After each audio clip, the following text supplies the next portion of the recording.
this could go wrong. I need to go on the other screen.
One now.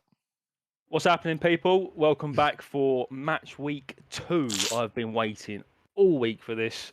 You know, spent 11 weeks just wanting football. We had the first match week 1, and now I spent 5 days just craving it even more. First of all, thank you to every single person in the last week that has, subscribed to our channels, have been watching our podcasts and listening to our podcasts and watching our watchalongs. It is very much appreciated. Thank you to everyone that entered the giveaway, and congratulations to the winner. We're a little bit late today, technical issues, it happens. But today I am joined by Sipple. Yes, sir. Copley. Hi. And the boys have indeed made their last dive into the last day of the transfer window and have indeed signed Josh J, the powerhouse, on loan for this weekend, and many more, I'm sure. However, like I said, this is match week 2. I'm excited, guys. I'm excited. What do you guys think? I'm not excited. I tell you what, I only just realised I've got a few hours of peace where maybe Leicester get an early goal and I can be a little bit happy, and then reality all set in. Arsenal will score a few, and then United come on, and Sip's already pissed me off because we're in a fucking Brentford top. We're all the fucking bees today, aren't we, boys? we're all the bees and Thomas Frank. Look, Colin, we don't have a Brentford fan. We don't know a Brentford fan, so I've got to be the rogue one to be rooting on the bees. Exactly, because we are about representation here. I thought there was rivalry between London clubs, but no, that's out the window, is it? No. Okay. The rivalry in London clubs and wanting to annoy Copley, the priorities are skew-if there. The best thing is that Liverpool hate Everton, Arsenal hate Spurs, Arsenal hate Chelsea, Spurs hate Chelsea, Spurs hate West Ham, but collectively, every single one of those clubs fucking hates Man United, and it's brilliant. It's fantastic. I mean, last week was just even better. All fans around the country, handshake emoji, enjoying the downfall of United, mainly due to their success. The first 15 years of my life was Arsenal, United, and Chelsea. Obviously, United were the mainstays in terms of silverware. So when we say, people go, you can't enjoy this. I'm going to enjoy every second of it. I have no doubt they'll bounce back. But for the moment, we got to enjoy it. We took your childhood, so that's fine. There you go. Exactly. So obviously, kicking off match week 2, we had Aston Villa against Everton, which we've all just sat there and watched. And before the game, I thought, you know what, this may be a decent game to watch. 96 minutes later, and I thought, well, fuck me, that was boring. Apart from the last 5 minutes. So obviously, Villa winning 2-1, Everton trying to mount a late comeback, but I think we said it during the game. Everton could be in trouble this season. Big trouble. Yeah. The problem is, like I said when I was watching it, if they played with the intensity and the urgency that they did in the last 5 minutes, I think they had like 5 or 6 shots in the last 5 minutes, but they just turn up and just look so flat. Obviously, that Onana came on and completely changed the game for the 9 minutes he was on. Yeah. So that he could be something, obviously, that they start. But yeah, for the most part, they look very, very flat. They just continue to throw money at the problem. Like, they've been awful for a long time, and 35 million on a guy that we've never heard of. Granted, he made some good play and pretty much set up the own goal, but they just throw money at players. Dele Alli, Dwight McNeil, Onana. Look, right, Everton needed to strengthen, and it's as simple as that. This Onana that's come through for 35 mil or whatever, he didn't play a lot for France, so it's going to be interesting to see how he does. But the 35 mil for Dele Alli was truly, do you know what? Spurs have got away with daylight robbery there. Yeah, even honestly, the McNeil one was 20 million as well. Like, that's a lot. Well, that's a lot for a Burnley relegated player. Yeah, a relegated club. But a Burnley relegated player that looked to be one of the only bright sparks in a Burnley team. I don't really watch him enough to say, but I don't think 20 mil on McNeil is that bad. That's bad of a last season. I don't think he scored at all last season. He's a fullback. They still paid 20 million on him. No, he's like a left midfielder. I thought he scored a couple. You think that? But the issue for me for Everton last week and this week, I just don't know where they're scoring. I don't see who is getting them a goal. Like DCL, obviously, when he's back, you'd like to think he's going to be the one, but like Gordon's a good little player, but sticking him up there on his own, pretty much, I just don't see. Like, I don't see where they're going to get goals from. Yeah. Yeah. Like today again, own goal. Like I didn't actually see it, but like whenever I was watching, I was like, I don't know where you're scoring your goals. I just can't So- see anyone. So on the Dwight McNeil thing, I've pulled it up here. He played 38 games for Burnley last season, and he had 1 assist, no goals. Mm. But you Yeah, do that's think that he impressive. played quite well. Like, It felt like he did. yeah, I felt like I've done more. I thought that as well, and then I looked that up. Like, I've looked that up before, and I was like, what? You've literally done nothing. But that's the thing. Pepsi break. They just need, like I said, they're a DCL long-term injury away from having another year where they Yeah, are it's looking. just He's like, not, not he's looking not good, back till bruv. mid-September, isn't he? yeah, I 6 think it was. weeks, I think it was was. 6 weeks. Yeah. Yeah, But I mean, like you say, I mean, we said it obviously last week with the United game in terms of sticking your playmaker up top. It's almost like you need 2 of them pot. Like Gordon needs to be crossing to Gordon. Do you know what I mean? But unfortunately, they just don't have the depth and the quality around. I mean, sorry, but still employing Solomon Rondon is like a real worry for any club. Do you know what I mean? Like it's got to be a worrying indictment. yeah. I mean, when you haven't got a striker, when your striker gets injured, and your answer to your striker being injured is to play people that aren't strikers in that place instead of playing the strikers on your bench, you know you've got a bit of an issue with your backup striker. Yeah. So I mean, yeah, I think they could be in some big trouble. But I mean, let's talk Villa as well very quickly. Villa didn't Didn't set the world on excite fire. me. No. Yeah, I've got him as my yeah, underachiever, and I just think that kind of performance again sums it up. Really, it's just a The bit thing- lackluster. One of the main problems is obviously Buendia came on, and I think he sort of changed the game Yeah. for them in terms of like his energy and his output. But obviously, you can't not start Coutinho. Do you know what I mean? So they need to try and find a way to start them. To obviously, I don't know if Coutinho. No, I think it was someone else picked up a knock. But unfortunately, Coutinho is undroppable really in that team. Yeah. But obviously, Buendia came on and looked solid. So I don't know how they find that balance. yeah. It's going to be interesting to see what they do. I mean, as we've discussed in previous watch-alongs and previous podcasts, Villa last year apparently played much better football and stuff like that. But then you look at the end of the season, you look at the table when you think, what's Did happened you? to them? Did you really? Yeah, and I mean to have the same win percentage as Gary Neville at Valencia, Not great. not great, is it? Much more competitive league, in fairness. Yeah, no, I of think- course. He's at one of those clubs that was in the bottom half of the table anyway. But he has had But- more money than like the signings he's that had they've a got and quite. stuff. Yeah. That's Yeah. the thing for the players and the squad they've got.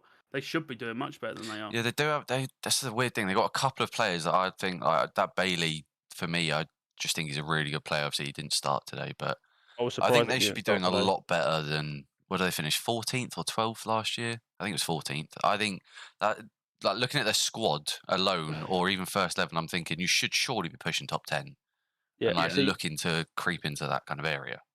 I agree. However, all the teams, I feel like all the teams around them, we say the same thing about. Yeah, So obviously, it's just a case there's of so what many. teams, Yeah. what teams can do it. And it's as simple as that. But enough about this game. We're here for the 3 o'clock kickoffs. I think our primary focus is going to be Arsenal Leicester. I think that's the game that we're all going to have on as the main focus that we can talk about, watch along, and debate. And then we're going to be watching the other games on the side, providing updates throughout. But yeah, I mean, the schedule today isn't exactly looking like the most exciting schedule. I mean, you've got Arsenal, Leicester, Brighton, Newcastle, City, Bournemouth, Southampton, Leeds, and Wolves, Fulham. The less said about the last two, the better. I Those think. last 2 games. Oh, Yeah, I mean, enjoy. to anyone, Hey. I mean, let's just quite clearly say here, guys, it's hot. It's fucking hot. It's very And warm. to anyone going to support their clubs today, especially those Southampton, Leeds, Wolves, and Fulham fans, fair play, because I can't imagine you're going to have a great time. And with that heat, it's probably going to be even worse. I was about to say, especially if your seat's in the sun. Oof. Yeah, Take a yeah. hat. I think for the Arsenal Leicester game, I Really? think people are, thinking that it's going to be quite straightforward for Arsenal, but we'll see. I don't We'll think see. so. I think that's always a weird game for you lot. playing against Yeah. Leicester. Because the thing is, you never know what Leicester are going to turn up. Yeah, You also It don't know is. what Arsenal are going to turn up. Yeah, no, That's the absolutely. bigger but issue, I think. the thing is, like Leicester, like we said last week, obviously we'd said that obviously our worries for Leicester in terms of the, but when you look at their squad, like it's not that bad. Like I don't know if it purely is obviously Brendan and his tactics and how he sets them up, but like the squad they've got today could get something out of this game, but then again they could easily get beat 4-0. That's just the way that Leicester swing, it seems. Yeah, definitely, yeah. So yeah, I mean it's gonna be interesting. And Copley, were you just burping? Yeah, Yeah, disgusting. you pig. dirty bastard. Don't worry, I did Dirty. mute. Don't worry. one thing I will say about Leicester is I don't know how you can let your first choice keeper go and not sign another first choice keeper.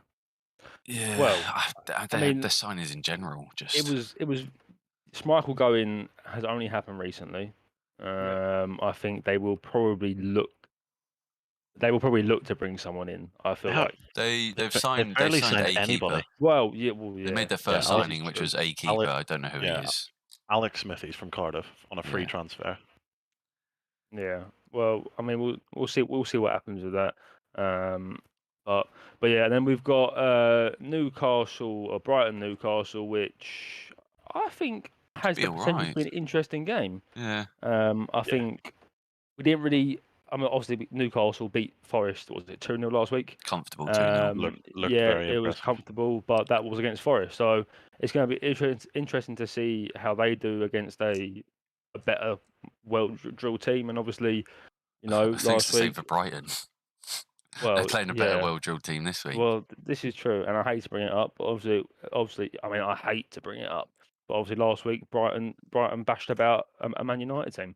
So I mean, it's going to be that'll be a good game, definitely. A game that both teams will think they can win, which is quite Yeah, good. definitely. Both teams thinking if Yeah. let me sorry, let me just, who's at home for that one? Just Newcastle Brighton. or Brighton. oh, okay. Something I've just noticed about the lineup. Sorry, Kieran. That's right. Newcastle are playing their new signing Sven Botman at left back, Well, they are. according to the Premier League website. I think chances are what it's going to be is Trips might play left back and Shaw might play right back. Target's obviously injured. Looks like they don't really have a replacement left back that Eddie Howe is confident in. So, I mean, that's going to be They still have interesting. Jamal Lewis, do they not? No, they I'm not don't. too on the sure. bench. He's They not got in the squad. that Manquillo who's he weird. played fullback before for them. Yeah, but I mean, obviously we saw it last week with the way that Brighton were working. You know, if Shaw's playing right back, I mean, Trossard has the potential to an absolute field day. I mean, So even against Trippier. Yeah. So that's going to be a very interesting one. And then I guess the other big-ish game for the day is Haaland versus Bournemouth. Let's be real. You know what? That's either going to be like a 1-0 Bournemouth or like a 6-0 Haaland pentakill. Just straight up 5 and then someone just nicks one. Yeah. I would definitely agree. Definitely agree. For people that are in the stream, just a friendly reminder that there is the potential that we are a little bit further behind than what you could be. So you know, just keep that in mind. But from my screen, players are indeed walking out on the pitch, and I'm excited. I mean, as an Arsenal fan, I'm excited for this game.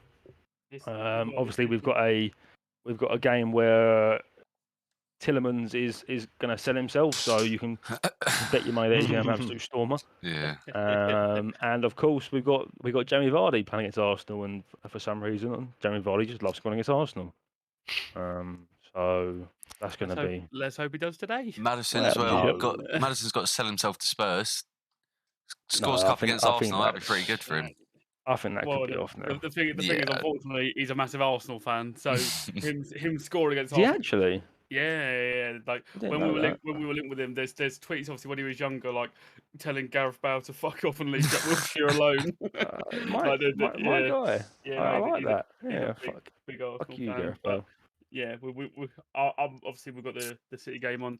So just wondering to the nearest 10 how many chances Haaland has today, because obviously Bournemouth had the positive start, but unfortunately this could be a very long afternoon and a very, very long trip back for them Bournemouth fans. To the nearest 10. Yeah, like that trip back down the motorway could be a very long one for these Bournemouth fans. Yeah. Indeed it could be. And chances are Indeed, it will be. No, let's be Yeah. real here. Yeah. It's definitely not the team that you want to be playing second game into the season, but and again at the same time, it could be a good time to play When them. do you want to Get them play him? early doors. Yeah, well, this is it. You don't ever want to bloody play them, do you? Yeah. So I've just seen in the chat, Matt Bricknell, wrong account. What is that account? Spending his afternoon supporting the boys. We like it.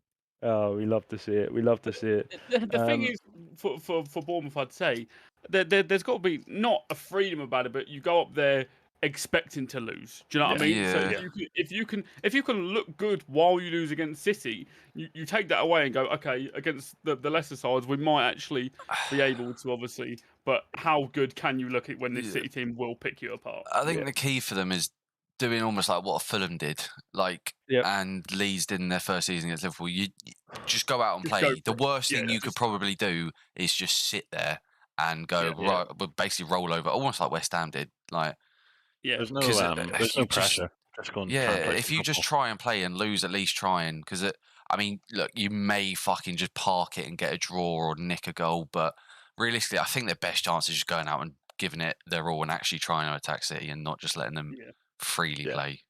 Yeah, no, absolutely. definitely. Oh, You You know, best as our believe friend Haaland Ryan will get Randall him. says, the best way to beat City is to go at them. Yeah, yeah, it is. It's to be good.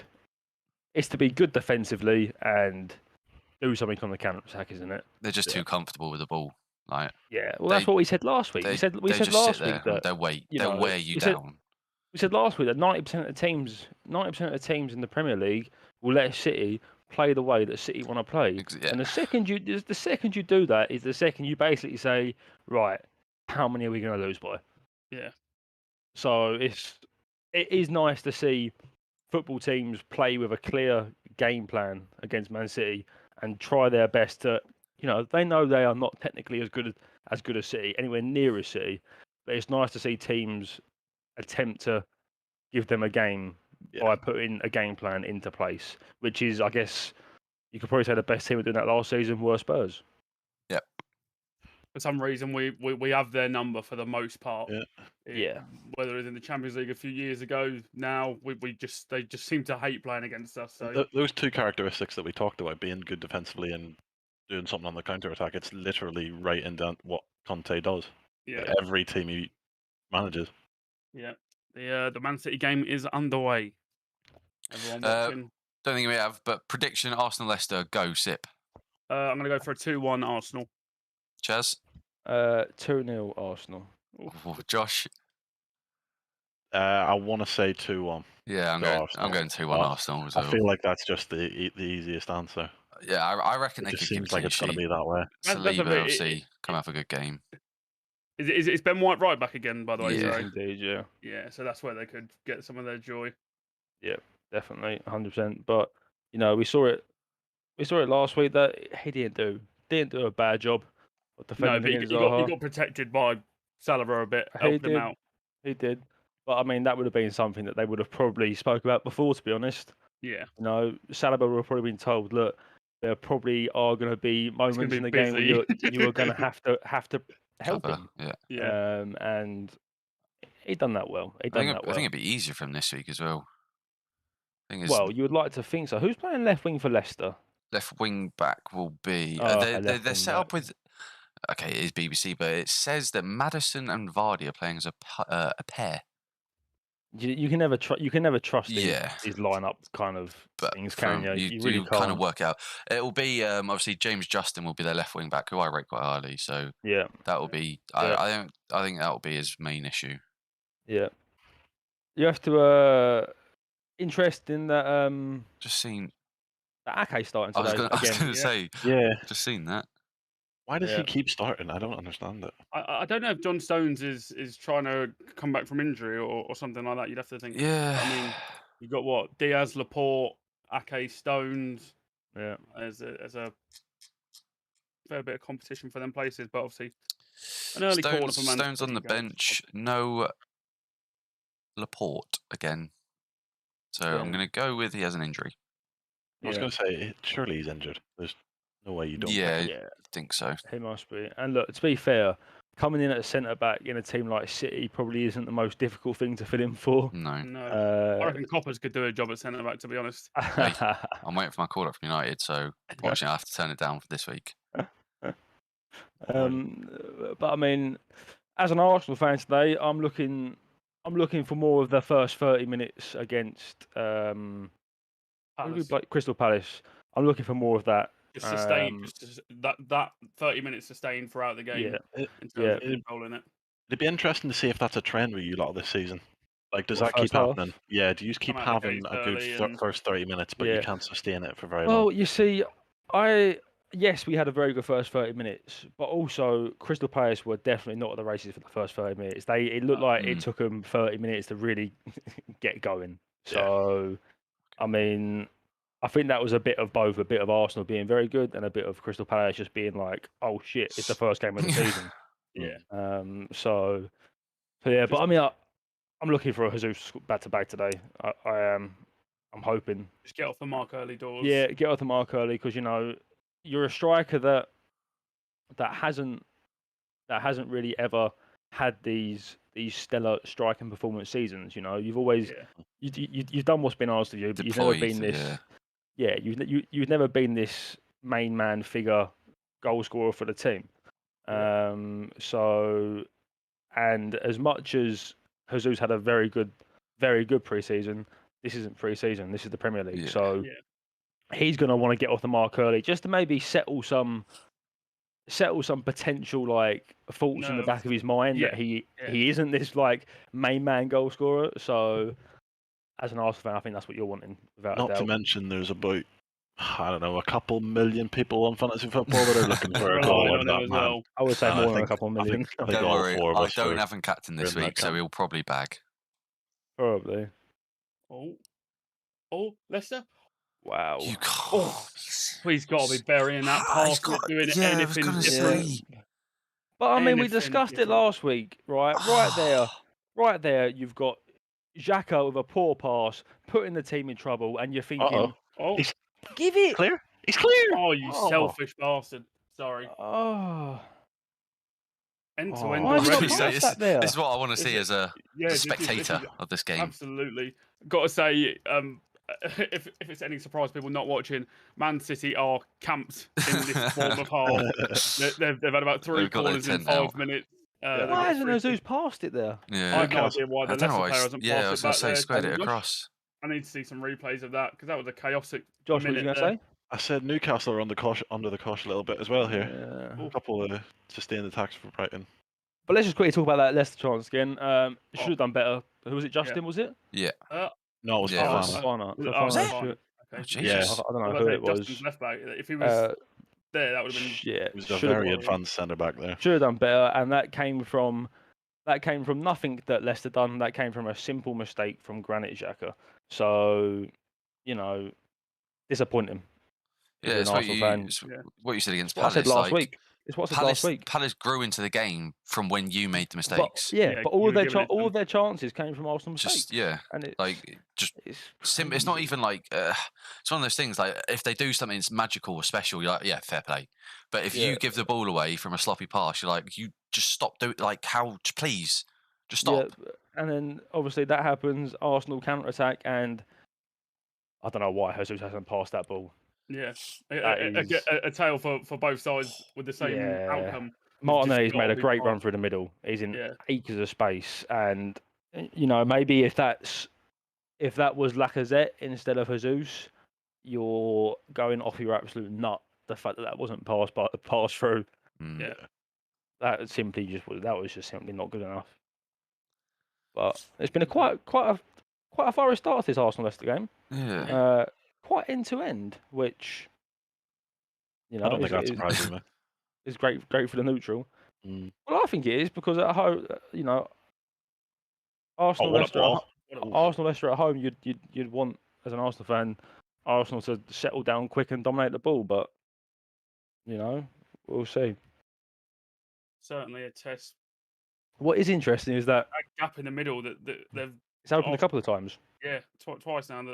But also that it's Granit Xhaka. I mean, I said it in the the pre-season podcast that Xhaka is playing a lot further forward now, and I mean that in itself is just proof there because my word, he was by far the furthest forward there. Yeah. I got a funny feeling that we could potentially see Fabio Vieira today, depending on what happens in the game. Do you reckon that's if you're that's comfortable gonna be winning with interesting. 25 Oh, I minutes? think it's either if we need a goal or if Okay. we are 2 or 3-0 up. Yeah. I doubt he comes on if we're winning 1-0. Let's put it that way. Oh yeah, no, it'd have to be a comfortable You margin. spent quite a lot on him, didn't you? 45 million euros, yeah. Yeah. So if the current midfielders keep playing well together, 45 million could just sit on the bench for a bit here. well, yeah. I mean, but he's like what 21 or something like that. So Yeah. it's clearly thinking about the future. You know, I also think like nowadays the way the prices just keep going up, you have to have that kind of level of like price and quality on your bench. Yeah. Like, I know people say about like, for example, Richarlison to Spurs for 60 mil just to be a bench player, but you got to pay that need it. price. Like Yeah. with the amount of games, especially with the World Cup this year, you just have to pay that price to have these kind of players because you need the depth.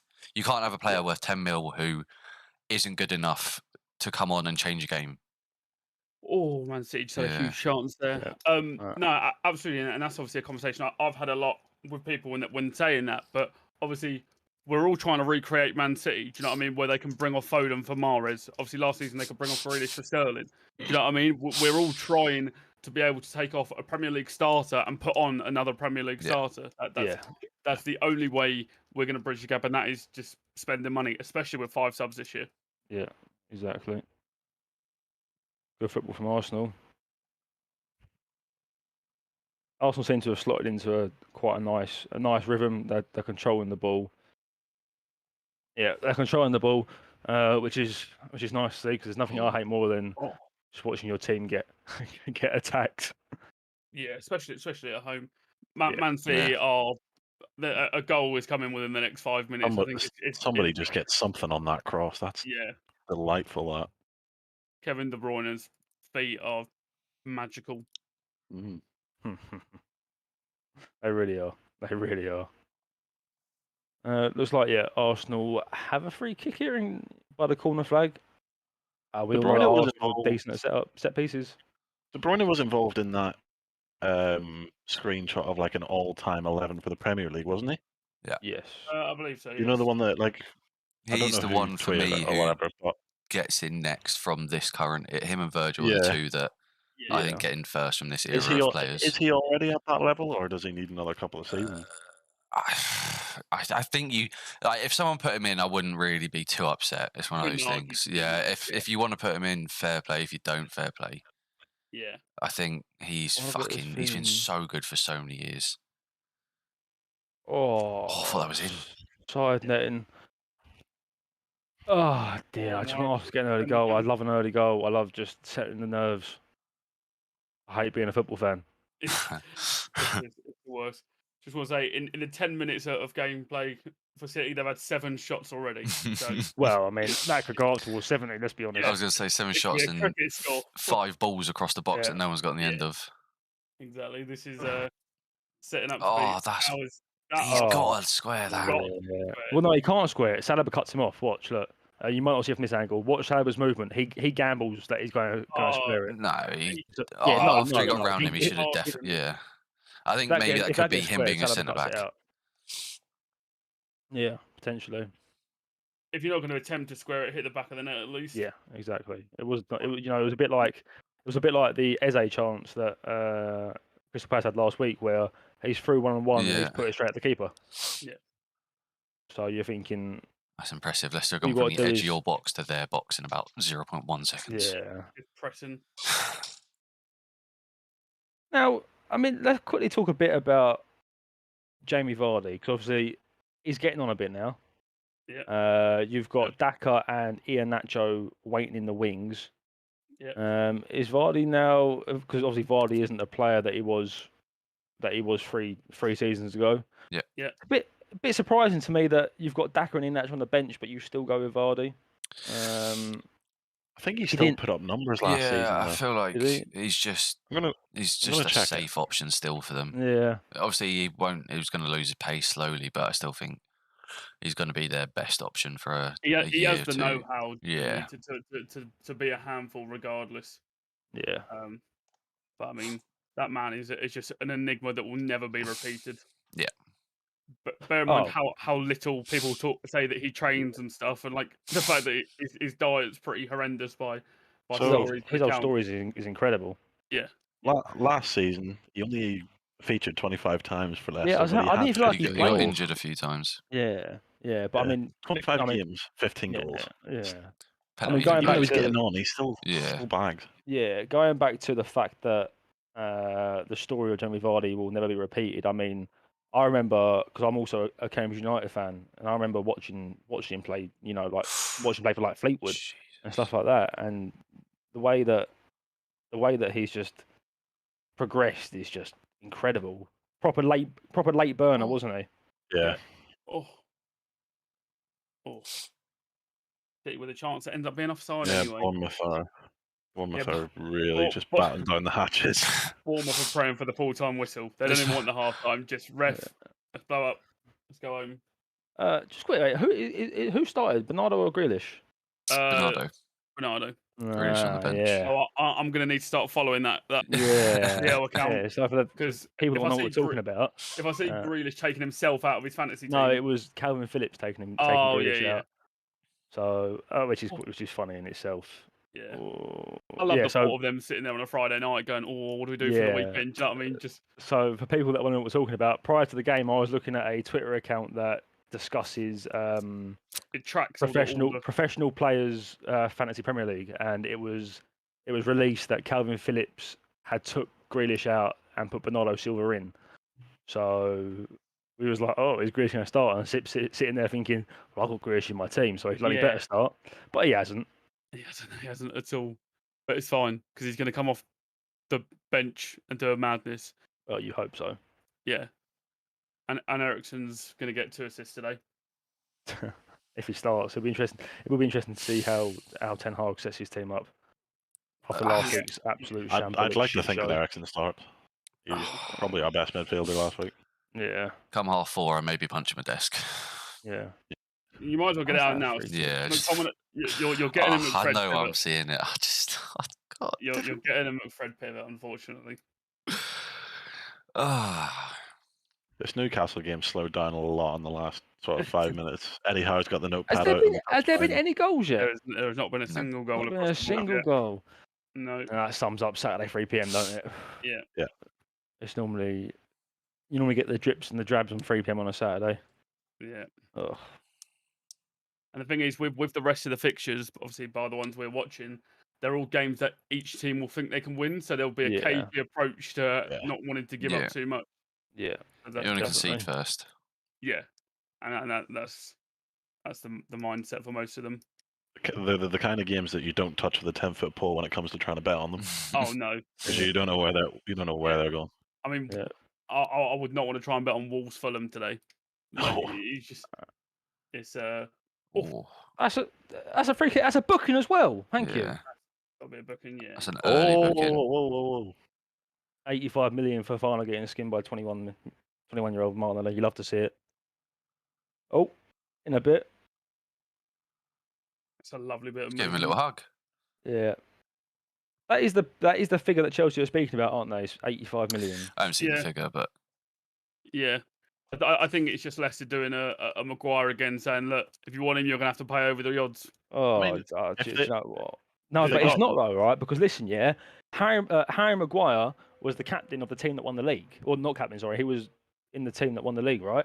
and was in I the. think he was joined the team team in the World Cup. summer after. No, yeah, he was. Oh, at Hull. okay, It was. He had Okay. a unreal. I think it was the World Cup as well. right, Yeah. okay. I want to say. Oh, how's that? That's a corner. But I mean, Fofana is what we've seen of him one season.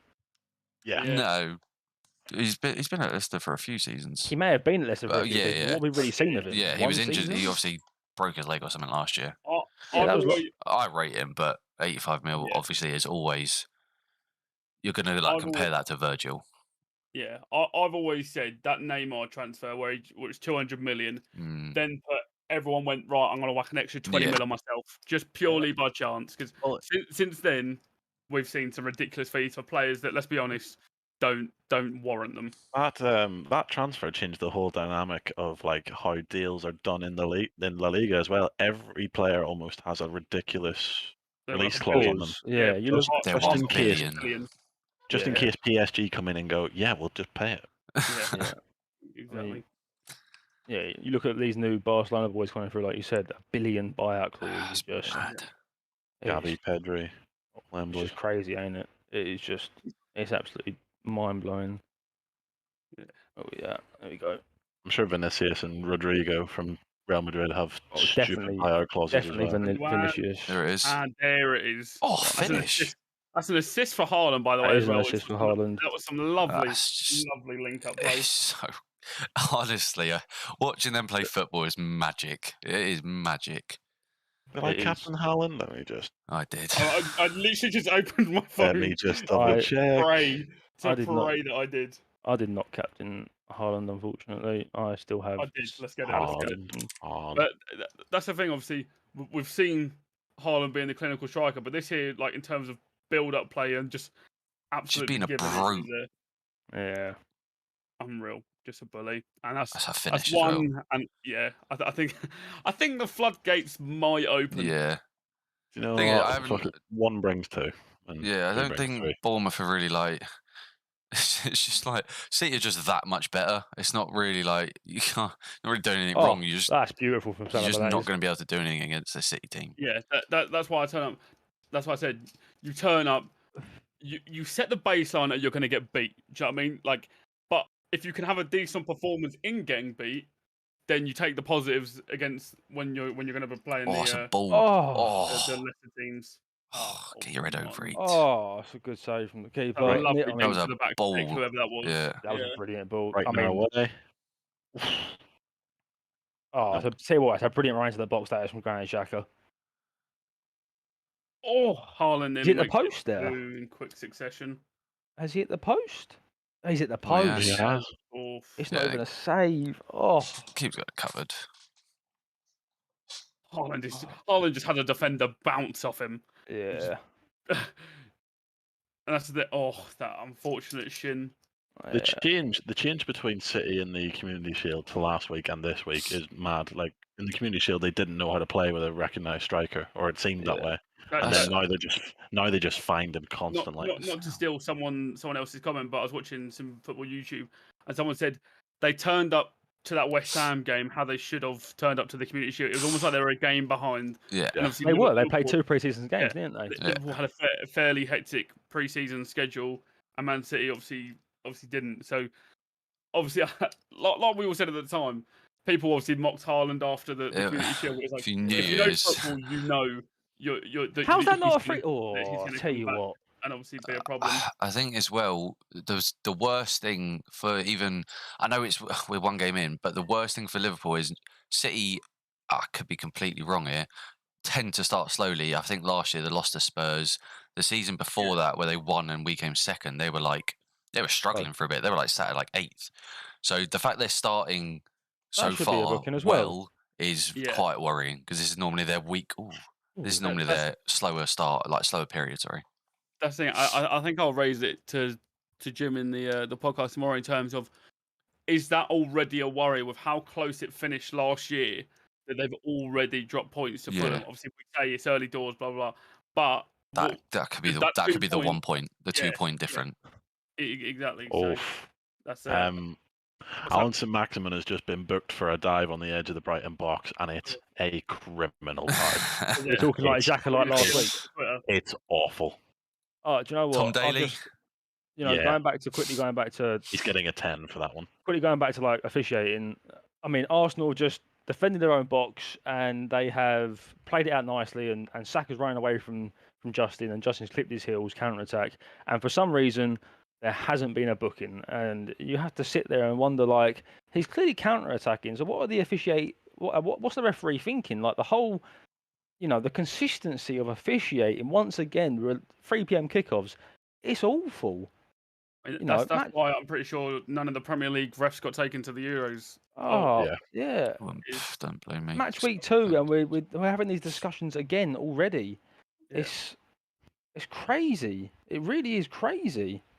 I mean, it's not really an excuse because you do want consistency, but Yeah. no two refs are ever going to look at the Oh, same finish. Oh, Gabriel Jesus with Oh, there the. it is. Jesus. Oh, I tell you, what a fucking finish it is. That is absolutely That's lovely. Ludicrous. That, do you know what? In the That famous is- bloke Charlie Hatton's words, that is fucking ludicrous. And now I That just sit here and was- pray that there's no VAR going on because, that was. I was about to Oh, that's say, what I wanted to see. Leicester seem to be just like going man for man on every single Arsenal player and Oh. just getting skip past with ease. Like Oh, here, I it's tell just you one what, Leicester player, one Arsenal watch player, this. and the Just- Arsenal player is always getting the better of him. Just watch this. Did Martinelli assist him? Look at this. Look. No. Oh my fucking word. Oh, that that's is delightful. That is. disgusting. That is. That is. I've got no other option, so I'm just gonna go for it. That is Out of the feet, fucking bosh. beautiful. Oh, I don't The even think lack that takes of a the lack of deflection. room as well. He's doesn't. had and the It doesn't. backswing. Oh my That word. is absolutely And sensational. you know, and like I said at the start of the game, if you're Jesus, you want to get on that score sheet. You want to. Yeah, You want to make you sure need your to- you need confidence to is get tip that top. run. that will settle And I him. tell you what, a goal like that is going to do. Yeah, that's not even like a wonders tap in. for Do his you know what I goal. mean? Exactly. Yeah, that's a well crafted, well Yeah. executed, unbelievable chip into the far corner. Yeah. By the way, you know it's hot in England whenever the stats coming up underneath the Man City scoreboard is how hot it is in the stadium, Yeah. rather than Yeah. anything to do with the game. I mean, you see it in the Arsenal game now. They're taking the both water drinks. teams And are. you've got the assistants going around putting wet flannels on the back of players' necks. It is hot. It is really hot. Perspective, my Oh. pillow is still wet from this morning, from my sweat. It is disgusting. Oh, okay. Oh dear. Oh, do you know what? Tell you what, good That time is to score though. Right before a little drinks break, and Arteta can obviously have a little chit chat. Yeah, and I mean, I've got Haaland and Gabby up front for me. Yeah, so I'll tell you what, it's a good start to the FPL, but it's I'm a bad happy. start to my weekend. I'm happy. Have you got Jesus? I've got them both, yeah. You got them Yeah. both, yeah. Unfortunately, everybody's got them both, so it doesn't really do you much favour. Yeah. Not Yeah. me. I stay faithful to the boys. No Arsenal players in my team. Yeah, I mean, let's just watch this again. It's a Granit Xhaka assist. Was there a deflection? I mean, there it could have was. been. Look at the. Maybe, No, it maybe definitely isn't. Yeah. No, there was. There was Was definitely a nick off. Yeah. There's Maybe a nick off little the first nick. leg. doesn't matter though. It's his No, goal. it's still an absolutely. Look, And like we there say, is- you don't yeah. shoot, you don't score. That's exactly That's the it. way it goes. The thoughts of later made me cry into my pillow all night about fucking Brentford. Bagging. Big Ivan Tony up top. Oh, I can't wait. I can't wait to watch him score too. Brilliant. Do you know what? For people that are watching, you probably just see the smile on my face. Like for an Arsenal fan to have a striker that's capable, just capable. You know, that's all I wanted, and it's a nice feeling. Let's hope he keeps it up because, I mean, Yeah, Chaz, I'm so happy for Lacazette you, and mate. Aubameyang both started well Yeah, at Arsenal, and then it dropped off. So, like, the same could happen again, but I feel like Gabriel Jesus is a different breed of striker to them too. yeah, definitely. He's got I would say loads to prove. But I think he has a lot to prove, being almost like a fuck you to City, but how obviously he's You now the shouldn't have main let me man. go. Yeah, he's now the Yeah. main man. Yeah, He's got he's got something. He's got a point to prove, I think, for himself in the league. yeah.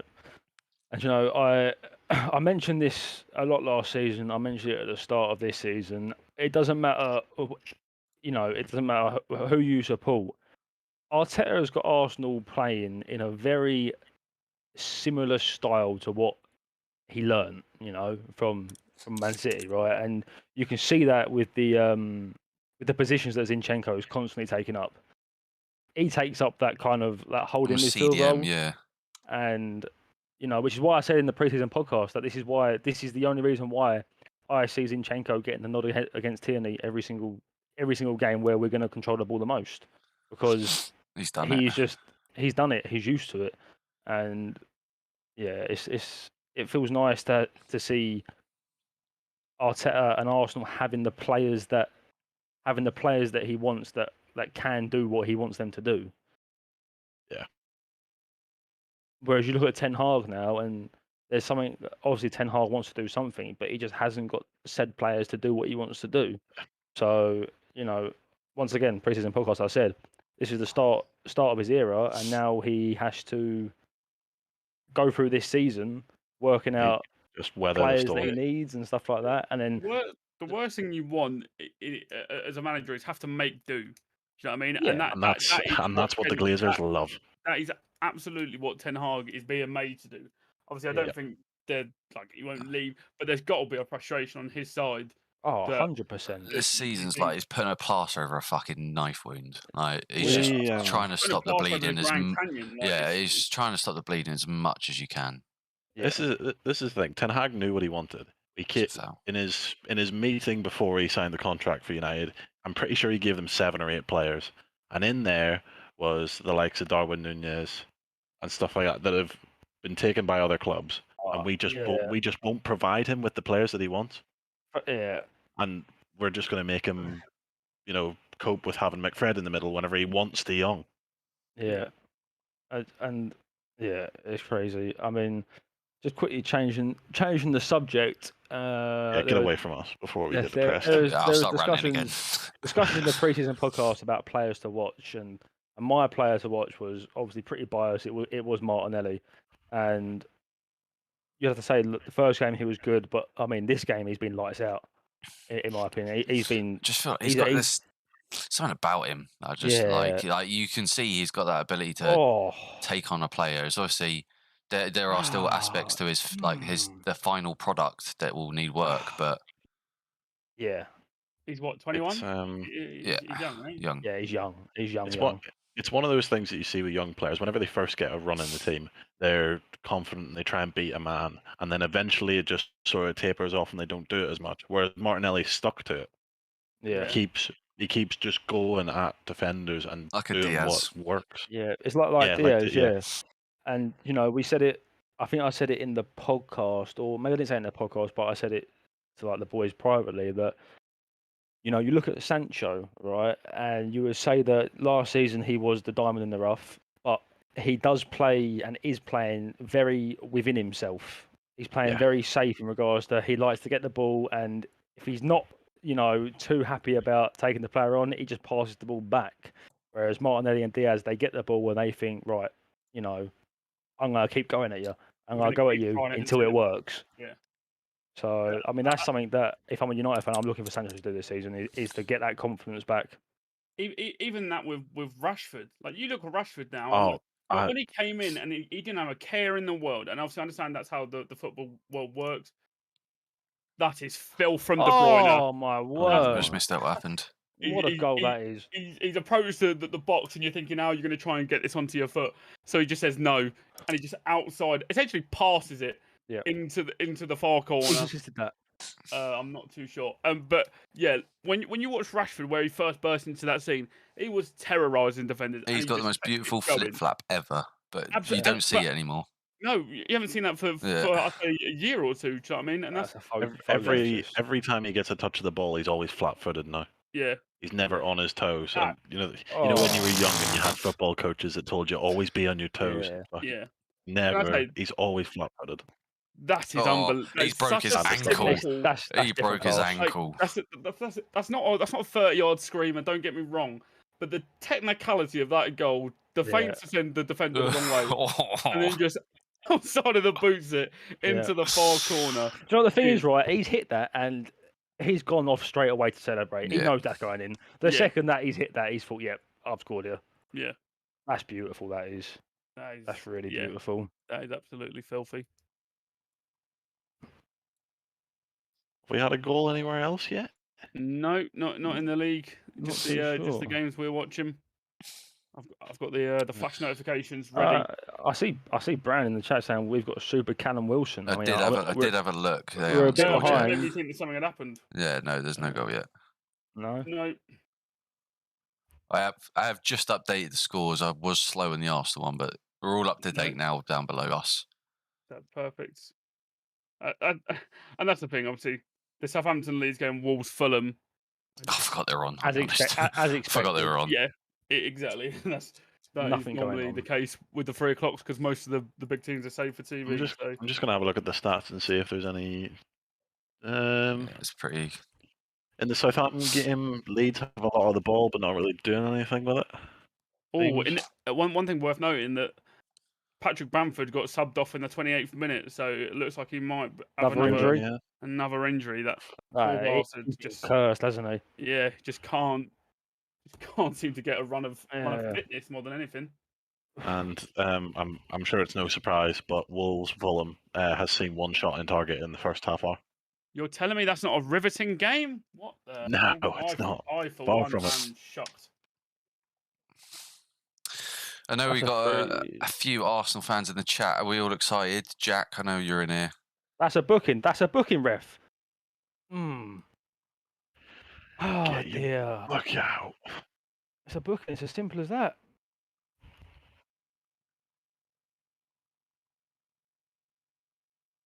Oh, take your Yeah, I tell you time what, with at the that. start of this game, it was like, Leicester were there, but We're giving it. before the goal and for, I say, the last 10, 15 minutes, it's just been, Shoot!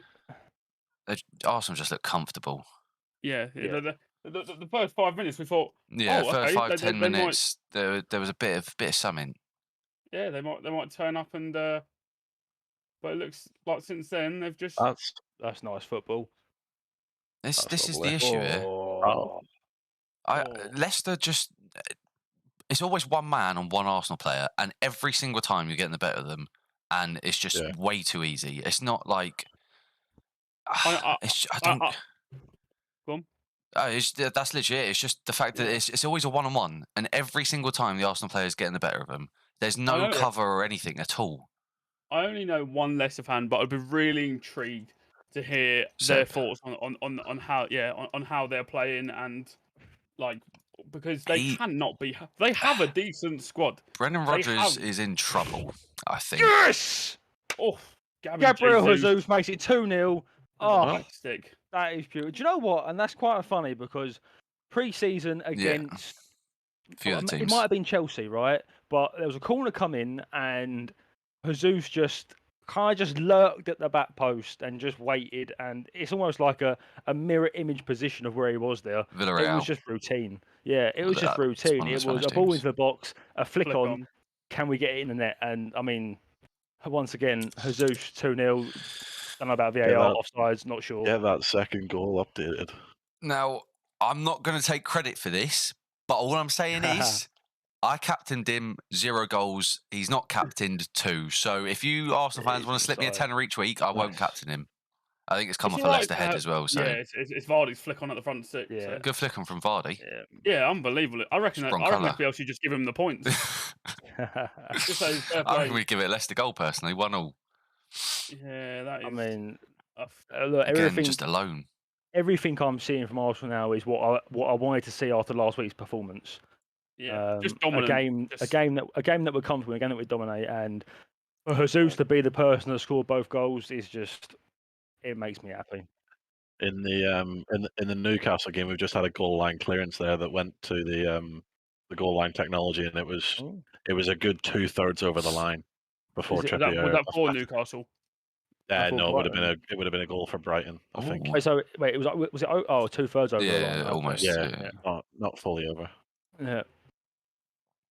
I mean, so obviously I'm very biased. It's my team. So from people that support other teams, what are your opinions from what you've seen from Arsenal? I know it's very early doors, but are you worried? Yeah, obviously I feel like you're in a sort of similar spot to where I feel like you've improved your first 11. But I do think you're an injury or 2 away from. That's a penalty, ref. I think he's on the ball. That's the only thing that I'm a bit happier about is I feel like your options off the bench are a little bit weaker, lackluster compared to what we were saying. Because I think defensively you're all good, but I think obviously when you still got Pepe on the bench. What are Leicester doing? It's 3-0 to Man City with Bill Bowden getting a goal, assisted by Kevin De Bruyne. Can I just point out And that's just one Arsenal on attack thump again. up the pitch, and Jesus is 1-on-1 with the last Leicester defender. No one Yeah, around. well, but It took so that long was to like, get. that wasn't. It wasn't Leicester having time to set up. It was Ramsdale getting the ball, getting his head up, Yeah, that's what and I getting mean. that Like, ball out of just his less. feet so Just quickly. it looks like they're just so separated.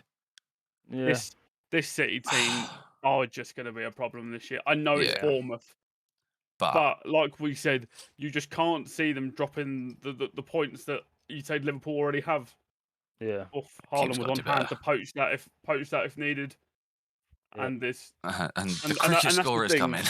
in games like this, let me just look at Man City's bench. But they You can strike be that. You 4-0. strike that. You strike that. Oh, They're strike it. 3-0 up at the moment, and they can still bring on Grealish, Alvarez, Bernardo Silva. like That's Yeah. your bench. It's silly. yeah, They and walk that's- into almost and every team in the league yeah, or yeah. in the world at extent. It's crazy. The thing is, it's all well and good watching Arsenal against these kind of teams where they can dominate the ball and just sustain attacks for Yeah. pretty much this whole half. It's whenever they come on the receiving end of something, let's see what they're like. Yeah, and like I was saying about their bench, obviously, I know we joke about like the likes of El Neni like on your bench. You got El Neni, Lakonga, Pepe, obviously on your bench. They obviously do the a, likes of they do a Nketiah. job and occasionally have a good game, but Yeah. it's not that But consistent. if you were looking for a consistent run of games, they Yeah. wouldn't be the ones you were wanting to. So Well, do you know, Nketiah and Tierney on the bench, I'm beyond they're- happy with them two on the bench. Is it on the nah. ball there? absolutely. That's what I was trying to think. Yeah. Johnny Evans has been sat down. A brilliant can challenge see. that is. But yeah, Arsenal obviously a worry in terms of how they've strengthened. I was gonna say, the fine worry for me is then No, I don't need to worry about them. Yeah, no. Worry about Wolves and Brighton, them man there. I'll worry about the 10th and 9th team coming up. Yeah. You don't enjoy your fucking top 4 race. I mean, but the thing is, again, early doors. But I think Chelsea fans might have to be looking over their shoulder a little bit more at the likes of Tottenham and Arsenal this year. Oh, 100%. Towards the end of last season, they Yeah, had to. they were. And It's, that's why it's worrying. tomorrow is an absolutely colossal game for us. Yeah, I'll be happy with a draw. I'm sure you would. And to be honest, so would I, probably. So No, but you must be sitting there from a Spurs fan's point of view feel- thinking, no, we've got to go win this. That's the thing. But we've won once there, and I think over 25 years in the league. Yeah. Like it is. If you're going to win just- again, it's this time. Yeah. If there was ever a time for me to feel confident and for us to go there thinking, "Fuck it, we can win this." Oh, it well is done. tomorrow. Well done. And that's more why I'm worried because there's an expectation. Oh, that's silky. But yeah, so tomorrow's an absolutely colossal game for us. I think for Arsenal as well, comparing to last year, it was the games against the top 6 was the ones that you drop in your main. Like I think you beat us once, Spurs, and that was it. Yeah, I think obviously trying to take points off them. And Chelsea as well, to be fair. But yeah, that was obviously when Chelsea were. I don't make into it. It just looks too easy. Who's that's playing everybody on side there? Marty, I think. Leicester.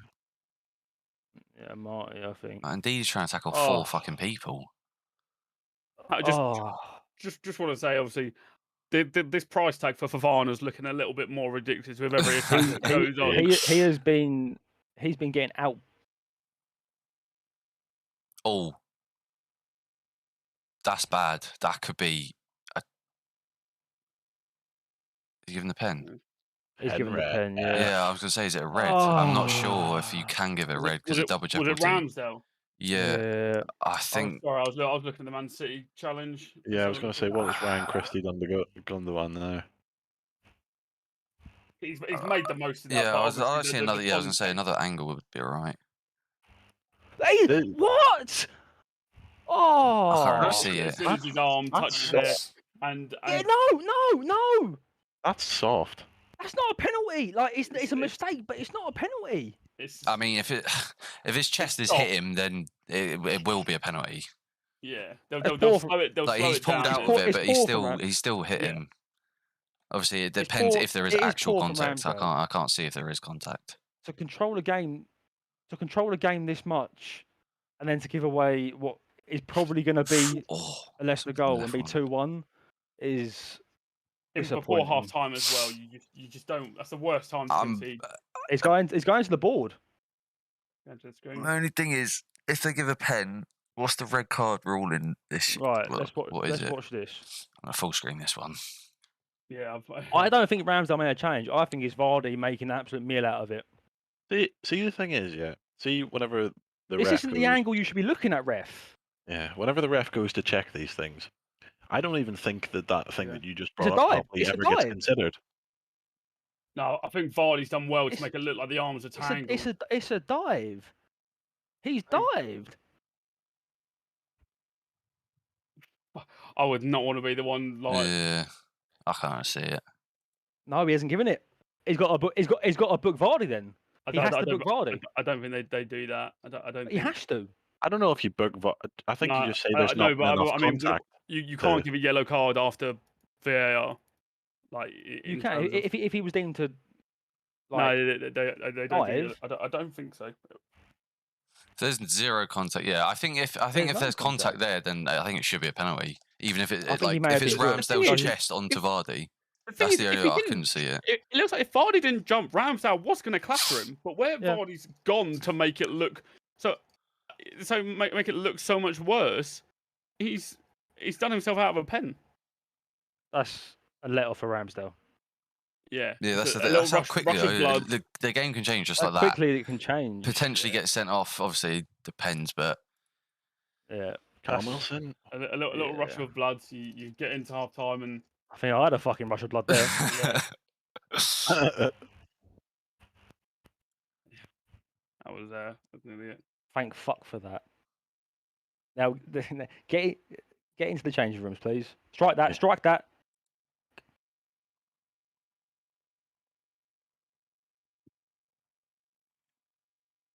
I think Zinchenko's been a bit of a silent kind of like assassin so far this first half. He's been everywhere, absolutely everywhere.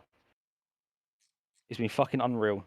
He obviously must have been one of those players that Arteta absolutely loved at City. Not a man who's in the spotlight at all, but just does a little bit of everything. What the signing screamed to me was he hasn't signed. Obviously, Zinchenko's got quality, but he hasn't signed the best. Because let's be real, if Arsenal wanted maybe the best quality, they would have maybe pushed a bit hard for Martinez. You could say potentially, because that's how Arsenal wanted to deploy him, was in that left back position. But Arteta's gone for Zinchenko and signed right. This player just makes sense. Yeah, you know. So, I mean, I'm very happy with the signing. It's been very good this half. That right there, it's going to be a bit of a tangent about Tottenham, but I've seen Tottenham fans moaning this year because they still don't think our business has been that good. But it's like what we've done is we've gone for players that make sense. Do you know what I mean? Yeah. We haven't had to spend, obviously, bar Richarlison, we haven't had to spend. We've gone for the sensible options that can improve without breaking the bank. Obviously, there's always going to be improvements. Oof. I guess I can't believe some Spurs fans haven't enjoyed your business this. Oh yeah, no, trust me. This is coming from a United fan. So. Again, football Twitter is an absolute cesspit, and it shouldn't be regarded. I agree, but with the whole Richarlison thing, if I'm a Spurs fan, I'm thinking it's a lot of money for a player that makes sense that isn't a first team player. Oh, absolutely. Starting 11 player, but it's Premier League tax, ain't it? Let's be real. Yeah, it's Premier League tax, and we're going to want to go as deep in 4 competitions as we can. Do you know what I mean? Yeah. And like we said earlier, you need to bring off a Premier League standard 11 for another Premier League regular 11 starter. That's how you're going to get the most out of it. So, but yeah, I mean, people act like it's come out of their own pocket, which is I'm just like, fuck it. They want to spend that much. They obviously know what they're doing. They think they can do it. Yeah. If anything, you should be happy Conte's getting what he wants. Clearly, we've spent years with our managers frustrated not getting what they want. So, but yeah, there are people now that are frustrated that we haven't like done more, but I don't really know. Like I said, Bob Maddison and like a left-footed centre back. I still think our window's been pretty nice. Longlay's left-footed centre back, is he not? Yeah, and he came on against Southampton and looked quite good in the 20 minutes. He's got a good range of passing, and the thing is, we've identified that the likes of Gvardiol, that Bastoni, Pau Torres might not be available this year, so we've got Longley for this season on a loan. and then we try again and see where we are next year. But obviously, like I said, I do want to see him play more because I sort of want to know, is there a reason why he fell out of favour at Barca? Yeah, no, Because you He feel like they was should never have in kept him. favour at Barca. he'll certainly get game time. He was like a fourth choice centre back for Barca. Oh really? He was never in favour. Yeah. Never. That's interesting. He's one of those players like it's a loan. He could do a job. We don't fucking know. Yeah, and if he doesn't, don't Like fucking it's matter. not the end of the world, is it? Yeah. If he doesn't, you've not lost much at all. No. I Like I think said- we briefly touched on it, but it does look like Bamford is Nice. definitely injured, Yes, which is a That's real. not nice, man. I Awful. actually feel for him. 'cause Yeah. he was at what all of last season, pretty much. Yeah, I last remember year. maybe seeing him come on 2 or 3 games. The last few games Yeah. he was playing, but Hopefully it's not Yeah. too It puts so serious. much more pressure on that Leeds team losing him again. yeah. I mean, if it's a serious one, obviously the transfer window's still open. They can try and see what they can do. Yeah, Yeah. I'm just thinking because I saw an interview with Jesse Marsh the other day where he kind of said he was things were being said about him that were being said about Ten Hag about him bringing in players he's worked with, but it's, Yeah. or him having full control. And he was basically explaining like I've obviously worked with these players, so I know what they're going to do, but it's Yeah. not like he's discussing it with other people. But I'm just thinking they've brought on Dan James for Bamford. I don't think they have like a backup Out. striker. Yeah. I know They they've got got Sam- that Sam Greenwood. Greenwood. Yeah, the Greenwood guy. Occasionally, I've seen dabble up front, but But I mean, even like I linked earlier, obviously Nottingham Forest are going for like Mope. Do you know what I mean? Like even someone like that for Yeah. 15 mil would do a job for them. you need so that like someone like that. yeah. So we got a late Leicester free kick here, which is never good. It's not what you want. Nope. Clear I'd though. love this to that's go in. fine. Half-time whistle at One. The Both, Etihad. Emirates. both grounds. Lovely. Yeah. I think that's apart from maybe the first chance that Leicester had, they should have done better. Not it's kind of what you wanted. Yeah. Yeah. I'm assuming Chaz. Yeah. Definitely. Very happy. Yeah. I mean, I'm over the moon with that first half performance. I'm going to take Domin- this opportunity for a toilet break. No worries. We dominated that first half, and you know, I mean, let's talk about. So we'll go Zinchenko first. Like I said before the half, I feel like he's been a bit of a silent assassin in that first half. He's been a key figure in a lot of the Arsenal build-up. He takes that position in the middle of the park. He takes it up very well, and he looked very comfortable in that first half.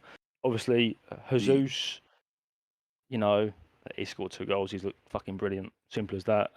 But Martinelli has run absolute rings around Fofana. Yeah. And it's been a joy to watch. It's been a joy to watch. It has. It really has. Because, you know, for someone that for some reason this season has been spoke about so much with such a big potential price tag on him, to see Martinelli kind of embarrass him a little bit has been it's been nice to see. He's been isolated big time out on that Yeah. right hand side. Yeah, it's one of those things where I don't want to. It's that weird ground where I don't want to take away from Arsenal because it has almost looked just too easy.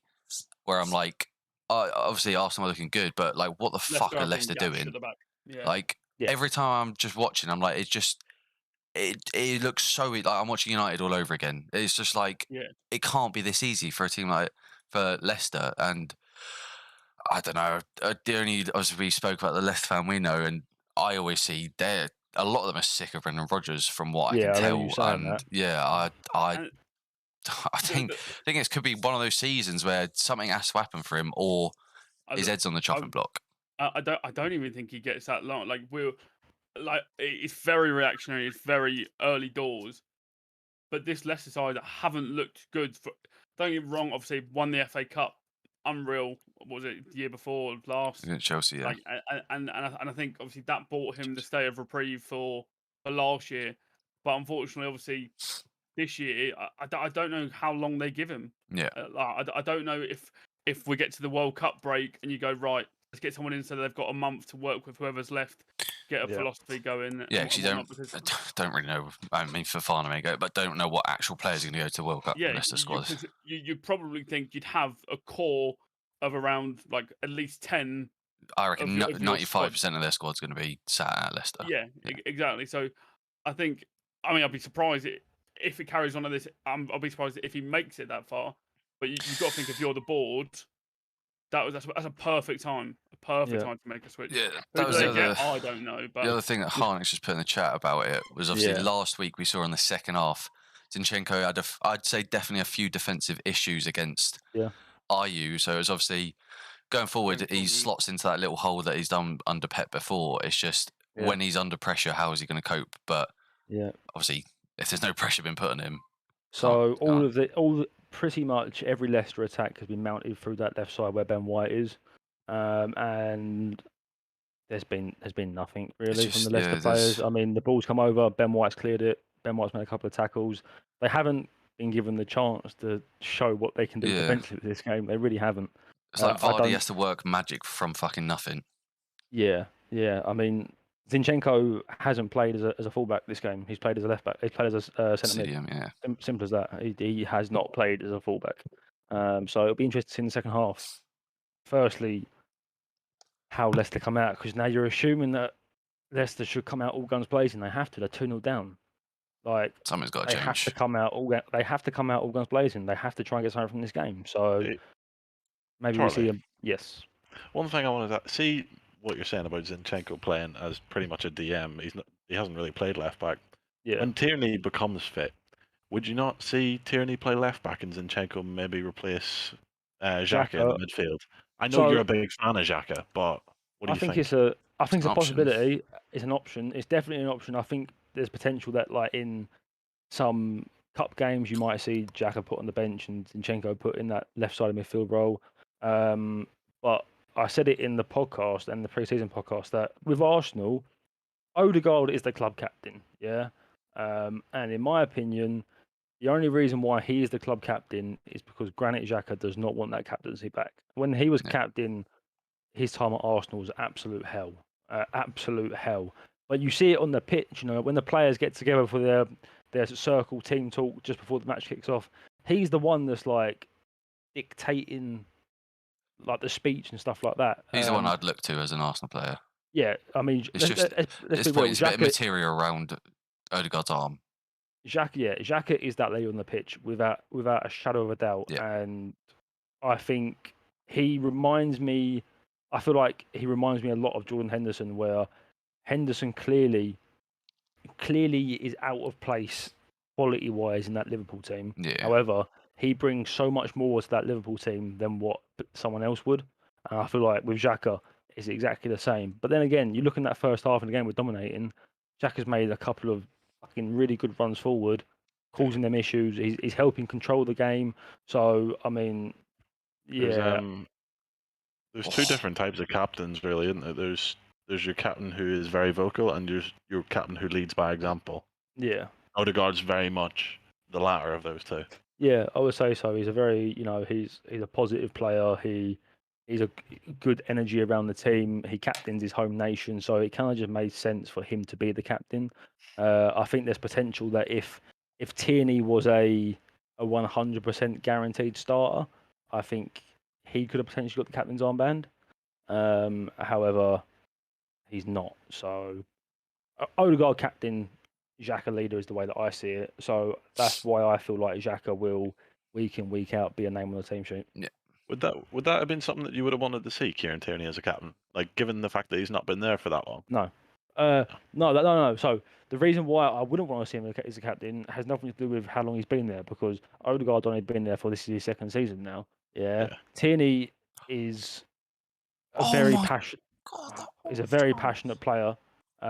However, his reliability when it comes to can you be fit is just not quite there. He's been damaged with injury issues since he joined Arsenal.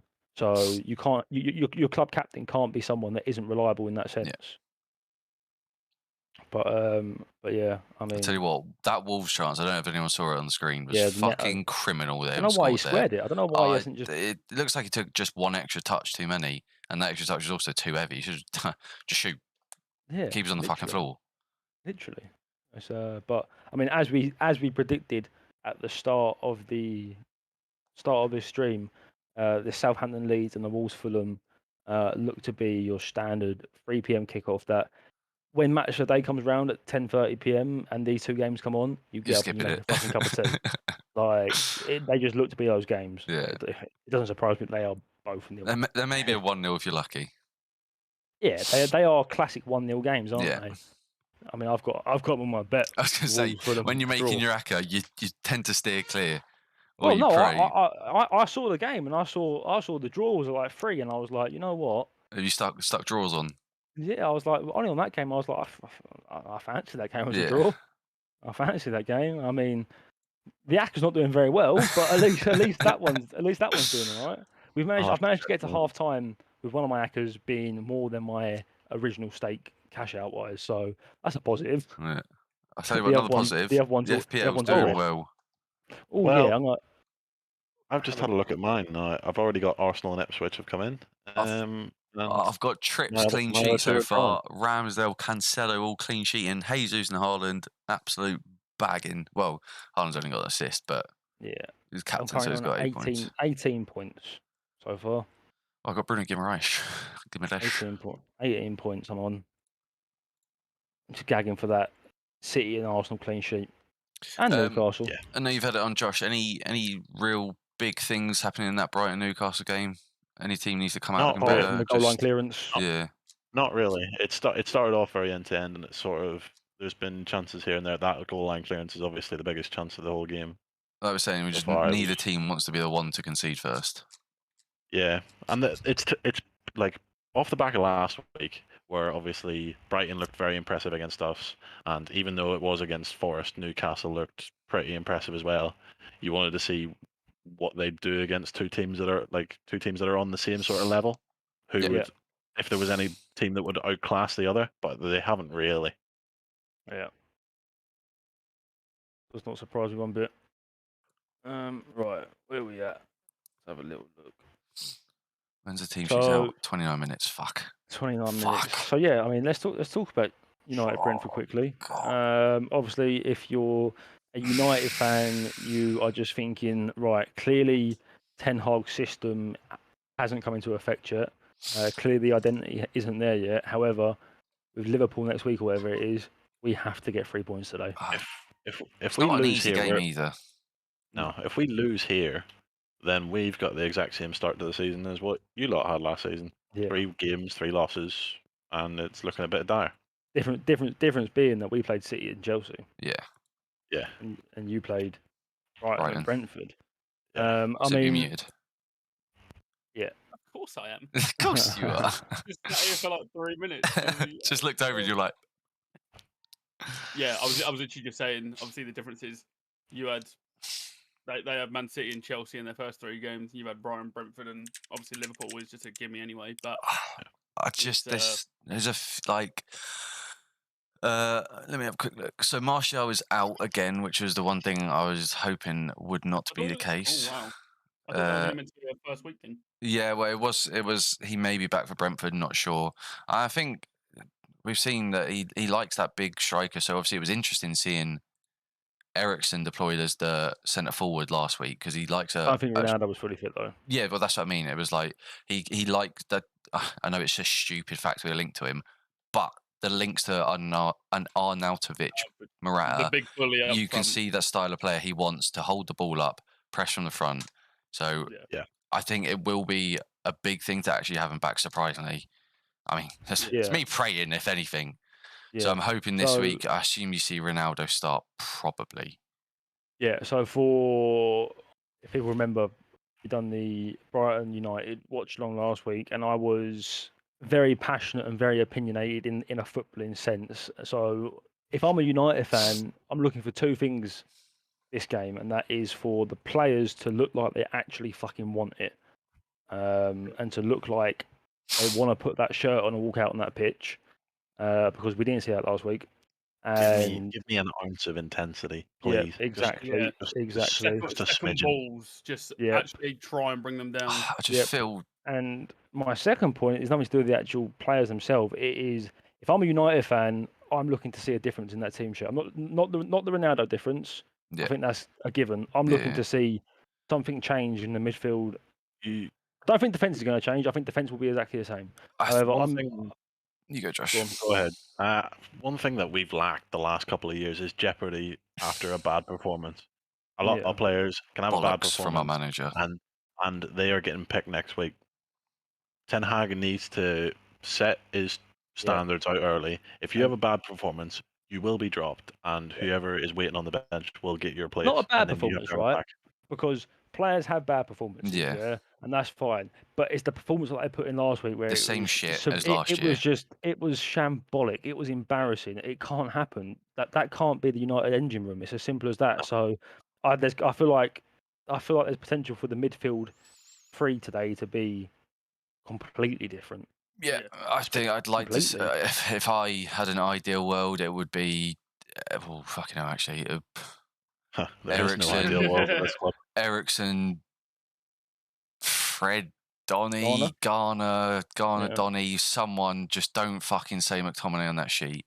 And Yeah. although Maguire didn't have a stinker last week, I cannot believe if you play Varane and a Martinez, we mentioned a lot about how disconnected the midfield and the defence is, and I just believe that it is down. A big part of that is down to Maguire being so slow and not being able to sit so high up the pitch, and therefore the gap creates within the midfield. And obviously, the midfield have their own issues in themselves, and that's just like another issue where there's a big fucking hole because you can't stick Maguire up to the halfway line. I don't think there's another club in the world that has our centre back options, and Maguire gets picked over Varane again. Yeah. Do you know? I had a what are discussion we during the week with some people from work. Maguire would be. He'd look quality at like someone like Wolves. He would look fucking mint. Yeah. He'd sit in that five back, sit deep. He'd do exactly what he wants. But that is literally where he will thrive, like he does for England. He's good. He's good in the 6-yard box to head the ball away. But whenever he gets the ball on the bounce, 30 yards from his own goal, and you want him to take the ball down and give us some possession to play with, he just gets his head on it and gives it straight back he to could the have other team. 4 great seasons. If you went to put him in that Liverpool team with the way they play, he would look fucking shocking instantly. You'd see it. So definitely. So if he was to play at a team that were under the cosh a lot and there were balls put in the box, perfect. He'd look absolutely. He'd look fine. Yeah. And also if he was in one of those teams, he can pick out a ball as well. His cross-field passes are good, so he would suit like a Leicester or like a Wolves down to the ground. Perfect. But you put me even a Liverpool team, it's awful. Just going to say, Leeds have scored against Southampton. Oh, who scored? 6th minute, it was Rodrigo who has grabbed the goal. He got one last week as well, didn't he? Southampton now losing. Grealish also coming on for City. Grealish, my boy, he's coming to rescue the dream team. Was it? He's seen the assists and goals flying about. He says, I want in on that, Pep. Get me on there. Was it you, Kieran, or maybe I'm mistaken? It was. Said that Southampton could be in trouble. It was. Yeah. It's looking likely as well. Yeah. I did agree with that. I was speaking to the 2 boys in work that watch the football, and I shouted Southampton as like my odd shout to get relegated. Yeah. They were like, no, there's no way. Yeah. Like I said, against us, they were absolutely shocking. Yeah. And it wasn't even like a...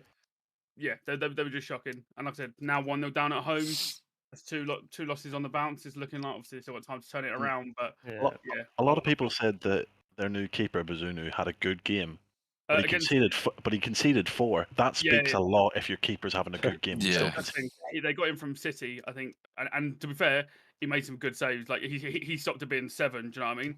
Yeah. So sounds weird. He was the only one that did play well and in a way, whilst also conceding 4. So yeah, it speaks volumes about how bad they were. Nick Pope's just made an absolutely fantastic save from across. Nick Pope, you say? Nick Pope? Nick Pope? He's talking to town at the moment, ain't he? Nick Pope. Yeah, we are back underway in all the games, if anyone was wondering. Ball just swung in from the right-hand side, and I think it was Mopé got his head on it. Somebody got there. I know, maybe Lallana, and Nick Pope's just made a good save down his left-hand side. Question: Have you been watching the Newcastle game a lot? Not really. I'm sort of. I was going to say, I wonder how Danny Welbeck is playing this. I was going to say it won't be Mopé because he's not on the pitch.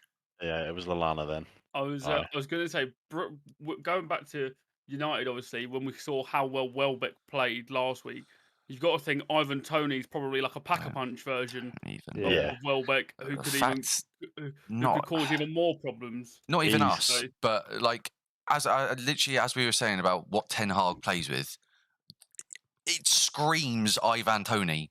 Yeah. Everything about him holds the ball Yeah. up well, We've been link up saying play it. We well, said good. it. We said at the start Not of the even summer, us. We said we But- said it during the season. Yeah, like not even the United fact should go we get him. haven't done it. I'm surprised not a single club's even sniffed. Like I think he's quality. Yeah. Obviously, he didn't I mean, bag as Chelsea, many as we. Yeah, like they need a goal scorer, and you put him in a better. I say a better team. Like, are we better? But he didn't light the league up like he did in the championship, which is expected. But you could see exactly what he can do, and in the air, he's fucking lethal. Considering he's not the tallest person. I actually, I wonder what the odds would be for Chelsea to have a sniff around him at the end. I mean, the way they're going. You know what? Fuck it. We'll throw some money at you and see if you want to come. Have a look. But yeah, it'll be very interesting today to see how they can manage an even better striker up. Do you know what it is about Ivan Toney? So you look at Ivan Toney. What height do you think he is? That's I the thing. guarantee you think he's like he's not that you tall. think he's like 6'4", 6'5". He's like 5'10" or 6 foot. He's only just about 6 foot. Yeah. But his presence on the pitch makes him look 4 or 5 inches taller. So Ivan Toney, United is 7-1, Newcastle 9-1. I mean, Chelsea aren't even on this sheet. Really? Yeah. Chelsea. I think a lot of us keep saying they don't have an out and out goal scorer. Yeah. No. They've got Sterling, who we've had our discussions about him quite a lot about whether we think how he's gonna play, but they need a striker. Like Havertz is their only option right now that I can think of. They've got Broha. That's what I mean. Like, but maybe Tuchel would rather play without one because Lukaku didn't work, Werner didn't work. Maybe he'd rather just play without a recognised striker. I know he scored the Champions League winning goal, but I don't know what Havertz is. Yeah. I don't know what. He'll come, it's one of those players. He'll come up with like a good goal in a decent game, and then we'll thrive off that for weeks. Yeah, I don't know what his best position is. I don't know what his best attribute. He is like I don't know how many players in that Chelsea team are getting carried just by the team, and obviously as it goes on. But if I was a Chelsea fan, obviously you'll be worried if you didn't have at least one number 9. Oh, I thought the keeper's missed it. Yeah, I thought it bounced over him.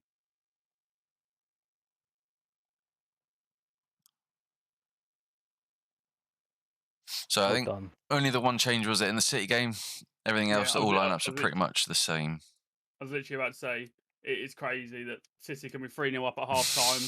Like, off the come Foden. Grealish. Have a go.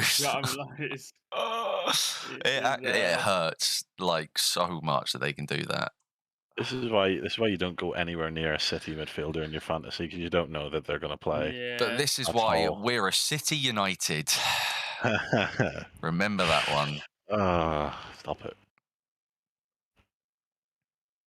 Unbelievable. Oh, I tell you what. 17 minutes now until that team sheet. I was literally I'm so excited for it.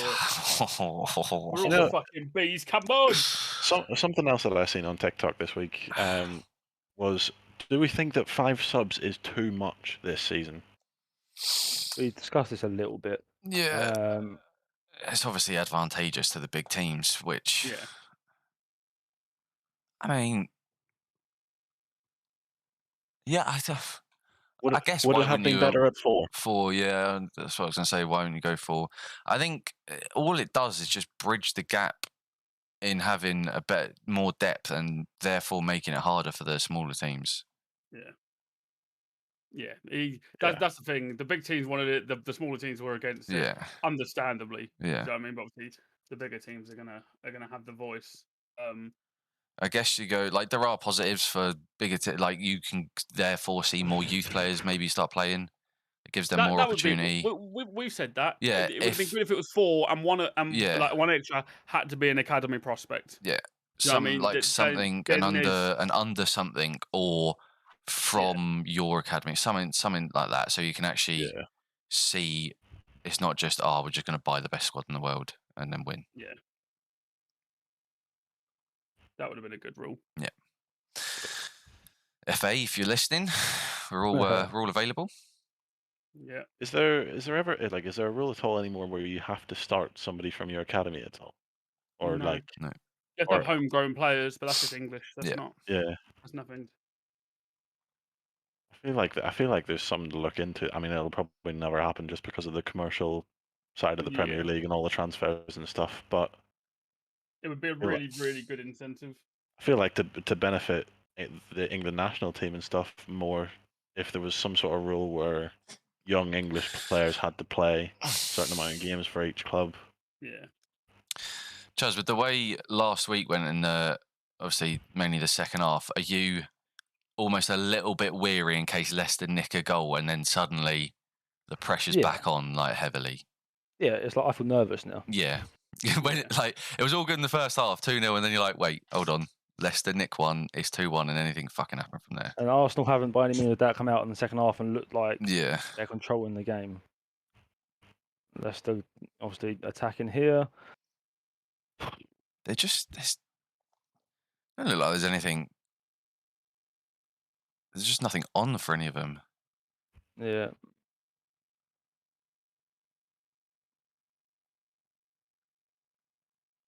If this goes 2-1, then Leicester in the game. I want Arsenal to score a third goal, Yeah. 3-0, and just see it out. That's all I want. Although, Leicester to score 2 controlling. would be good, wouldn't it? Yeah. That would be excellent. In list of things I wouldn't mind. Oh, okay. Well. Oh. Yeah. Saliba own goal. Yeah. Wait, Saliba what? own goal. Yeah. Saliba own goal. What has happened? What has happened there? We'll try and grab if anyone has a link, let us Honestly, send it our way. We can see a highlight here. I was going to say, they did just pan to him. Yeah. Yeah, I'm looking at it. They did just pan to him. I was about to mention him. If it would show the bloody... There we go. What's happened here? Can't work it out. It's a ball over the top. I can see it. Oh, okay. And they're going to score one. Yeah. Granit Xhaka has indeed scored. I tell you what, that's what you want. When we say if it goes 2-1, are you scared? And then I can calm down. You breathe again. Yeah. Oh. Good response. How frustrating for Leicester fans must that be? Yeah. You get that goal and you go, right, come on. Exactly what you need early into the second half. And then you just go and let them go at the other end and score again. Yeah, I mean the only annoying thing is the fact that we haven't got a clean sheet now. Yeah. I'm happy that Xhaka was scored though. a Jesus assist as well, Chaz. According to fantasy. Let's see what happened here. So it could be one of those dodgy ones where it doesn't actually count as an assist. Let's see what happened here. Oh. All in. Yeah. Oh, that's so poor. Keeper, what are you doing? This is what I was saying. Why have they not signed a first choice keeper? Oh, that's awful. I didn't see the own goal, but you get a lifeline like an own goal, and to throw it away, do that. You'll be fuming. And that makes me happy that Xhaka scored there. Like people that have watched the Prime documentary, like Xhaka is quite clearly a very nice person and is quite a big part of that Arsenal team. So to see him score, to see him smile, it means a lot for an Arsenal fan. Because I was actually at the game where Xhaka took that captain armband off, threw it on the floor, took his shirt off and threw it on the floor, and the stadium did not react well to it at all.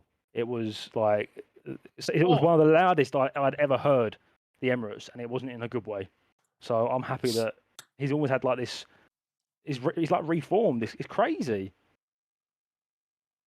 I think he's on the ball there. I was going to say, Gabby Jesus has scored 2 and assisted, whilst Haaland's got his 1 measly fucking assist, and he's my captain. So, Chaz, I will be expecting payments each week. Apparently it's being checked, so let's see what happens. I look over to the City game, and Grealish is just in the wars again. I think it's being checked. Yeah, it looked like the ball did move a significant amount. Is he dove? Let's have a look here. Didn't look like there was much contact. He's hit the leg. Ooh, it looks He's like he's kicked the kicked leg, him. and I apparently the see check's that. completed. Oh, That's interesting. get him booked for diving! Bastard! Yeah, yeah. I mean, Absolutely. from what I could see, it did look like there was clear He's kicked contact the on the leg. shin. Yeah, it looked like he did clip his leg, to be fair.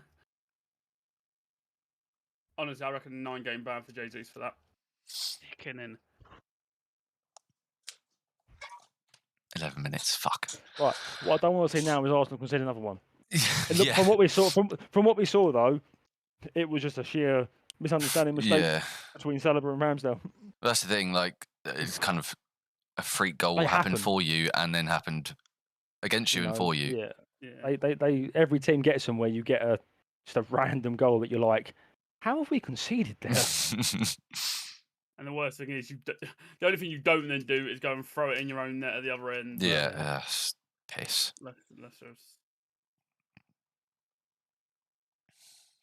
Again, though, 3-2 instead of 2-1, 3-2, unless they're back in it. But the thing is, couples, one does bring two. one does normally, bring if two, we go in a numerical order. We've learned that much. and two brings third, and suddenly we're all happy. Yeah. And then 94th minute, Jamie Vardy. It's been a very good start to the second half though. 10 minutes, 2 goals. It is, It's like the same as the first half. The first 10, 15 minutes, both teams having chances and actually playing. Wonder if Arsenal would just then go, right, we'll turn up a gear then. Yeah. it is well, that's what I'm 2-0 to looking for. Leeds at 2-0 St to Mary's Leeds. with Rodrigo bagging a second. Wow.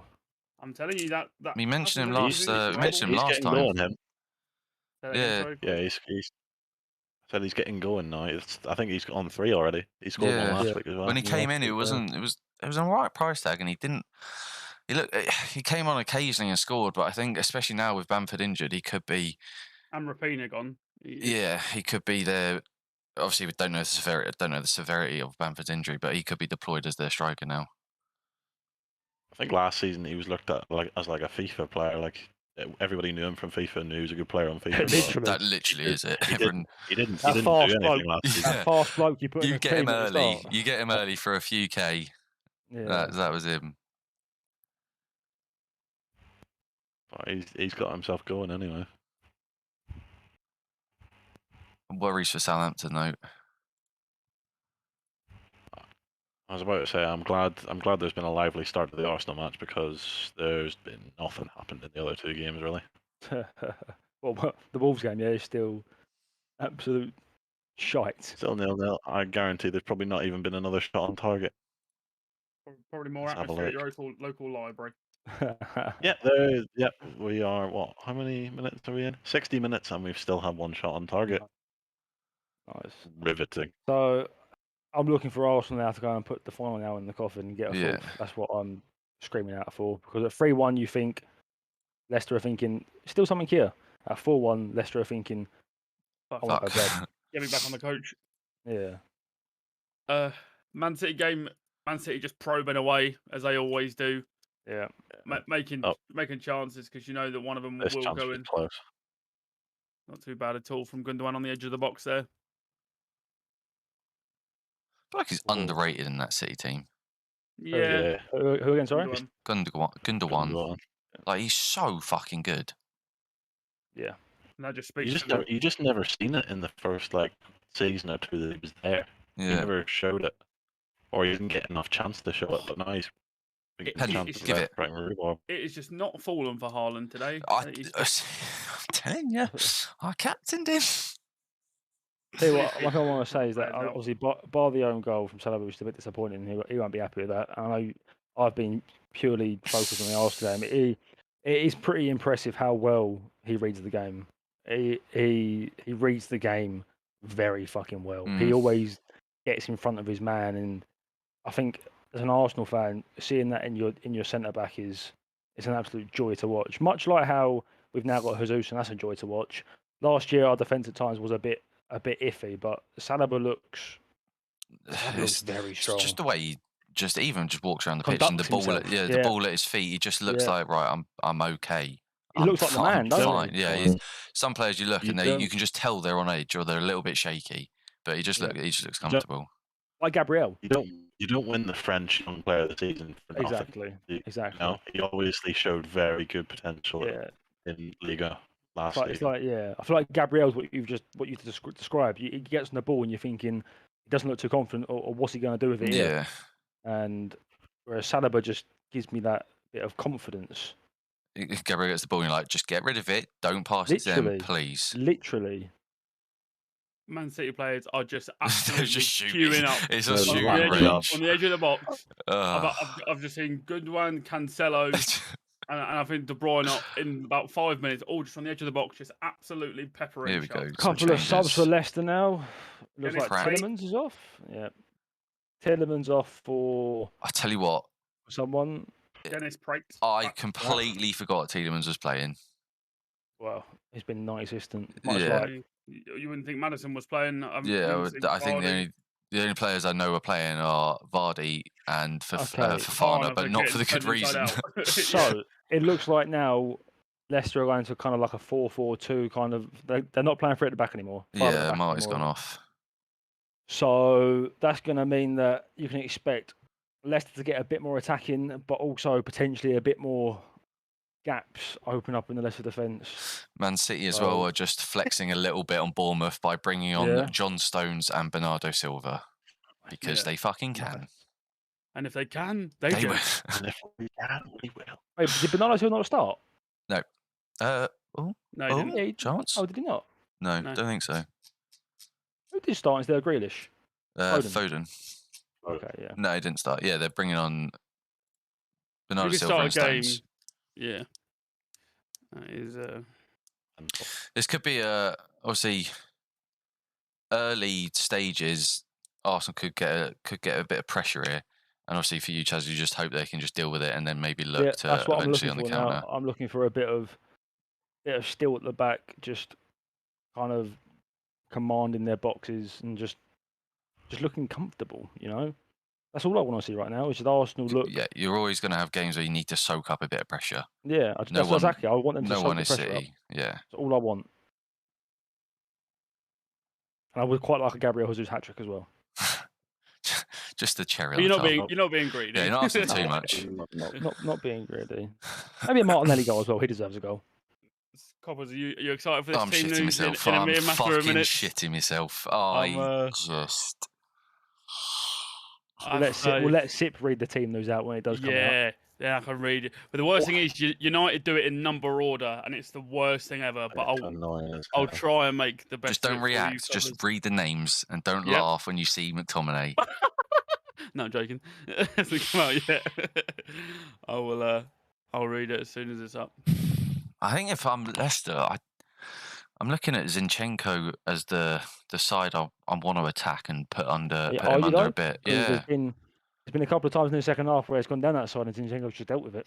I feel like that's more chance. I think is Saliba playing on the left as well? No, he's on the right. Yeah, so I think that's where Daka's going to be playing. Yeah. Brighton have just had a chance against Newcastle there where they really should have scored. Sounds like Brighton are the team that's having the more clear cut. Kind of.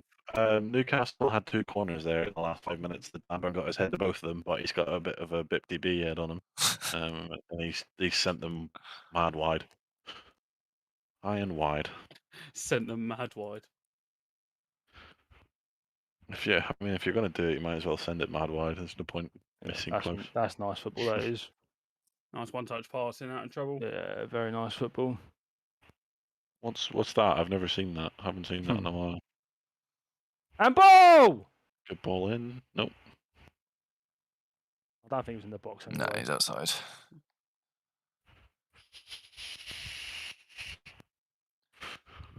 Are you feeling, Covers? I am. Oh, it's good. You know what? It's the same as last weekend. Arsenal are going to win. City have now won. And now I have to watch United play. Yay. Lucky me. Yeah. Fuck. Well, at least next week you play last. Yeah. On a Monday. So my Monday is going to be the worst Monday. Like, Mondays aren't great, let's be honest. But this Monday coming up is going to suck. It's going to be the most Monday you've had in a long time.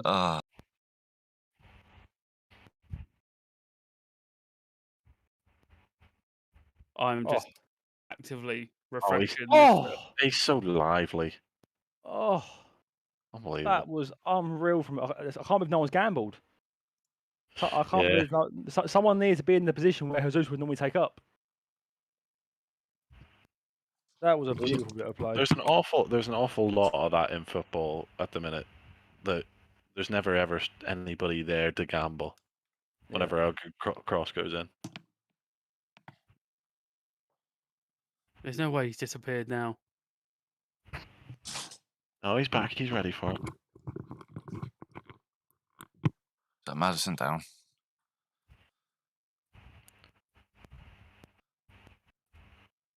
Come on, United's Twitter. Oh shit! It's actually coming out. I'm refreshing. Ooh, I'll read it in pure number form for you, so you can. No, read in position. What's this from Jesus, by the way? I'll try my best. Just watch this. Look, it's just look. Why is no one's Oh, who's that? Back stick? They just stopped. Is that Gabriel?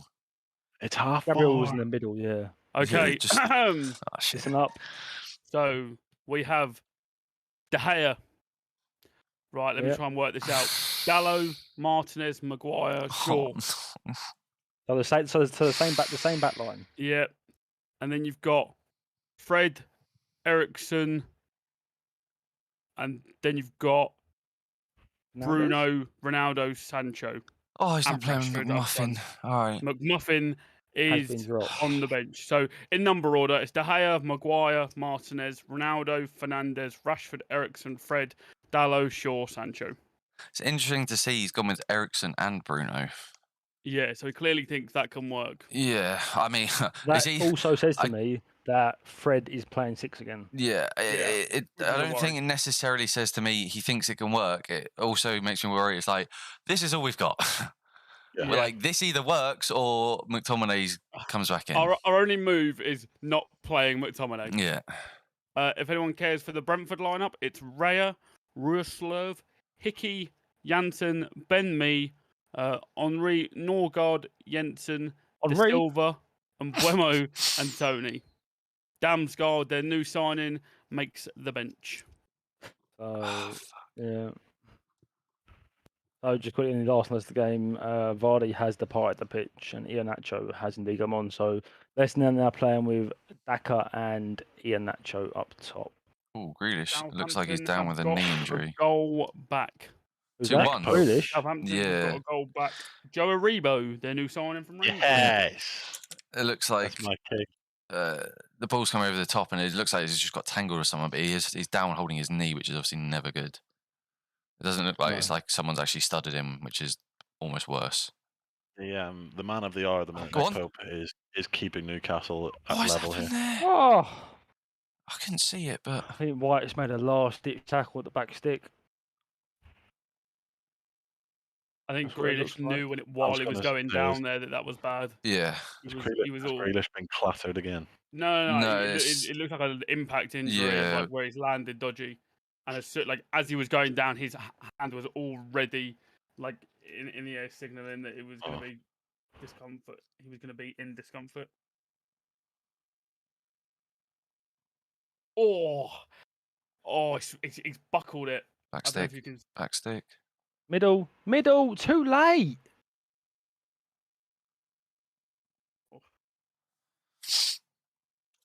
I want to see what happened in the Arsenal defence there. I want to see if it was a last-ditch challenge from Ben White. I should have gone there. Oh.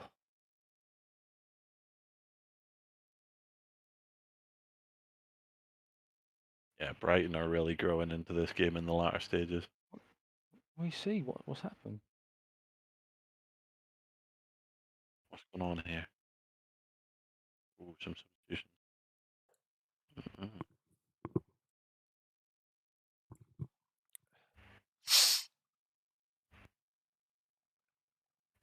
Nervy 30 minutes, Chaz. 20 minutes. good math thing. I feel like just being a spectator, I can kind of sense a bit of nervousness around the stadium. Yeah. So Especially when they get a chance like that. yeah, I mean next 10 minutes, I'm really looking for just do the donkey work and just Yeah, get the dirty keep work the out of the ball way. out the fucking net. Sounds simple, doesn't it? Boys, Really? as simple as it is. Yeah, just keep the don't let them ball score. out of the fucking net. No. Too much. It should have gone out to Saka straight away. You're miles ahead of us in terms of like what you can see before Oh, we see really? it. What Yeah. minute are you on? No. It's just like the split second. Obviously, Yeah. Okay, I hear you. You said it was 2-1 Southampton, didn't you? Yes. Yeah. Yep. Okay, let's make sure the scores are good. I feel like Arsenal could do with potentially making a change. Would you see that Fabio Vieira come on at 3-1? I don't think it's that. Yeah, I don't think it's that game. No. I think he brings on Tierney. I think he takes off his and brings on Nketiah. You bring Vieira on if you're 3-0 up against Bournemouth. Yeah, you don't introduce him first game. Yeah. You want one of those or like a cup game. You want one of those comfortable games. Oh, fuck's sake! Oh, you cannot be Jesus! conceding from there. That's a lovely. I didn't know that they scored, but yeah, Zip said my questioning has been in line. That is the not what you wanted to see. Obviously, now 15 minutes plus added time. Leicester are right back in this, and they've looked a little bit more lively in this. What we expect as a fallback. That's a poor angle. Yeah, you've got to save that. For his, I don't think you've got to. So look how fast he's gone through his legs, mate. That's not near post. That's you can't really. You shouldn't be conceding. Yeah. That angle at the near post. Yeah, he should have done better, but I mean, oh, that is so frustrating. Oh, was that Haaland coming off in the City game? Yeah. And Alvaro's yeah. With 15 minutes left. Is that Ben White off? Yes, sir. Oh, Tommy Yasu.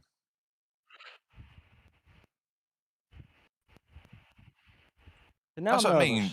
I'm even more nervous. That's what I mean. For you, your defensive depth is what I think you have. If obviously Tommy Yasu does stay fit, 'cause I think it's quite good. Now the feeling around the stadium is going to be even more nervous than what it was 5 minutes ago, and this is Now I'm getting I'm annoyed. I'm very annoyed. But it's not as if you're being fully shut out the game. That's the. Come on!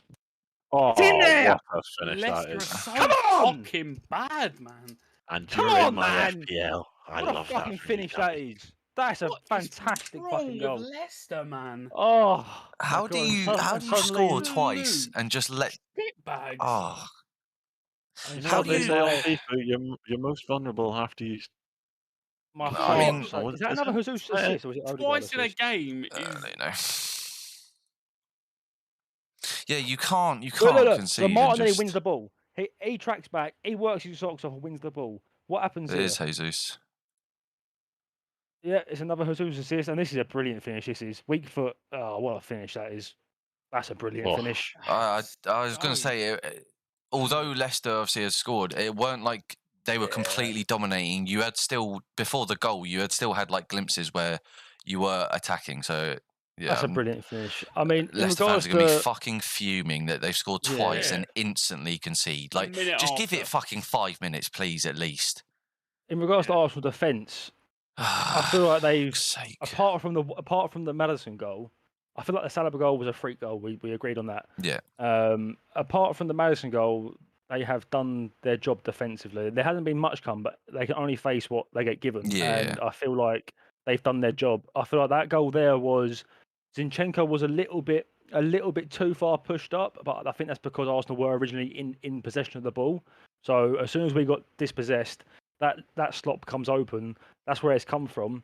And then the goal itself, look, Ramsdale will be fuming that he's conceded that goal.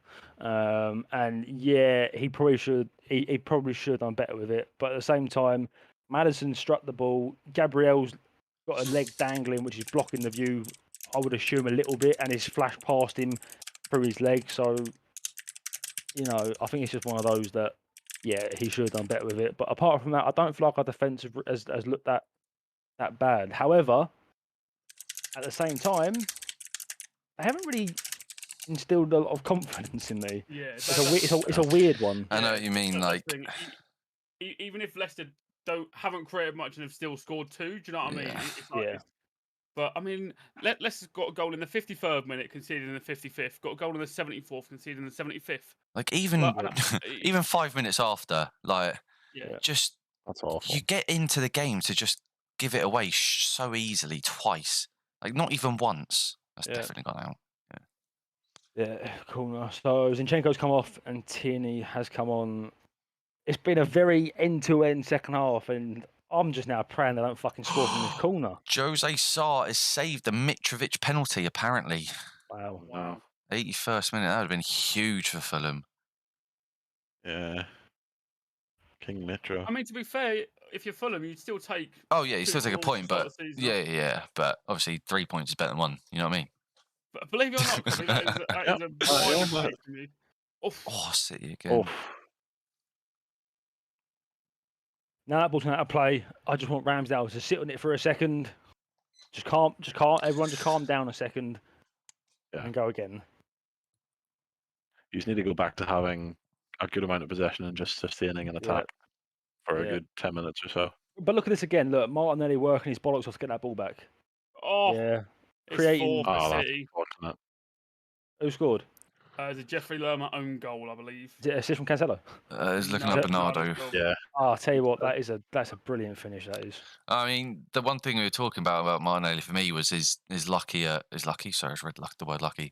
His final product, and that's obviously what you want to see, especially for you as an Arsenal fan. Those type of goals, because that is literally the difference that can change games. Like, it's not an easy chance, but you take them every week, and then you're laughing. The third time Partey's done incredibly well to win that ball back, and his pass has just been lackluster. It's fucking infuriating. Can I just say? Go. Cancelo assist. City haven't even. City haven't even got out of Really? The Cancelo assist. Yeah. I've got Cancelo as well. Nice. City are pretty much in neutral at the moment. They're just chilling.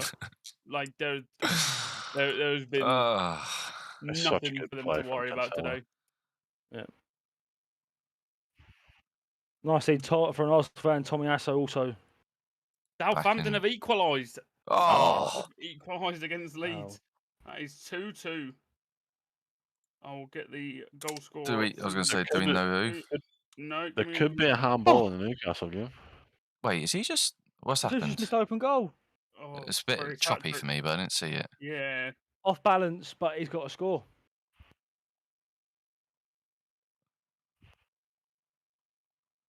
It's Carl Walker-Peters. I took him out of my team this week. Oh. Oh yeah, you got to score that. It's again though. It's like the corner. How is he just standing there in that much space? Yes, that is obviously good from him, but it's obviously like Leicester defender. What the fuck are you doing? Donkeys. Oh, why did I take him out?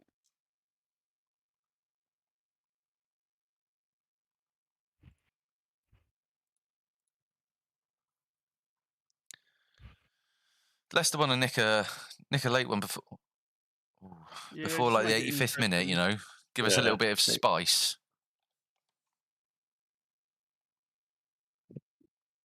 Took him out my team, bastard.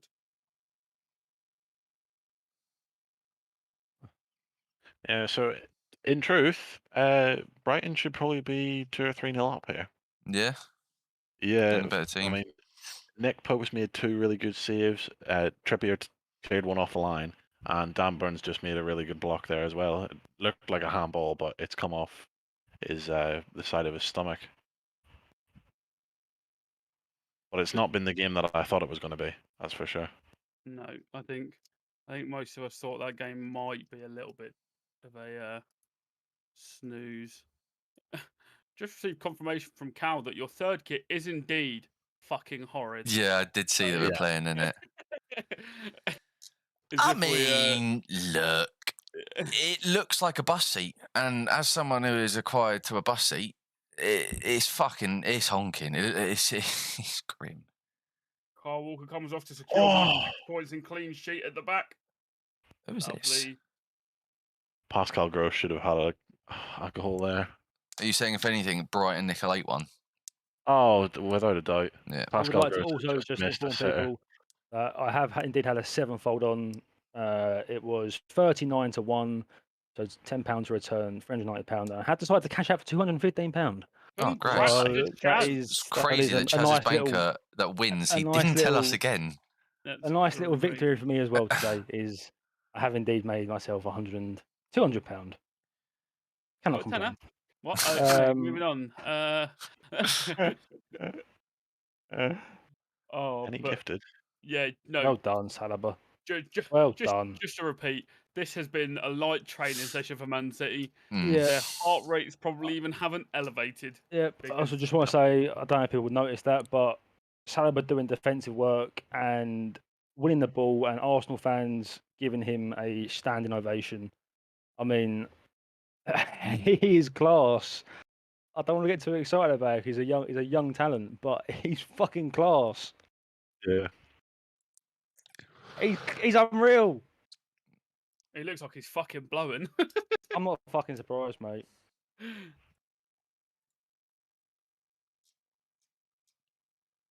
This is a man that's been sort of frozen out to the side at the minute. Well, when Martinelli's playing the way that he's playing, it's difficult. So Saka coming off the pitch, Martinelli. I was going to say, if anything, he gets in over Saka. And Jesus coming off the pitch as well. He's going to be fuming that he hasn't had a hat-trick. Hat-trick, yeah. But 2 goals, 2 assists. Contributed to all goals. I'm going to put it down quite easily as man of the match would be Gabi Jesus.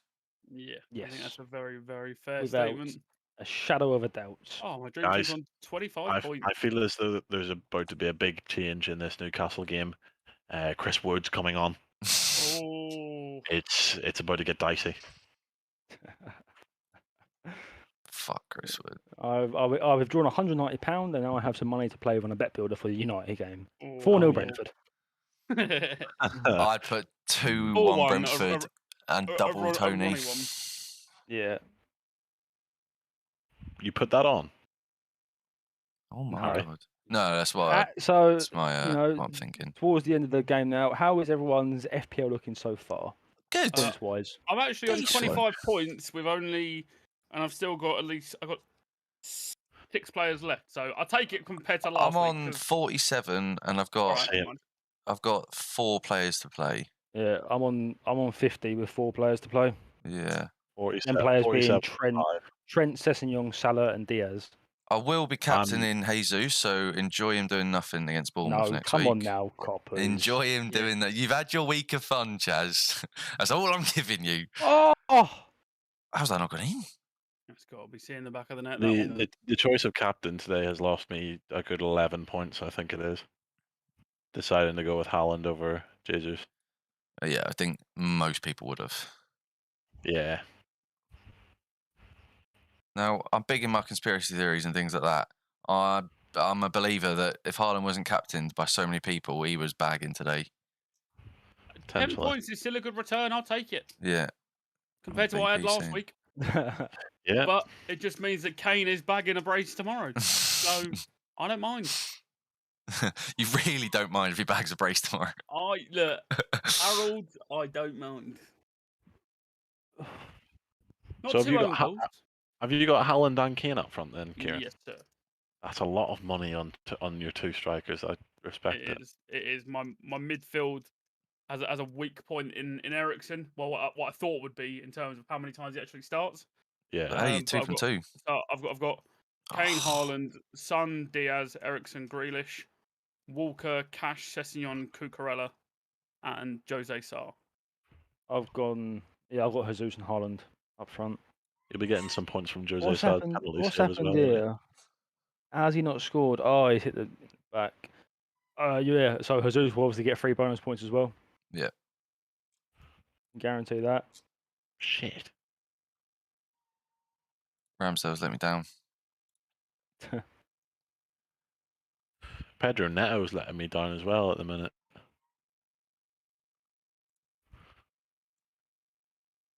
Oh, what's going on there?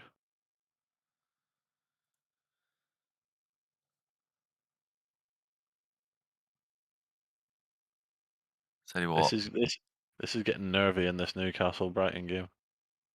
Is it still 0-0? Yeah. Still 0-0. Newcastle on the attack at the minute. oh, fuck. Sort of just about to cross over to the 90. Yeah. 40 minutes till kickoff. Oh, Corner Newcastle, Chris Wood's on the pitch. Chris Wood, you mean Big Dan Burn? Yeah, but he's got a BIPDB head, as I said before.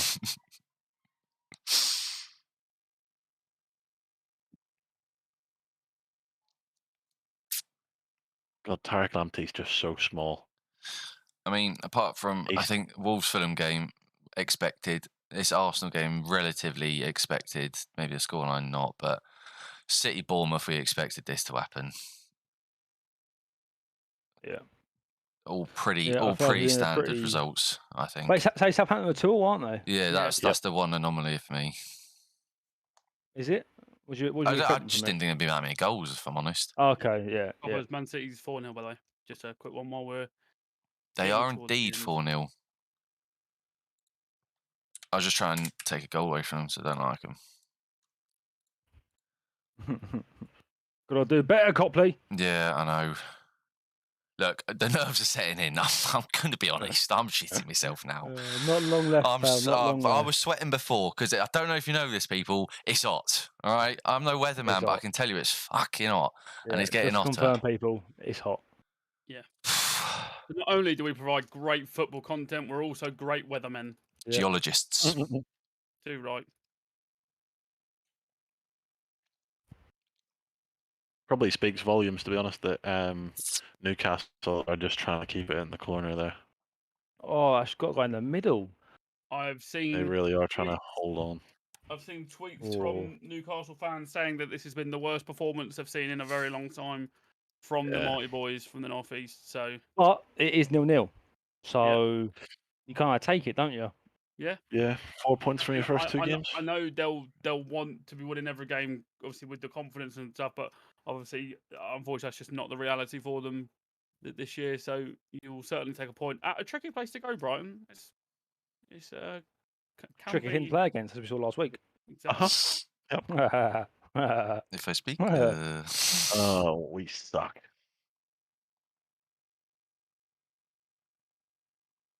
Home phone ringing in the background, doing my nutting. Gilbert should be answering that, to be honest. But Gilbert's passed out in the toilet somewhere. good lads. I Sounds haven't like me seen in him. Newcastle. For the record, I haven't Gilbert's actually Chaz's seen him dog. today. Yeah, yeah, it sounds like Josh in Newcastle. It really does. But Gilbert's is because he's tired, Josh, not because he was intoxicated. Intoxicated. 5 minutes to be added on. That's quite I a love lot. a tactical whitey. Wow! How's that a free kick? How's that a free kick?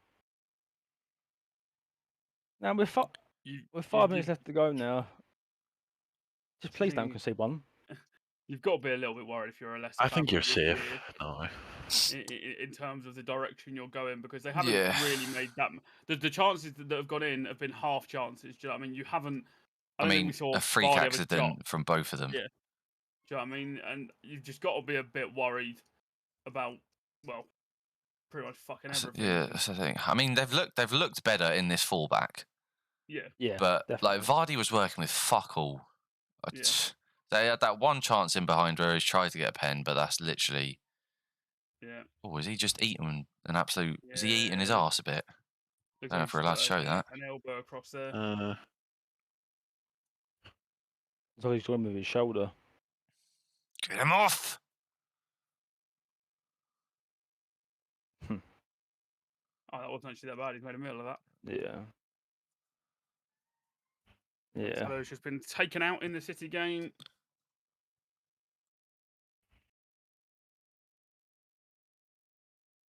So even at 4.5 minutes left, I still sit here nervous. I shouldn't be feeling Really? like this. No, you Yeah. shouldn't. I'll tell you once again, Saliba just winning the ball in the air like he has done all fucking game. Once he's been without Jesus, he's been my probably up there Martinelli today. He's been phenomenal, absolutely phenomenal. If I had to give it to someone in the City game, I'm going to go Kevin De Bruyne. Kevin De Bruyne. Kevin De Bruyne. It could be a few of them. Gundogan's in with a shout. Gundogan, yeah. Yeah. That's it. Full time at the MX. 0-0. What an absolute blind. Yeah, I'm really glad I had that on my main monitor. Yeah, like Jim watching Wolves Burnley. How'd your bets go today, Josh? So what me and two of the boys in work do is each of us pick two teams. We put £2 each on. Okay. My picks were Ipswich and Wickham. Ipswich have won 3-0. Wickham have lost 2-1. Arsenal's come in for us. Aberdeen aren't coming in at the minute. And then Mönchengladbach and AC Milan are to play later on, but it doesn't even matter anymore. Oh, I'll say if I didn't cash out, if I had a bigger set of Gonads, I would have indeed won £400. But you know, you take but you take 215. Yeah, Don't you? Yeah. It's all about knowing when to say enough is enough and taking. Stop. Exactly. I can tell you, I was not having fun watching them scores. Is there one more goal in this Arsenal game? Tierney, shoot. Oh no. Oh, that's a good save. I think that wraps up the City game. Yeah, that's City done. Absolutely cruise to victory. Yeah. With absolutely. They'll probably have a zero full training goals. session tomorrow because they didn't bust. Didn't do it. a Yeah, gut. like that was routine. That was not difficult at all for them. So what we'll do is after these 3 o'clock games, we will be saying au revoir to the powerhouse, Josh J, and we will be getting Aaron on for the 5:30 game. I think we will take probably a 10-15 minute break. Yeah. Yeah. And then we will discuss some 3 p.m. games and obviously build up to the game that we are all now excited for. Okay, not all excited for. 2 of you are. Look, Not excited. What's your team Not play? a fucking chance am I excited. No? No Okay. way. It makes you feel any better. If you now win tonight, I'll be in the exact same spot as you tomorrow watching my team play. So, in a game, we're more unlikely to win than you are tonight. So, I think you're going to be okay. I don't think I am. I just wanted to say thank you for having me on it. What You're the more than Boys welcome. is all about is sitting here watching football and having good conversation, and that's exactly Exactly. what we've done. It's been fun. And there will be plenty more times where you come on. For now you First like reserve. you like the super sub. Can I just say Yeah. that You full are time Ollie. at the what is it? St Mary's Stadium, Southampton's ground. Yep, St Mary's. Yes. So an unbelievable comeback from them. 2 goals down at half time to come back and draw 2-2 and take a point. You'll take that if you're a Southampton fan. Yeah, definitely, 100%. 2-0 down to come back and I mean you'll take it, but you won't be happy. No, you were 2-0 down in the first place. Yeah, that you even got to that point. Yeah. Why is my cam quality so bad on YouTube? Yeah, mine's awful as well. Yours is better than mine. Yeah, yours looks I need to alright on invest my in end. It's just Chaz's. I need to invest in Copley's cam. Oh, never mind. How much was your cam, Copley? $64.99. Oh, is that it? Yeah, it was reduced from like 109. Okay. It's just the Logitech Streamcam, is it called? Can you link it to me, please? Yeah. If it's still reduced, I don't know if it is, but. And it is 0-0 in the Wolves Fulham game. I tell you what, missing that pen. I know it's completely irrelevant to the Premier League. However, QPR have equalised in the last minute, and the goal scorer is none other than their goalkeeper. Oh, which is always a nice from a corner. A nice thing for the fans. I would assume it's from a corner. Yes. The cam's at 96.90 is the issue. It's only gone down a little bit. There is Arsenal 4, Leicester 2. Game over, and I'm happy with that. Yeah. I feel like a relatively comfortable win. Well, I feel like compared to the so we'll speak about this more in depth in a second, but compared to the Crystal Palace game where I felt nervous in our defence, I didn't quite get that sense of feeling this game. I felt a bit more comfortable than what I did last week. So yeah, I'm happy. 2 games, 2 wins, 6 goals scored. I can't Very much complain, better can I? starts. Yeah. No, exactly. So before we do quickly break, before we discuss 3 o'clock games and the 5:30 kickoff, I want to say thank you to Josh for joining us. Well, much appreciated, and we hope you enjoyed it. And there will be times in the future where we'll be having these conversations again. But Copley, if you're ready, for now, we will be back in, should we say 5:15? 5:15. We'll see you then. 5:15. We'll see you then in a minute.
And welcome back, guys, after our short little break. Josh J has turned into Aaron, and I haven't changed his name because I am an idiot. You are one There job. we go. Aaron is here. Welcome, Aaron. How's your day been, mate? I'll start with It's that. been all right. I'll be honest. Chaz. You may not know we're live. Chaz, Yeah. Wait. we'll let him know. Chaz, we're back on air. Just What's warning happening, you. people? I know. Okay. I saw. Okay, My good. day was good. I was blessed with an air-conditioned office. Lucky Oh, bastard. I was keeping an eye on the boys stream. You know, big up the supporter, and glad. I'm just glad we've got 3 points again, mate. So Yes, indeed. yeah, fantastic Saturday, and I get to watch United with you. Yeah, Excuse me, what's that? Yeah, biscuit. so lucky. Yeah, I mean, we said we'd briefly touch on the games. I think a lot of the results are what we expected in terms of who got the points. I think Arsenal, the scoreline doesn't really represent it too well. There were a couple of freak goals, but pretty confident game, comfortable game, and Gabby Jesus showing what he can bring. 2 goals, 2 assists.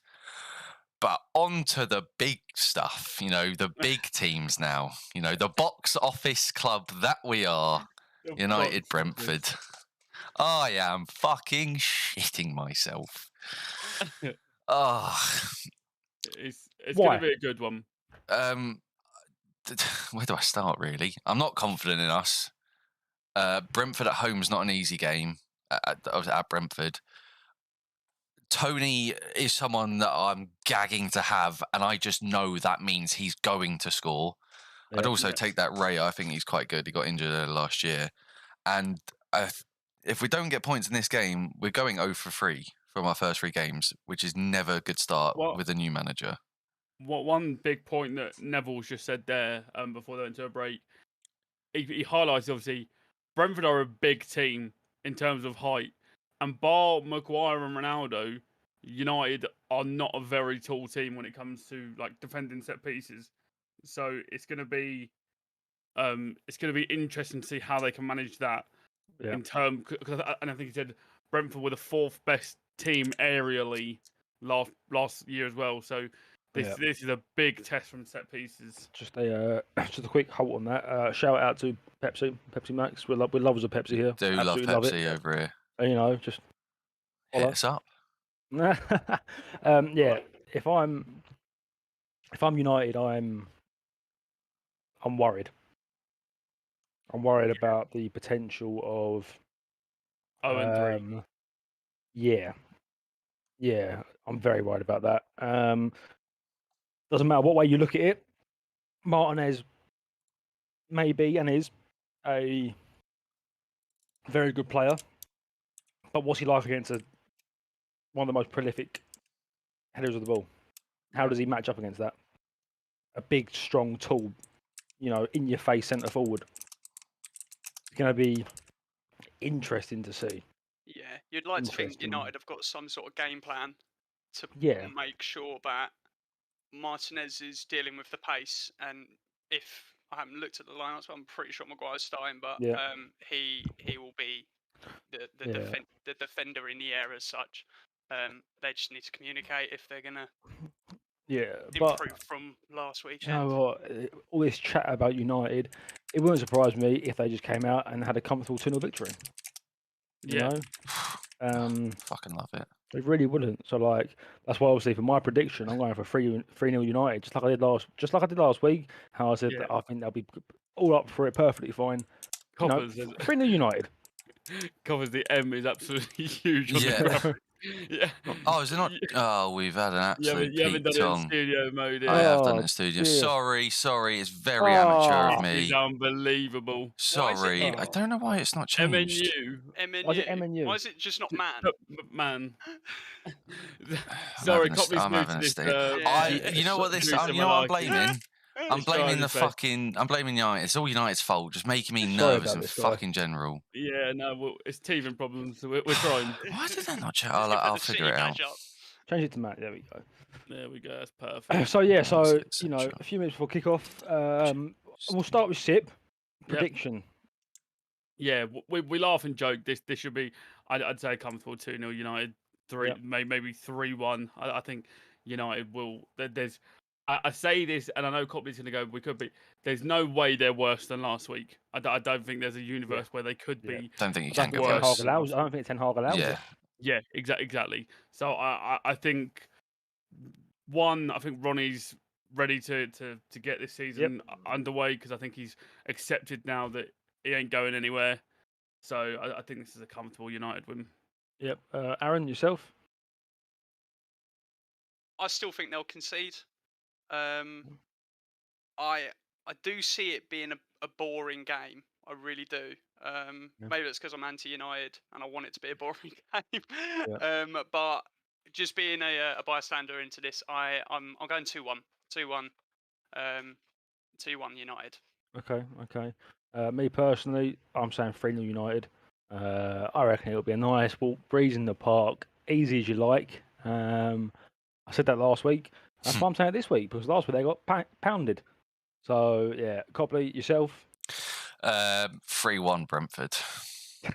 Boys, do you want to swap tops a sec? I know I've got this on, but we can swap if you want. Bro, Tony is scoring 2 goals today. The mighty beads.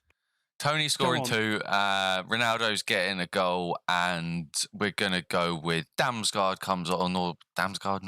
What is one of them? Yeah, he's gonna come on and bag on his debut because why not? Give him some confidence. Fuck off.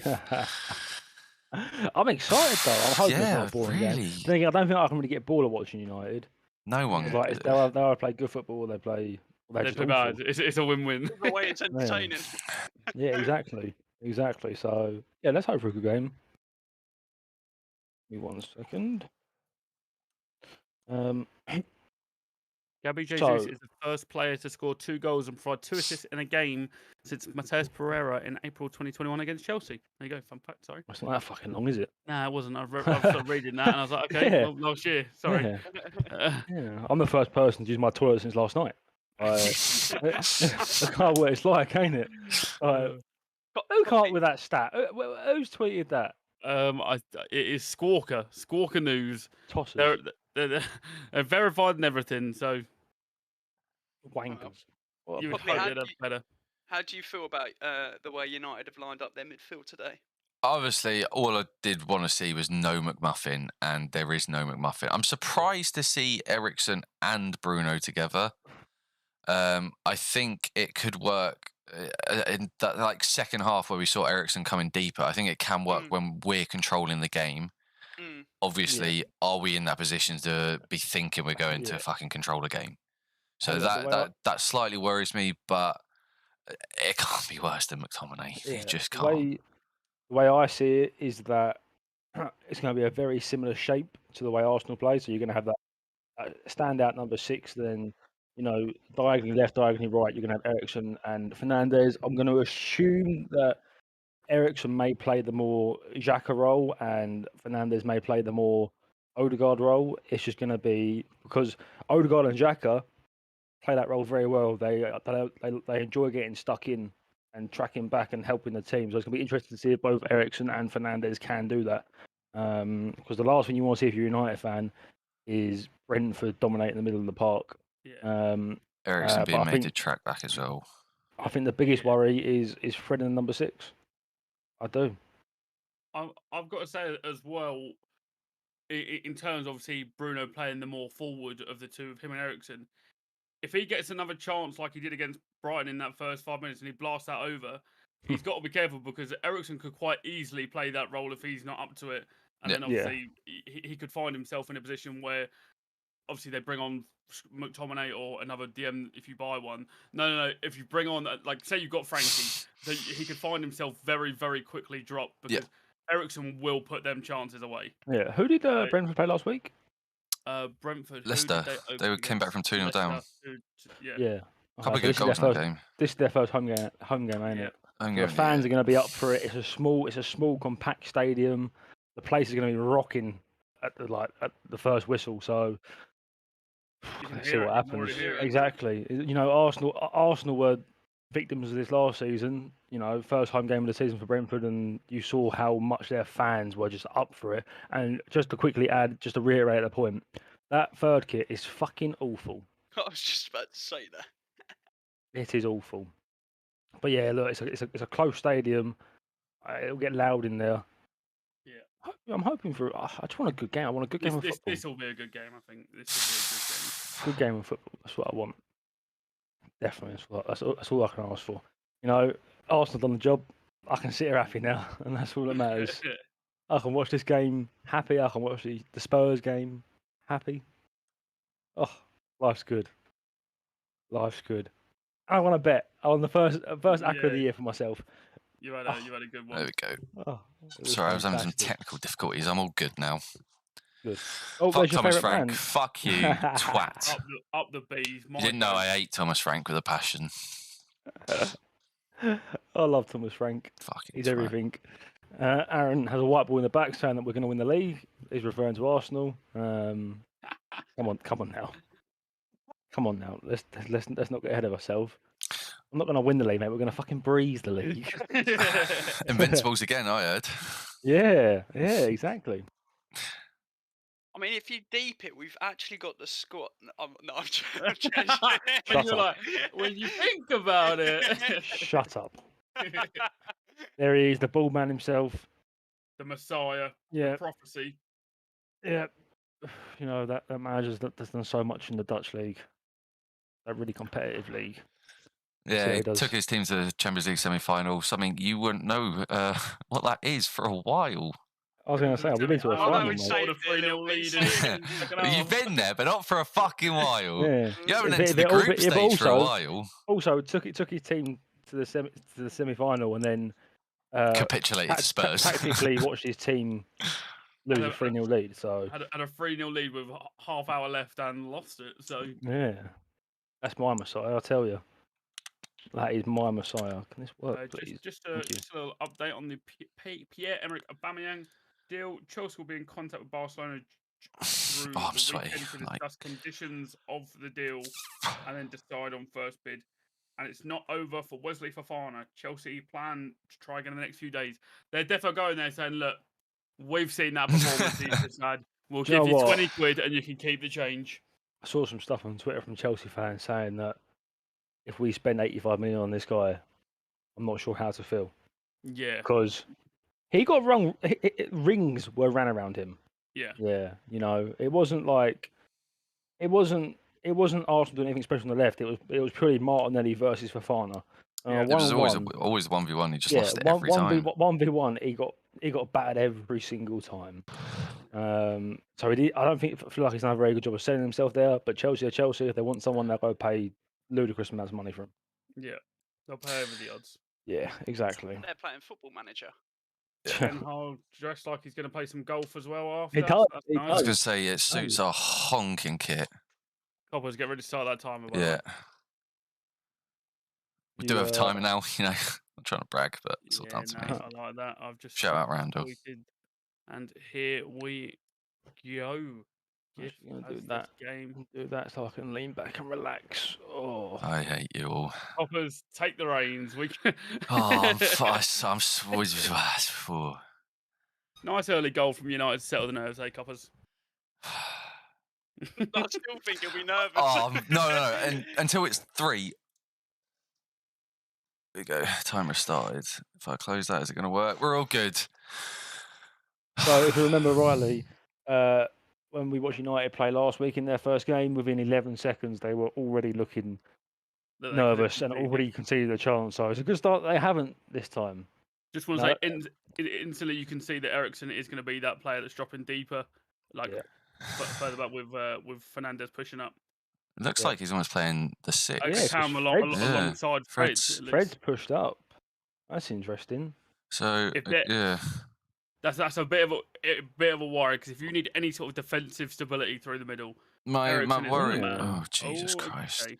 My worry was a counter attack, him tracking back. So if he's already deep, then maybe that's all right. Eriksen to get booked could be a potential.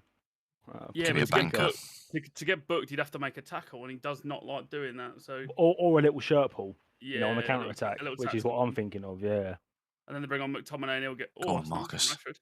Here we go. That's lovely. One more. Nice bright. If he just lays that one off, we're already in. Why is he I gone mean, down? Stark United know. is as bright as their fucking kit, and that's bright. Hey, maybe it's the thing, you know? It could be the good Potentially. juju. Ugly kit, good Potentially. performance. I'm clutching. It'll be interesting to see how the game is dominated in the middle of the park. It looks like we discussed last week in the second half. Ericsson obviously played in front of the fence and controlled the game at the pace that he wanted the game to go at. It looks like it's going to be very similar. Yeah. Just sitting Ericsson there, the strings, controlling the pinging game. balls. It's nice to see that he hasn't deployed. That he's deployed Fred as more like a number 8 instead of like a number 6, because Fred as a number 6 is Awful. awful. I It's think not Fred's strong or role anything. here is to Where's win the ball back and Maguire? give it to Ericsson, Yeah. and then Ericsson can dictate it and ping it wherever he wants. Yeah. Am I Like a little terrier, just runs around chasing the ball. What's up, Coppers? trying to find Maguire? He's right centre back, ain't Yeah, I think my old age of eyesight's going. You are getting on a bit, he? Coppers. You are getting on a bit, son. 87, This is aren't you? taking a few years off my life as well. Oh, to be fair, Arsenal, even though we won 4-2, they took a few years of my life.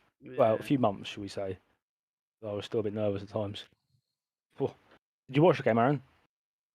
No, I didn't, mate. I tuned into you lot. Had a little listen.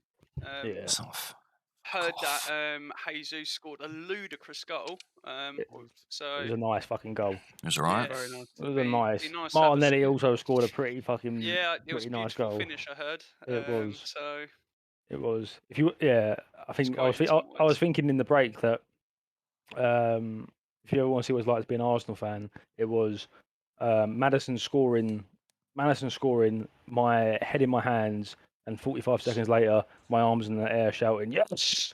Watching the replay and then seeing a goal go It in. was a roller coaster of emotions. Yeah, it's nice.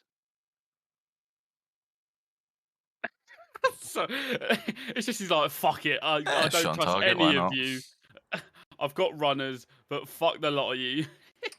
Oh my word! That's a shot on target, though, isn't it? Make the keeper Yeah, work. there you go. That Made is the a shot. keeper work my arse. He just picked that Well, up. if he leaves it, it goes in, doesn't it? Anyone who's got his Raya in goal for the FBL, you'd be loving that. I quite rate him. Yeah. The thing is, Yeah. he'd be good, but you know Brentford are good for at least Right. 1-4-0 loss a year. You know, so there's your first example of Tony sticking to Martinez's hip, the ball going from Raya straight towards Tony, and Did that's Harry going to Kane. be, as Neville has literally just said, Yeah. Martinez is going to be targeted all fucking game, and you can't blame him because I don't see any 50-50 header. I don't see Martinez beating Tony in the air. I don't see many players beating Tony in the air. But at least against fucking Maguire, leap. there would be a chance. Yeah. You know, you look at Martinez now, mate. He looks like Kante. Yeah. He He's looks about as tall tiny. as Fred. He's tiny. Yeah, he is really tiny. is. I'd fancy my chances in a 50-50 with him. Yeah. Oof. Fucking hell. just never look sure. Not Luke, but look. That's what they're going to do. Yeah. That's what I'm saying. That there are even the likes of Ben Mee. That's what I mean. You've I'll but get then PTSD when you look at it, yeah, from corners and set pieces, you've got Maguire and Ronaldo against the tall Brentford side. That's worrying. And you look at that stat there: goals from set pieces. Brentford being the team that have scored the fourth most goals from set pieces. So this is clearly their bread and butter. It's going to be interesting. They had some good set pieces last year where Tony would just peel off around the back and would just be standing there free. Yeah. So it is a big worry. I would say that's probably a high ball into the box is probably their best bet today. I feel like they're gonna dominate. That was to see. Sorry, Chaz, carry on. Also, that was something you don't see from De Gea often. I was Kicking just it to the about to say that. I player, was going to touch on that. I was going to say it's nice to see De Gea's taken our constructive criticism well and is starting to learn to pass. I feel like that would have been like over the last week and probably during pre-season, that would have been a core of his like pre-season training would be about his distribution. Yeah. Because there's no questioning regarding the shot stopper. There's questions surrounding his distribution and the way that he commands his box. That would have been a place that would have been like heavily targeted for Ten Hag, I feel like. Well, you know, Brentford don't have as much control as what Brighton had, and that's a good start for a United fan. You're happy to see that. My issue. I don't know if it's because it's my team. You may be able to chime in with how you feel. Someone gets near the United box, my heart just goes. Yeah. That's any support, mate. I'm Eriksen, like that. Eriksen getting vigorously booed as well, may I add. That's a bit sad. He helped him. Did right for them. He did. Yeah, he helped them. He helped them. Can't really begrudge anyone for going to the likes of United. It's just the way it goes. I don't think that Brentford player actually had that much contact against him there. No. He's seen a foot going up and going, I'm going down here and selling Who this. went down and made the most meal out of it? Yeah. That's that Aaron Hickey as well, isn't it? Yeah, man of the match last week. That's one of my biggest pet peeves in football is when someone goes in for a terrible tackle, pretends to be injured as well, in the hope that the ref will be like won't actually see it for how it is.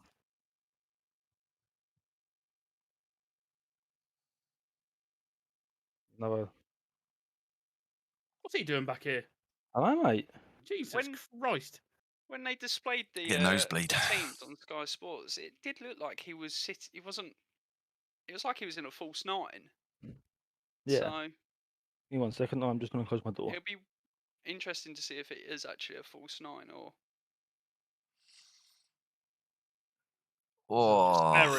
This is a very high line. Very interesting tactic from United here. It's a high line, isn't it? It's almost like they've said we don't want them in our box because we don't trust ourselves. Dropped so deep there.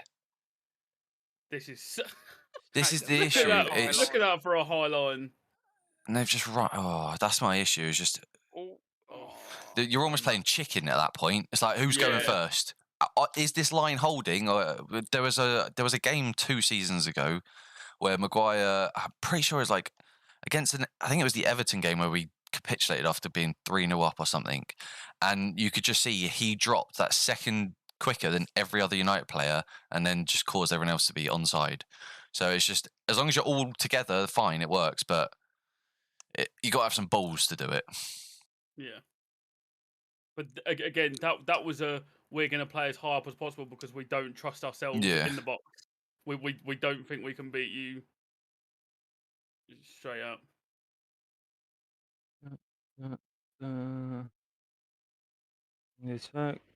Oh my god!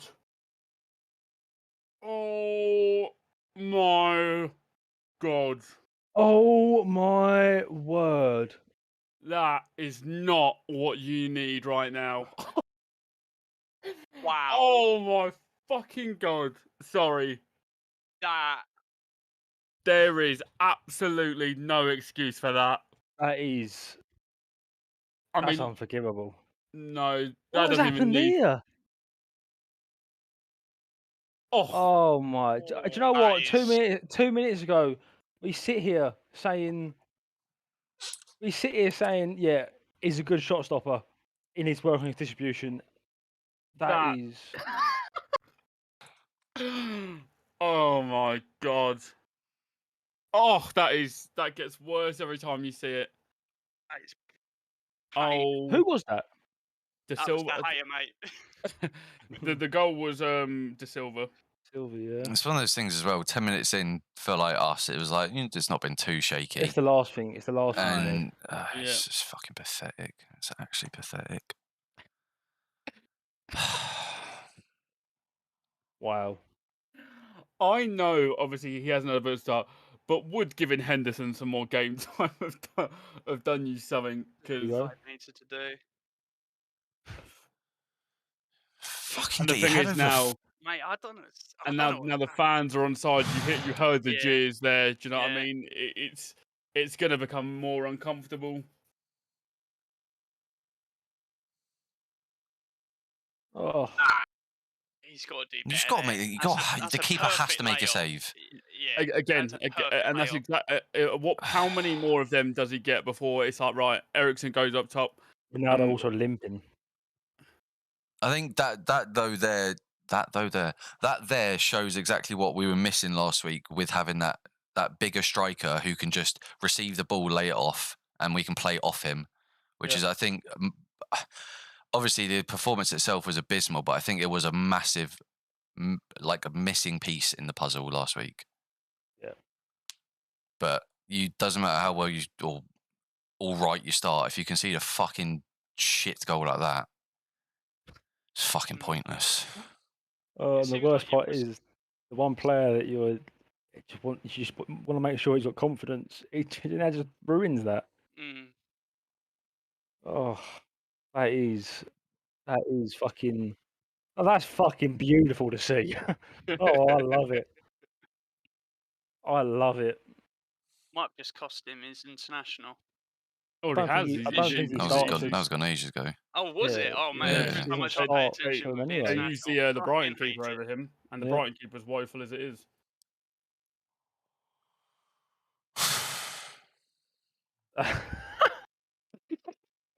I can't help but laugh. Yeah. The only thing we always say, it can't be worse. There's no way, and somehow United manage it. United manage it. Chaz, I'm just saying, you got to predict 3-0 for United every week. I know. I know. Oh. It gets worse every time you see it. Every time you see it. Every single time you see it.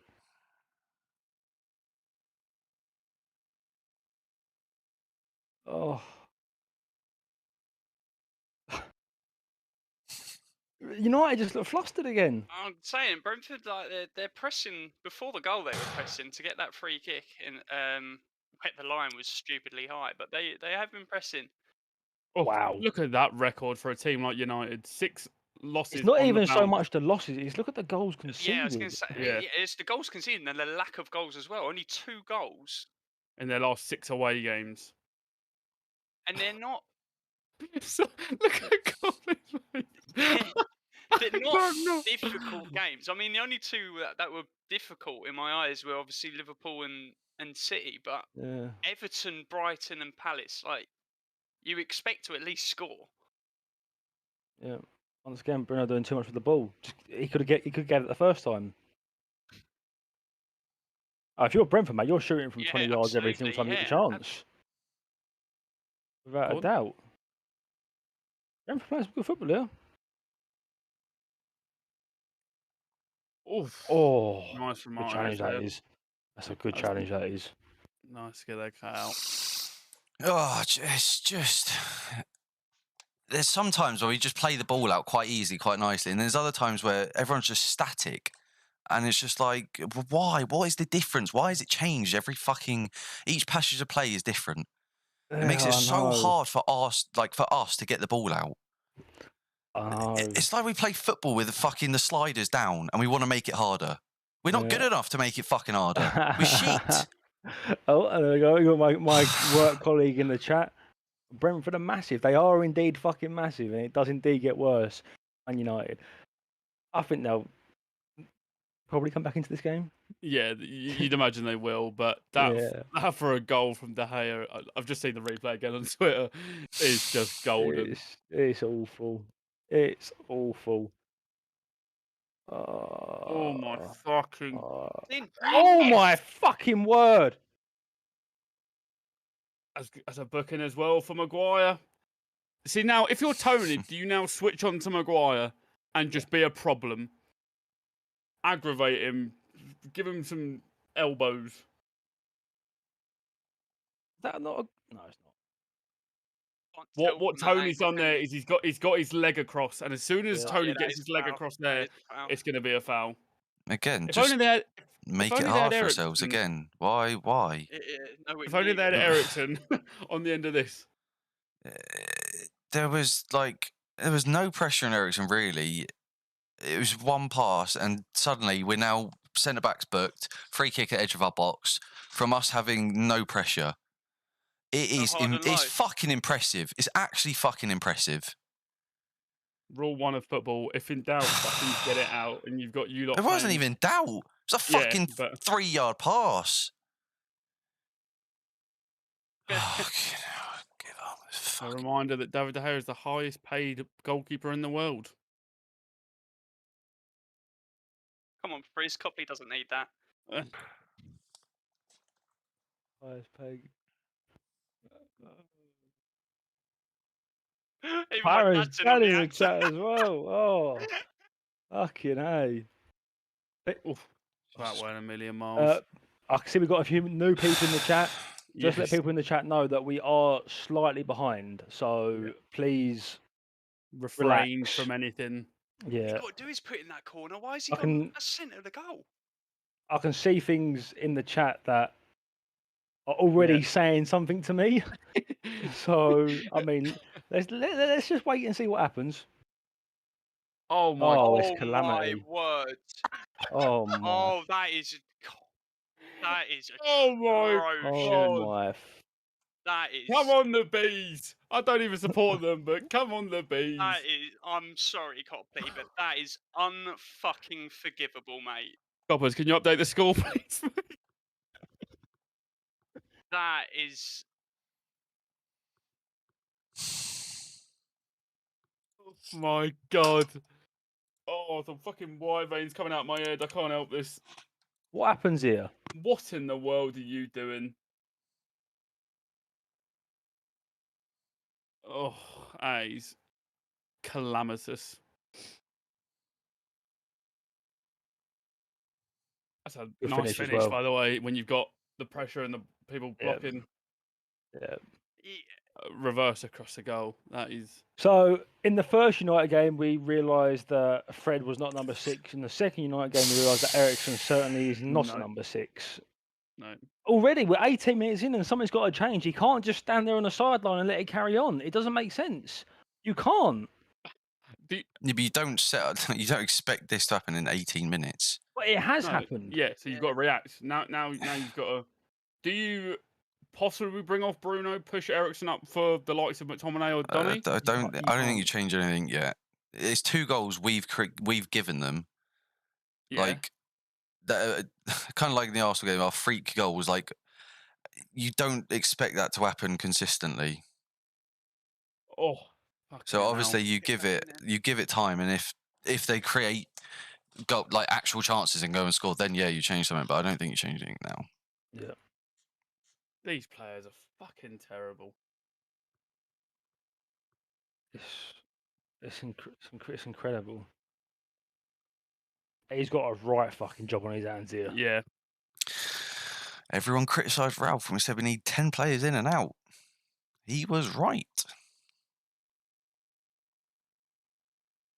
That's just an incredible banner in the chat right there. 10-month hog should have been 10 weeks. I don't disagree with you. No, this is not. This is we're still watching Ollie ball. We're still watching Ragnick ball. This isn't Ten Hag ball. Nothing's changed. He simply doesn't have the players to play the way he wants to play. They need to sign midfielders. They have to. And you've got Ronaldo shooting at every single possible opportunity he can, and it's. This is what I was saying before the game when we were previewing it.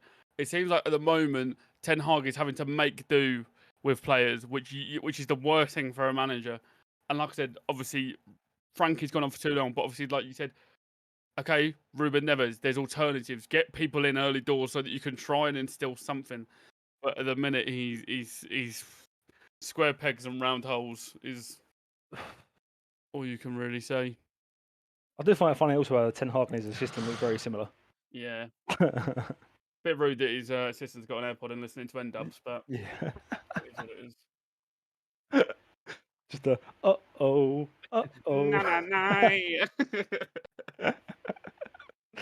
Straight on that plane back to fucking Ajax. The thing is, bring any fucking manager you want. If you're going to do, like, nothing will change. Not a single thing's going to change it, no matter who fucking takes over. Honestly, Pep would do well to change this fucking... I need to refrain. Yeah. I'm just fucking sick of this shit. United need to...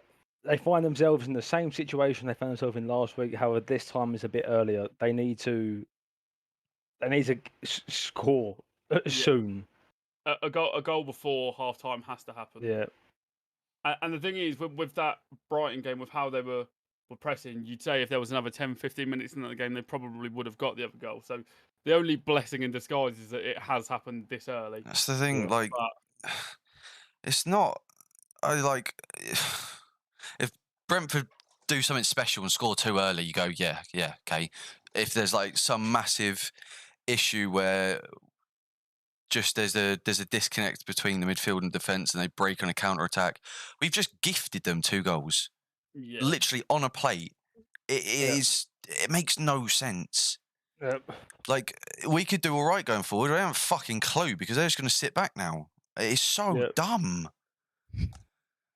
Oh, what's good, Jim, mate? Hello, What's Jim. Good. I bet you're regretting going to the beach now. This is quite something. What are the odds for a United comeback and win? Let me check. Hold. Stick £5 on it. It would just probably so be it worth doesn't happen. Let's have a But little once again, it's nice to see that my prediction of 3-0 United is coming good. They're only 5-1. Well, mine's 11-2, so yeah, 5.5-1.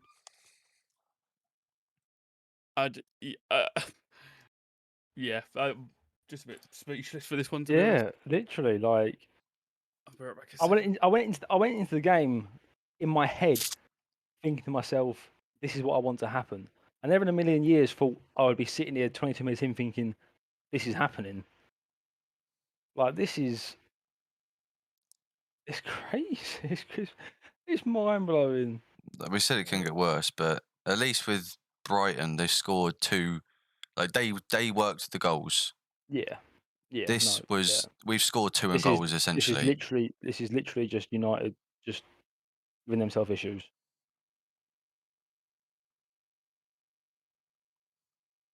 It is just shoot. It is get the ball at the edge of the box and shoot. 1 from Rashford, 2 from Ronaldo. 1 from Bruno. I don't know why he's gone to the floors to get that ball there, but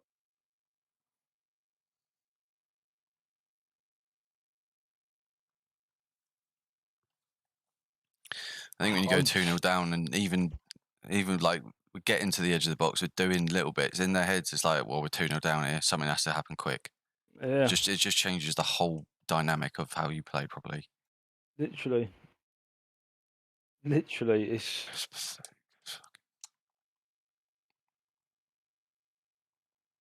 look. They are constantly targeting Martinez and Shaw. Constantly.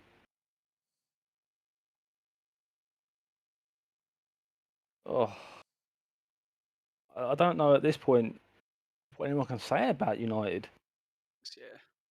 Drinks breaking and a tactical ball coming out for Thomas Frank.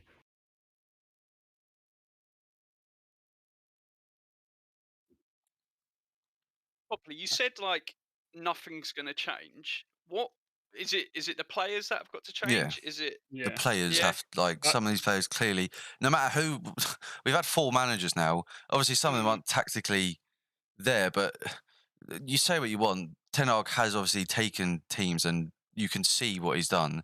The fact that he can't do it with these lot, we've seen other teams do it. Mourinho said his best ever achievement was getting second with these. Like, just no matter who you're going to fucking bring in, if the players aren't good enough, the players aren't good enough. The club needs gutting from the bottom to the top. But the thing is, obviously it is a lot to do with the players. However, I wonder if he's going to get to the stage where Ten Hag realizes that he can't play his style of football with the players that he's got. Yeah, they're just not good. And that's when he's got to start thinking, right, well, what can I do what can I do that's going to make this team look like a team? Yeah. Because right now they're playing a system that they clearly can't play properly. They're playing it with the players that can't play it, and it just isn't working. They clearly can't play any system. It's quite clear. Everyone, people come in and try it, and it doesn't fucking work. Yes. Coppers, not to try and rub it in. You might want to change the stream title from Arsenal Leicester.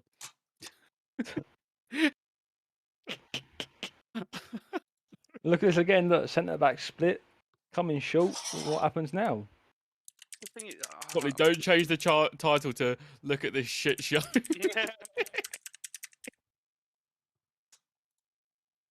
And he sends them forward, and it's just a big hoof forward.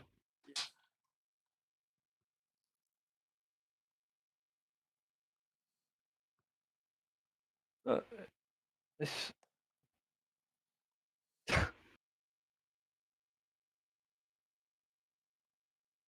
it's so easy for him.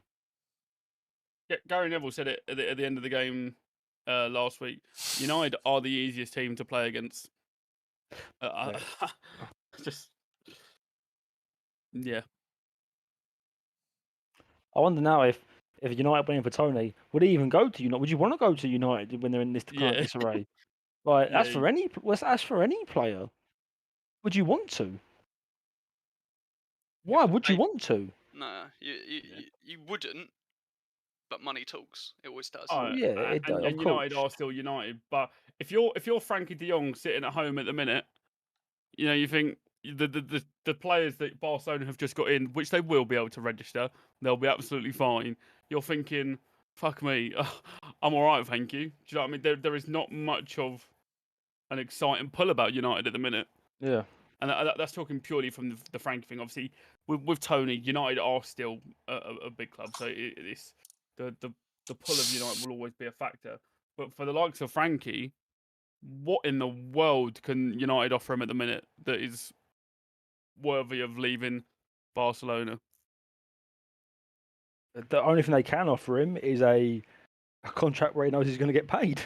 Yeah, which may be enough to swing him. It probably would me too, but it's crazy. And the worst part is, you look at their bench and you wonder how they're gonna how do they change this? If they want to change it with players, how do they change this? Oof. That was an inviting ball. It's just one way. It's just Brentford. Oh, look how easy it is. I mean, you look at United's bench. You got Malacia, Varane, Heaton, Wan-Bissaka, Van der Beek, Alanga, Garner, McTominay, and Garnacho. They are like. And then it's going to be a case of, oh well, we're 2 down. Put the youngsters on. Let's see what they can do, and they do fuck all. Yeah, like if I was Ten Hag looking at that bench, I'd go fucking hell. It's like I look at it and I think, let's take for example Arsenal, right? Their subs bench isn't the strongest, but at least you've got right. Tierney comes on in place of Zinchenko. He can defend well, stretch defenders' legs, and Ketia comes on instead of a tired striker. He's going to get at the defence, and there's kind of like a use for him. But you look at these subs in the United bench, and you're thinking, well, they're shit. It's getting to the point where Rabiot's like, you know what, fucking hell, they may just slap another 10 mil on top of their price tag, and we're that desperate we'll pay it. Yeah. It's all over him there. But as much as like we do say, it's obviously like it's getting to that stage where it's like, well, we need to bring bodies in, so we are scrapping around. But at this point, bringing bodies in isn't even that bad. Yeah. Get on now, Rich, on the phone.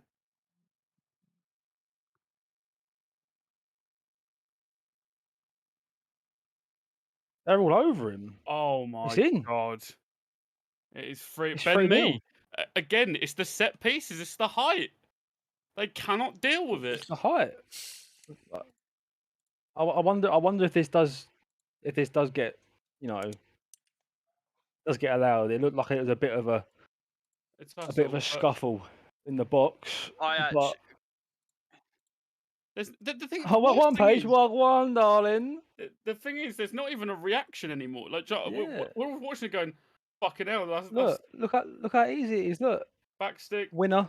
Martinez at the backstick. Yeah, Martinez couldn't get that while Ben Mee was falling backwards. Ben Mee didn't even jump. Look, he was falling backwards and he's headed it in not over Martinez, but in terms of he's won the. Look at that, man. That is pathetic. That is a calamity. That is just. Martinez. Do you know what? I actually feel bad for Copley because he's my mate. I genuinely feel sorry for you, mate, because I don't know how you haven't all F4'd. like Tony's won the header at the back post. Shouldn't have won the header. Shouldn't be allowed to win the header. Martinez getting bullied at the back post, and when you look at his frame and you look at the size of him, you're not surprised. You know, it's just it's strange that in the Dutch league he had the most aerial duels ones or something like that. But this is a different fucking league. This is the best league in the world, you know. I mean, and in your first two games to be dominated in the air like you're dominated, it doesn't look good. Also, Paige makes a good point. Fred needs to be in that 10 role. Oh, do you know what, Paige? Footballing genius. Paige, I like that from you. That's what we need. But it's it's pretty worrying. But it's happening again. Like, you've got this new manager in, and you're wanting the players just to show that they want to be there, and you've got players that just look in complete disarray. You've got wingers that you spent so much money in just looking confused, and you've got a striker in Cristiano Ronaldo who is one of the best players to ever play football, who just stands there throwing his hands up. Like, there's nothing from him. There's nothing. Absolutely nothing. They look fucking awful. Awful.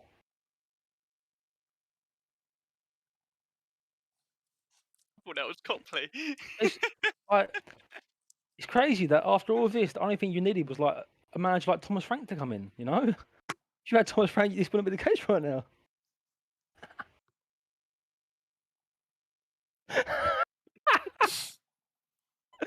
And do you know what? Do you know what makes it even worse? And the fact that I just sit here and my eyes just light up because it makes me so happy is that United's next game is against Liverpool.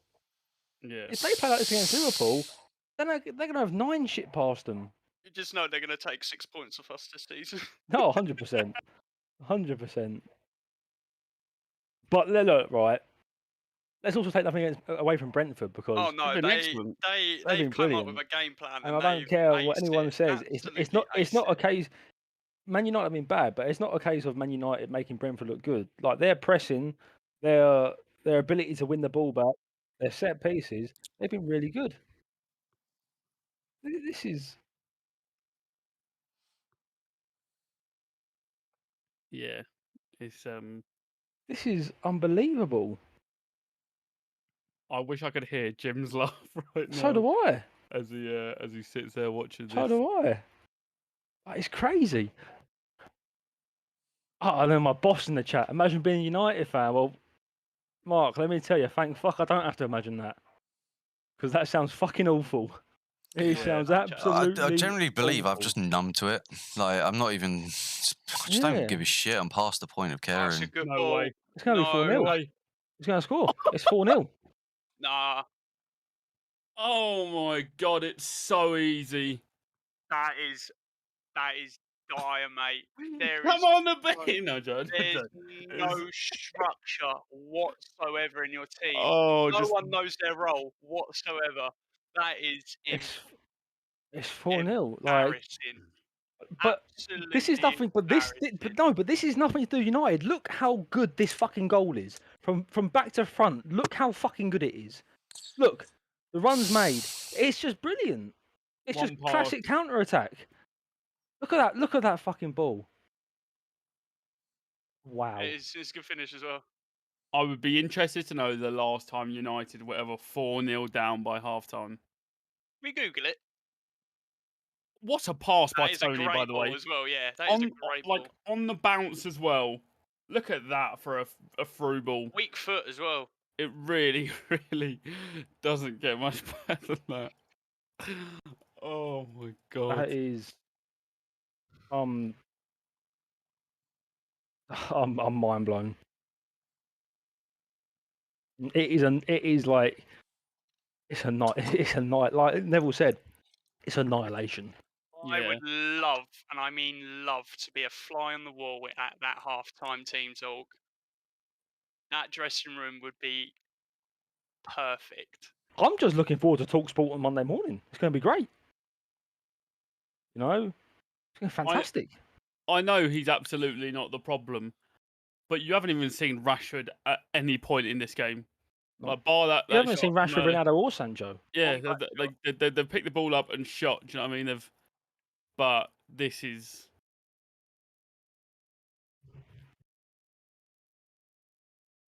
The Brentford fans are making a mockery of United. Yeah. Brentford are making a mockery of United. It's and like we said, and then you've then got obviously a week until you play Liverpool, and you think what's going to change in a week? They had a week from the Brighton game to this game, and they look fucking worse. Yeah, which is they look really worse, impressive. which is worrying. They look fucking dreadful. That's a lovely tackle. It's beautiful to see, but yeah, for our mate Copley's mental health is not so good. But yeah, go on.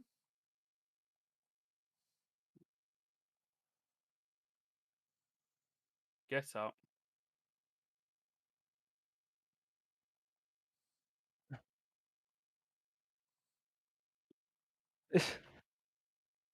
I'm speechless. Yeah, does. All this says to me is that if United can't get the signings in, and let's be honest, yeah, they are not going to get every single signing in that Ten Hag needs. He has to play a different style of football. He cannot continue playing this style of football because these lot aren't good enough for it. Ten Hag has got so used to. This isn't me slandering Ten Hag, but Ten Hag has got so used to being able to play the style of football that he wanted to play because he was the manager of the best team in the league that had the best players in the league, and it was simple for him, yeah. But he's come to United and he has not got the players that he needs to play the style of football that he wants. So at this point here, if this manager has any kind of clue, he will simply have to change the way United are playing. He can't play this style of football with them. It's as simple as that. Unfortunately, he's putting them to his style, but unfortunately, he's going to have to. He's going to have to just go to the play to the players' strengths if there are any. I would have been interested if that banner would have come out if they were 4-0 up. But like, he's smiling. Do you know what? Even for a United fan, at some point you've just got to laugh. You just got to laugh and think, "Fuck me, we're fucked." Yeah, because it's embarrassing. And then they've got Liverpool at home next Monday. So it's literally going to be the start that Arsenal had last season. Yeah. No, this is 10 worse. times worse than the start that Arsenal had last 10 season. times worse, but it's the reality is 10 times worse. 0 points, 3 games in. Like, you know, Arsenal. What was it? Was it 2-0 that Arsenal lost? Yeah. Brentford? Yeah. Brentford lost 2-0 to a newly promoted team who were playing at home, yeah, and then they went and got battered by Chelsea and City or whatever it was. Yeah. But this is awful. Yeah, Brighton and Brentford. Yeah. So yeah, like Mark just put in the chat, yeah, whether United fans like it or not, these are like maybe apart from Varane, yeah, these are United's 11 best players. Simple as that. Apart from Varane, and Varane coming into this system doesn't change what we're watching now. Like it's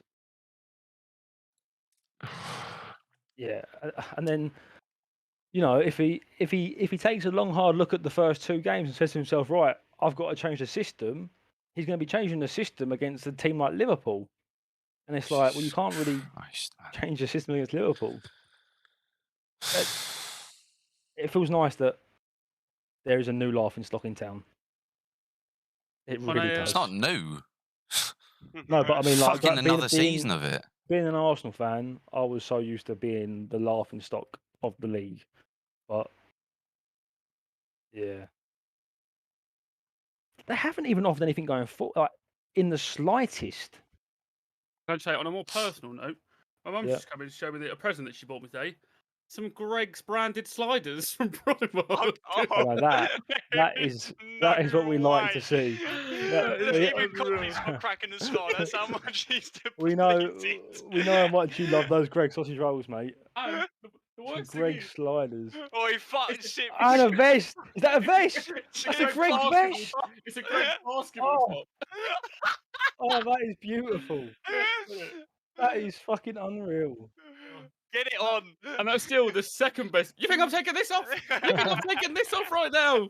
Absolutely not. That is staying on. This is quite something. This is something else. This is just something else. Yeah. Fuck me. Jesus. I thought 3-0 United was a pretty safe prediction.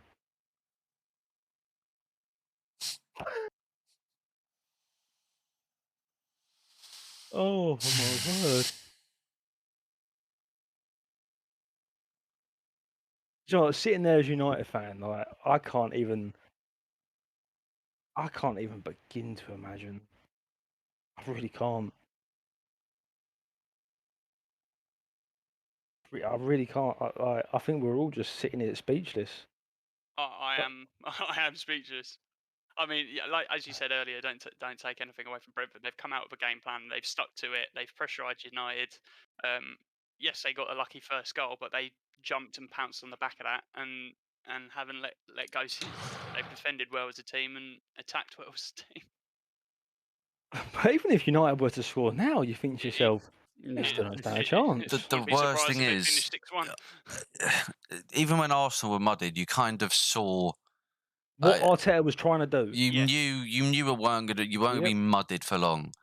I've always my worry is the past few seasons, the results we get are just like we've been scraping the results. Ronaldo would just do something.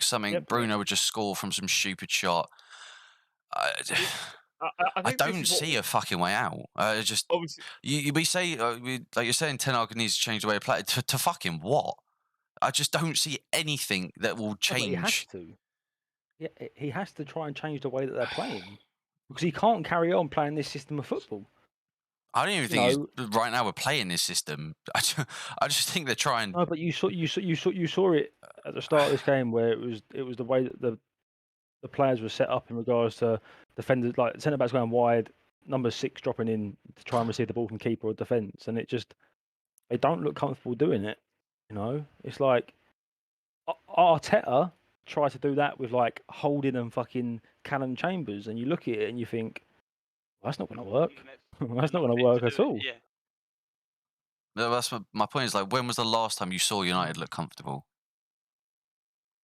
Well, we're talking last season. Not literally. for two a game. Even the Wolves game was scrappy. It's been 4 years of just shit, and the rest. But the fall from grace has been incredible. Because let's not forget, this time last season, this wasn't any sarcastic comments from United fans. These were genuine comments saying that with this United team and these players, we should be challenging for the league.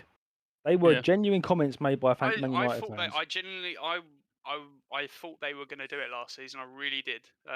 Based upon the players they brought in. And then like compare that to like 365 days later. It's crazy. Can I just say, I think a statsman said that Brentford have covered an extra 5 kilometres compared to United. And you would say that for the first 40 minutes, Brentford had the ball more. Yeah. So that's 35 that's the one thing I said I wanted different from last week is urgency. It just to show that they want to play for the team. Yeah. You know, and it's like you're. Like how many times do these players you're playing for fucking United? Do you know what I mean? Like this is billions of people's dream around the world, and you can't even be fucking asked to put a shift in when you're getting paid what you are and you're treated the way you are. Wages by 50%, what more incentive or anything do you need to try to fucking turn up on a Saturday or Sunday and put a shift in? I don't know what needs to happen. I've got no idea. They're offering nothing. As you said as well, Sip, you said the wages they're on, like, it's ridiculous. Like, if I owned the club, I would be telling everyone's getting a 50% pay cut for, and you earn the right to earn that fucking money. You can't do that though. I know, but like, obviously, hypothetically, like, they need to stop paying people. Like De Gea's, like fucking Randall said, is the highest paid goalkeeper. He doesn't deserve to be. He doesn't deserve to be the fucking 25th, let alone first. I'm nervous though. Look, it's just it's obviously a mirror to last year that obviously was highlighted in the All or Nothing documentary. But Man City currently top of the table and United currently rock bottom. So it's just a worry. It's just a worry with no seeming light at the end of the tunnel. Literally. Because obviously Copley will probably say again, but this isn't new for United. Sorry, this is laughing stock that we've been. You went to say Arsenal. this isn't, like I said, the Ollie year. Obviously, we said how many times were they getting saved by the Bruno late goals? Obviously, the penalties and stuff. Like they were getting saved last year. Last year they were saved. They were saved by Ronaldo, and that's when we were saying obviously he's getting the goals, but if you look at how you're actually playing, you're a worse side. Do you know what I mean? So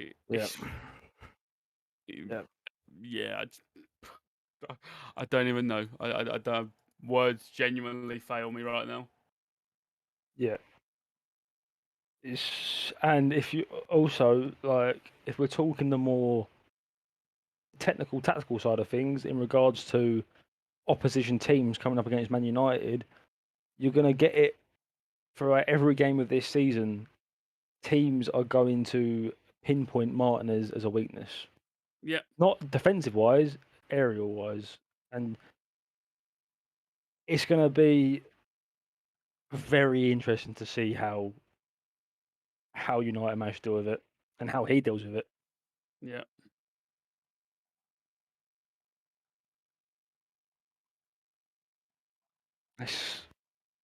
Oh, bricks here. It's an absolute shit show. We need to open our wallet. I thought that's what you've done. It's not like you haven't been spending. Yeah. You've just... They haven't really bought anyone this season, have they? Well, they bought Martinez, they bought... Martinez, Eriksen, Malacia.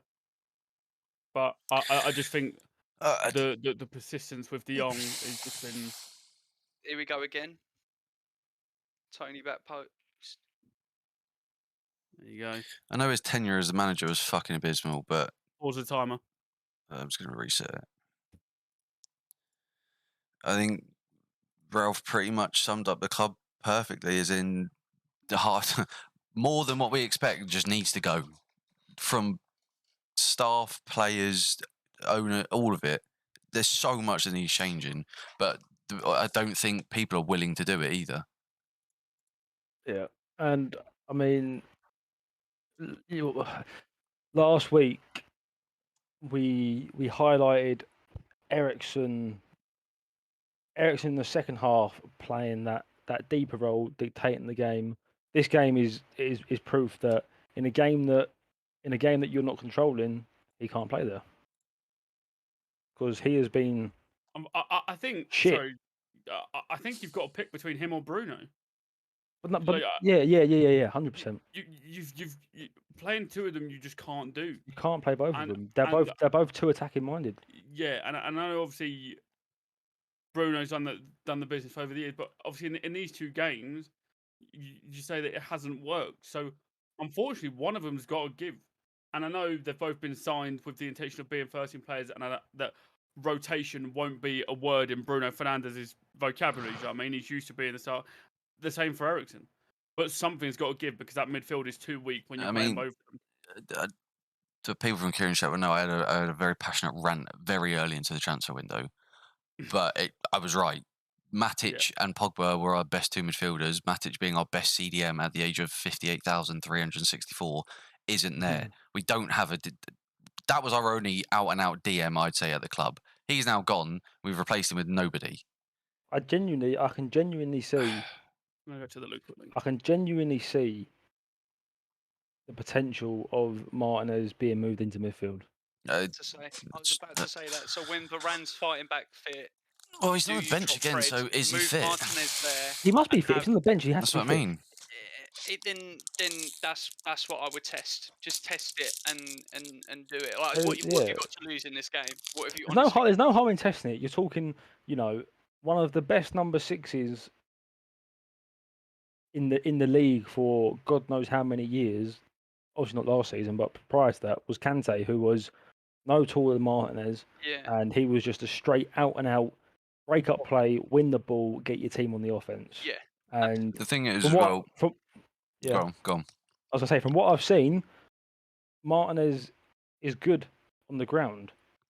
He's good on the ground. That's He what I was can gonna break balls say. up, and he can probably pass a ball. Mine, from what we're seeing, minus that header, I was actually quite trying to get a fucking silver lining somewhere. It was like, all right, it looks all right. When he gets the ball at his feet, he kind of looks comfortable as well, which is exactly what we need there. Yeah, but the thing is, when you're playing the Premier League, you need your two centre backs to be commanding and dominant in the air. There are, you would say, 10 or 11 teams in this league where getting the ball high into the box is their best potential chance of scoring. Like these lower table teams, that's what Not they even do. lower table. City, City signed Well, Haaland. Liverpool signed Nunes. Yeah, they're not small. They're big people that can hold a ball up and win a header. From the first two games, I can sit here and quite comfortably say that if Martinez stays as a centre back, he will be dominated in the air every single game this year.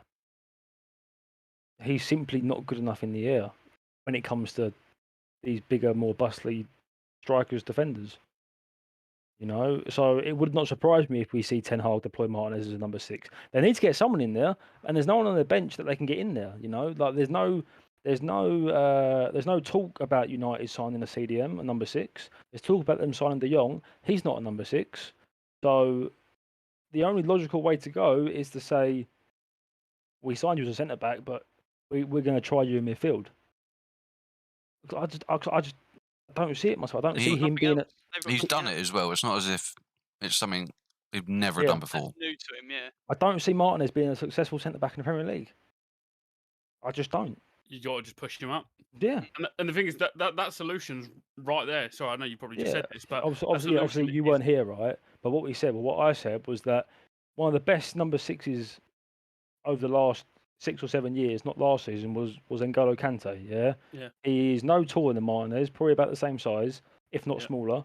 And he broke the play up, and he put the tackles in, and he was so when an opposing team were attacking Chelsea, he was the first point of call as to getting his team back on the offense. Yeah.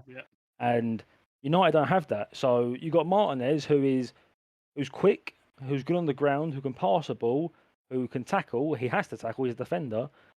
You've got to put him in number 6. You have to. And the thing is, that wouldn't even be to the detriment of the defence because you then bring in Varane. Yeah, we were saying. I said to that apart from that header, he does look comfortable when he's making a tackle or with the ball at his feet. Big issue that I have with every one of these midfielders right now, Eriksen being game 2 included in it now, they get the ball and I'm like, probably could lose it. Probably shit touch. I think someone giggled in the first 20 seconds when Fred took an absolute donkey touch. And it's like, he looks when he gets the ball, he looks all right with it at his feet. He doesn't look like nervous. So it makes sense. And it's not something new to him. He played left back for him and in that midfielder role. The solution for the moment is staring you in the face. Do you know what I mean? It's just whether he'll do it. But I mean, that is shocking. Watching these goals back, it's just painful. This ball from Tony on the bounce is incredible. Fantastic. It looks so simple, but it is an unbelievable through ball.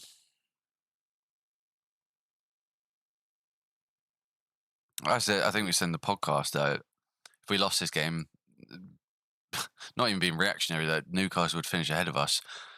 I fucking need to worry about that. We need to worry about getting in the fucking top 10 at this point, if not the top fucking. Yeah. I can see Fulham just turning up to Old Trafford and just dominating the game and walking all over us at this point.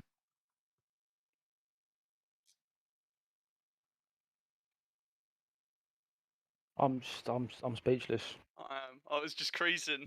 I don't know what to say, but just laugh. I'm just gutted we don't play you till October. You might Do have you know sorted what? yourselves out by then. Milo, there's no, you know, you're saying you come in and listen to Copley cry. He's not crying. He's just speaking.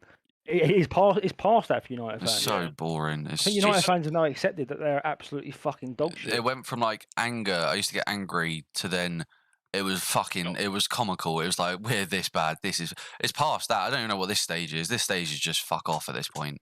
All of them just fuck off. It's TikTok. He didn't even say anything. Didn't even react. Yeah, we need you like. I'm literally just numb to it. It's content. Yeah. Because I would. It's either that or the laptop just goes out the fucking window. So. Yeah.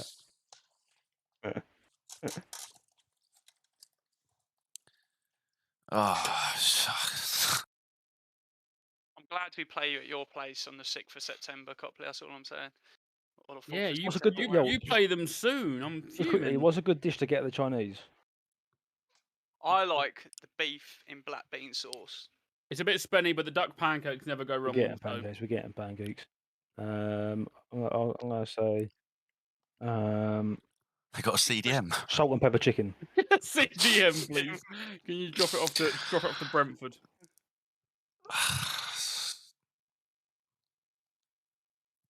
Oh dear. Well, we were worried we were going to have a boring game, and I don't think, even if this half doesn't show up any more goals, I don't think this is going to be cast as a boring game.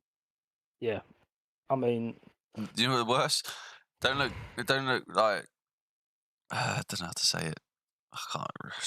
Doesn't look like it's going to get any better. Or... No, the whole McTominay not playing. He's probably sat there like, well, there's only 2 with me, lads. Hey, it's 4 now, isn't it? McTominay looks like your best option. Yeah. But I think Bruno or Ericsson have got to make way. One of them, only one of them can play, unless you're in a position where. Unless you're in a position where we are playing consistently good football, or latter stage of a game, desperate for a goal, 80th minute onwards, where you're chucking the chucking the maybe then it works. But the state of last week, sorry, Chaz, last week we said give it 5 minutes before they can there has to be changes at half time. There has to be something, because that half can't continue.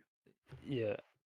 I mean, obviously it's one sec, carry on. I was gonna say, obviously it's not going to change now, but the Gea in goal.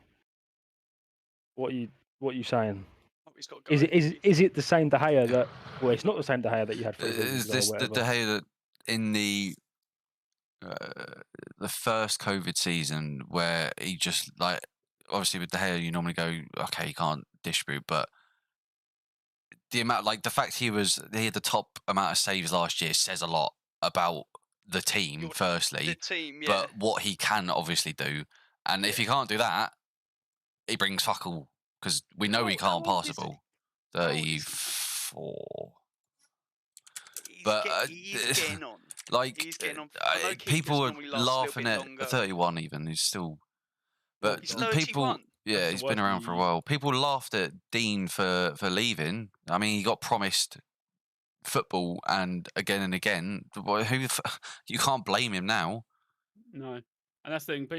I think it was the Brit was laughing at him for conceding against Newcastle, whatever. But unfortunately, he looked like he might have been a very viable option for you this year. Like, yeah. That's what I mean. He was fucked over by a different manager, and you can't blame him for just being sick of it. Like, getting out of here is a great fucking idea right now. Yeah, I mean, we've covered so much in regards to how bad United are, but let's give credit to Brentford because they're playing some good football, man. Yeah. And it's not just about playing football. They are pressing, they are pushing, they are being aggressive. They're winning those second balls. They're looking like they want to be on the pitch. They're looking like they want to play football. And the bar is so low for United right now is that all United fans want is to look like their players want to fucking play football. Yeah. And like this second half, is this second half going to be a case of, right, let's see if we can make a comeback, or is it going to be a case of, right, let's change some stuff, let's change some stuff and see what happens? Surely it has to be the latter. Just some information. Malacia, Varane, and our good mate McTominay are coming on. Are they? Yeah, I'm assuming. So I wonder if Martinez gets pushed up. My guess would be Martinez is coming off. Varane. Martinez, Maguire will come off. Ericsson or Bruno will come off, and Shaw will come off. Yeah. In my head, that's what I'm thinking. And then you put McTominay in that. Oh, may stick Fred there again, but McTominay in that DM.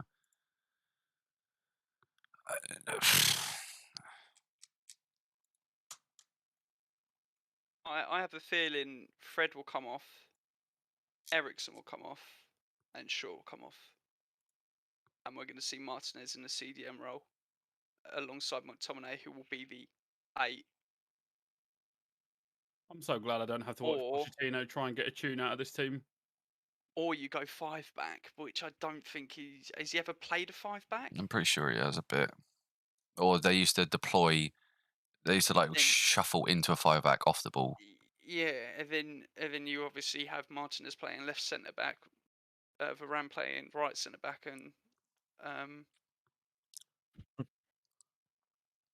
Maguire in the middle. Fuck me. I just watched a clip on. I'll put it into the chat, and it was I don't know who they're called. It's one of the football podcasts with the famous YouTubers. Yeah, I think it's the pitch side. Yeah, that's it. Yeah, and it was Brentford at home United, and then the guy on the far right just gone Brentford 4-0. Yeah, and I'm not even joking. That's boovy, unreal. I know. Right, let's see what these changes are then, shall we?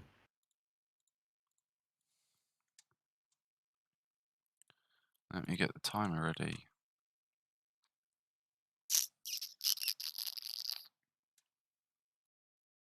Second half can't be worse, surely. That is funny. Wow, record biggest away defeats are 5-0. It's not completely out of the realm of possibility that 20 years ago, though. 20 years ago. Martinez is off, and I mean, there you go. Shaw, Martinez, Fred. Yeah, you're right. So I assume McTominay will drop in. You're still playing the same system, though. You've liked it. It's like in my mind, if I'm Ten Hag, any sense. If I'm Ten Hag, I'm 4-0 unless he's told his players to go out there and do your best. Obviously, he wants them to get a result, but like at the same time, switch it up. You could have tried something here. You could have tried something. You could have put Martinez in that number 6. You could have. You've gone like for like with the same system that's given you the same gaps. Yeah. Sip, can you restart your stream, please? It's going a bit crappy for me. I don't know if that's anyone else, but let me just. No, that's just the football. I don't agree with the just doing it like for like. Just switch something up. Is this stream fucking for anyone else? Internet it was going a bit dodgy. Yeah, that's fine.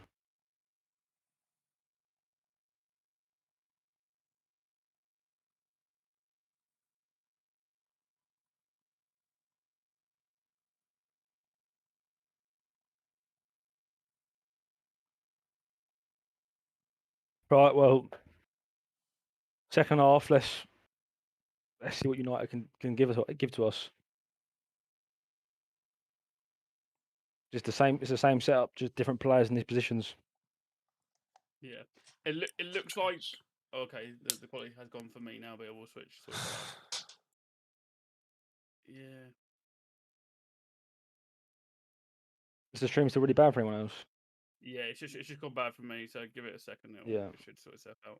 Do you think it's a bit naive from Ten Hag to start Martinez against someone like Tony?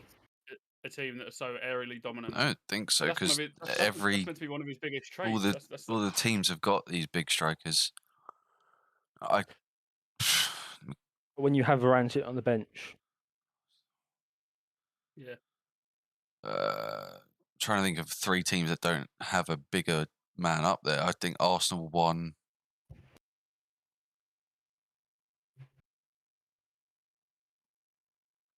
I don't really know the Sheffield striker. I was going to say Chelsea, but Havertz is tall, but he's not massive, is he? He's not like Tony. Are we sticking with the stream, or are we asking Aaron's stream, or? I could stick it on if you want.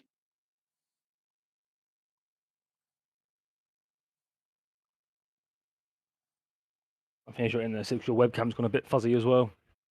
Oh, God. Get Claire off the FaceTime. She's out. Yeah, that's what I'm saying. I don't know what's going on. She's come around to consolidate me. You leave her out, this sick bastard. Oh, we got a smile out of him. Go on, yeah, keep making the jokes about my mother.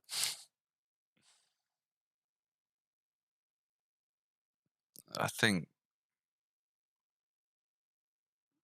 maybe next week he does the Martinez thing that we're discussing, but that's...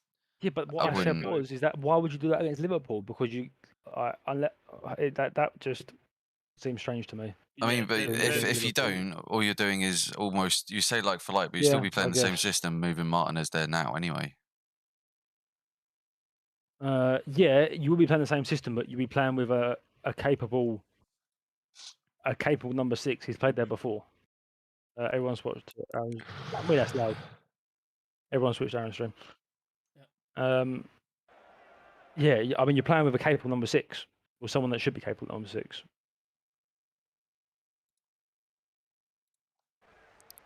Hold up. What's the... Okay, the time is off. Don't have to fix that. Sheesh.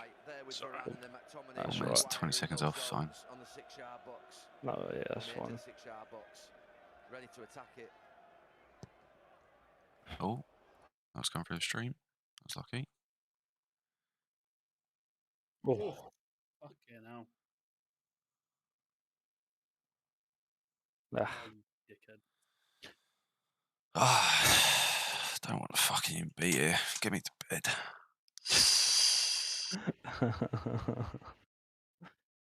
And now McTominay's on the pitch, which is just after last week's performance is laughable. Why would you? I should have put Garner on there. Yes, Brand. 3 subs: Martinez, Shaw, and Fredoff, and Malacia, Varane, and McTominay are on. Listen to that crowd just violating like. It's simple. It's not an easy place to go. I feel like it's even more of a difficult place to go for a bigger team, because the Brentford fans will then, because it's a bigger team, almost try and get behind their boys more. And Arsenal fell victim to it last year, and United have certainly fallen victim to it now. Ugh. Probably the chance they've had all game. Stinky.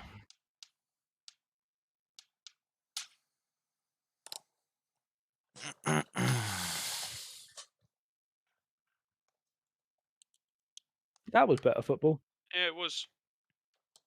I feel like It's weird because we've seen, not these 2 games, but before, we've seen glimpses of the players doing it, and then we've got into the league and it's just like, nah, don't feel like doing it. I have not. I'd love to be able to dive into some of their minds and just like think what the fuck is going on in their heads. Yeah.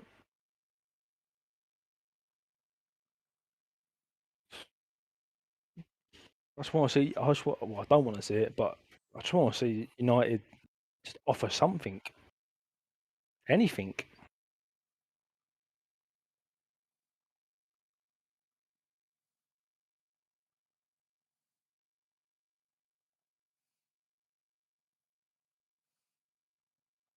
From what I've seen so far from United, it does just feel like balls into the box.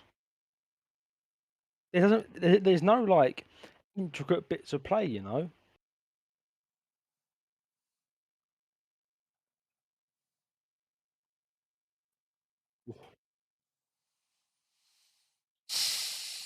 Just take my fucking monitor off. Might as well, mate. No, I'm enjoying this, Sip. Yeah, true. I haven't seen a good comedy for a while. I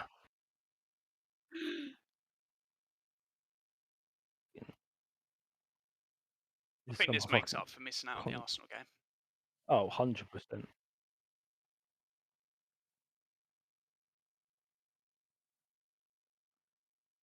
You can tell Varane's been brought on just to deal with Tony. He's 100%.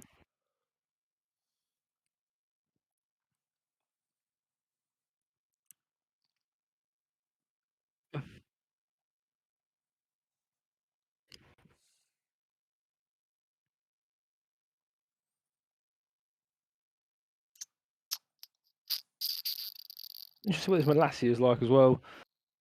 I mean, Luke Shaw looked fucking piss poor. 2 games in a row. Yeah, I would say more than that as well. If continuing last season, injuries were a big thing for him, like getting injured, but yeah, it weren't nearly up to what he's done. But he hasn't done it for long enough or consistent enough. Yeah.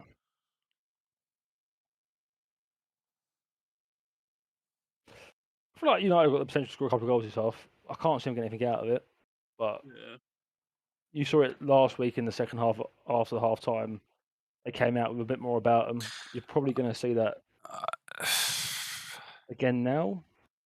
I feel like. Yeah, it's just I couldn't give a shit at this point. No, Ronaldo goal bingo, anyone?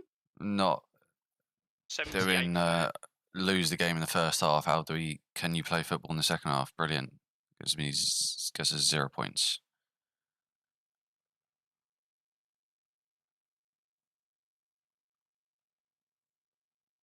They do look a bit better going forward.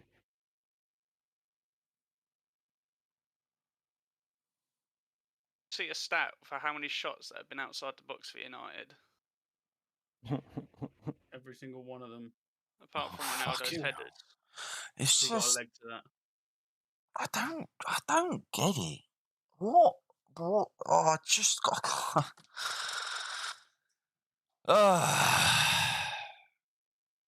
Why do this when you're 4-0 fucking down?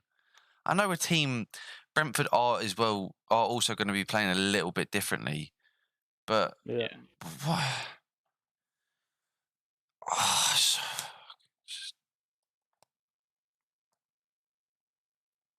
All I'm saying is, I reckon Cedric's got a chance in your team. He could do a job.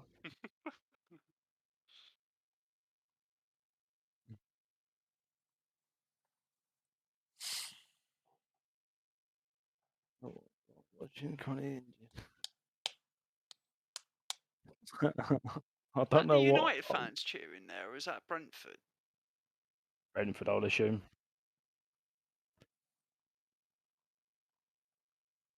If I was you, I would definitely erase the 90 minutes. Definitely.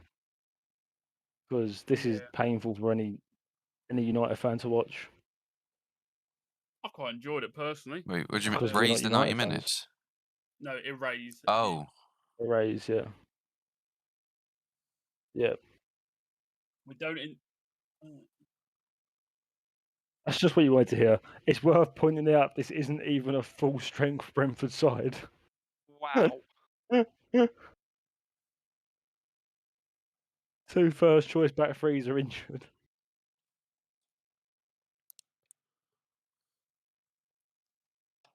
The Brentford defence haven't been tested, have they? Not once.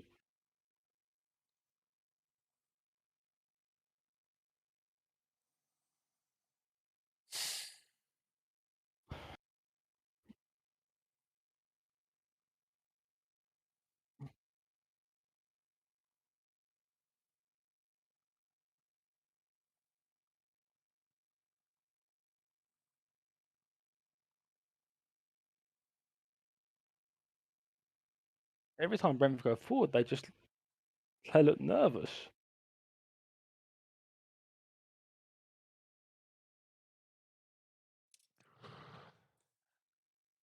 This is just punishment. Punishment from my childhood being nice to watch Sporting United. Against Copley? This is punishment for having a nice childhood in football. Yeah. Definitely. I now know why you keep holding them books on your bookshelf. Remind you of the good times. Trust me. It's the third time. It's the third time I've done it. Well, I fucking said it. When they had their first free kick or corner, I said Tony will. They have the set piece where Tony runs around and is free. Yeah.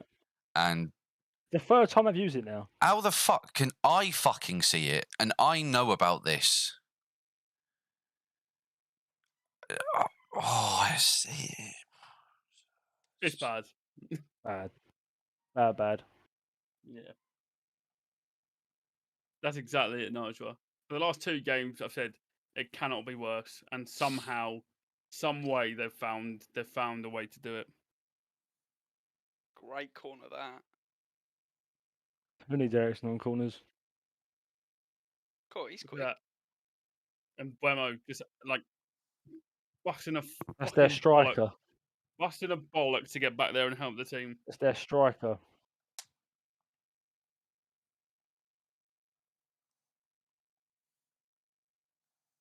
Yep. You can't help but draw that comparison. Can't. It happened all the last game as well. Players just standing there looking sorry for themselves.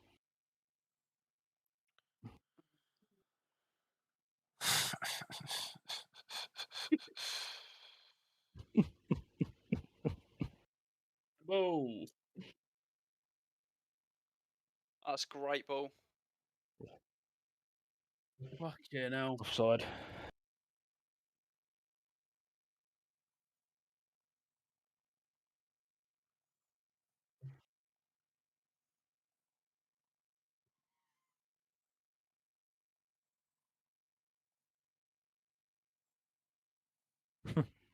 I'm glad fucking someone does. Yeah. Jesus.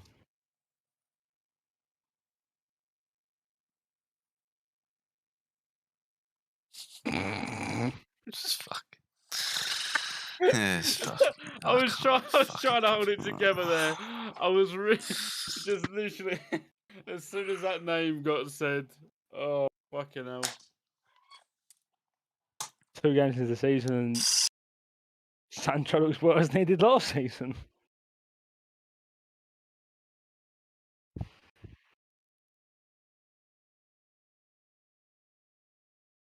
Something needs to happen for Sancho, and something needs to happen fast. Yeah. Yeah. Get out of Sancho the club ain't and go play somewhere else where you Because Sancho football will be alright. Sancho ain't Rashford. Rashford was brought through the youth system. Sancho is a big money signing. Yeah. Sancho should be a luxury player where the rest of the team works perfectly behind him, so he's free to do whatever he wants to do up top. Unfortunately, when the team aren't, it just looks even worse for him. I disagree with what you can't be a luxury player. I don't think. I feel like only even in the Liverpool team, I don't feel like there's any player that can afford to be luxury. I feel like they all work as a unit. Man City is probably the only team where you can have a luxury player, and that luxury player is literally Haaland.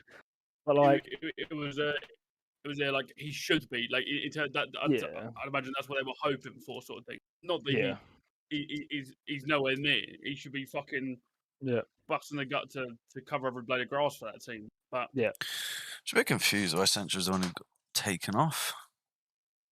Well, I mean, when you look at Rashford and Sancho, neither of them have done fucking anything. Yeah, but if anything's happening this second half, it's all down the right.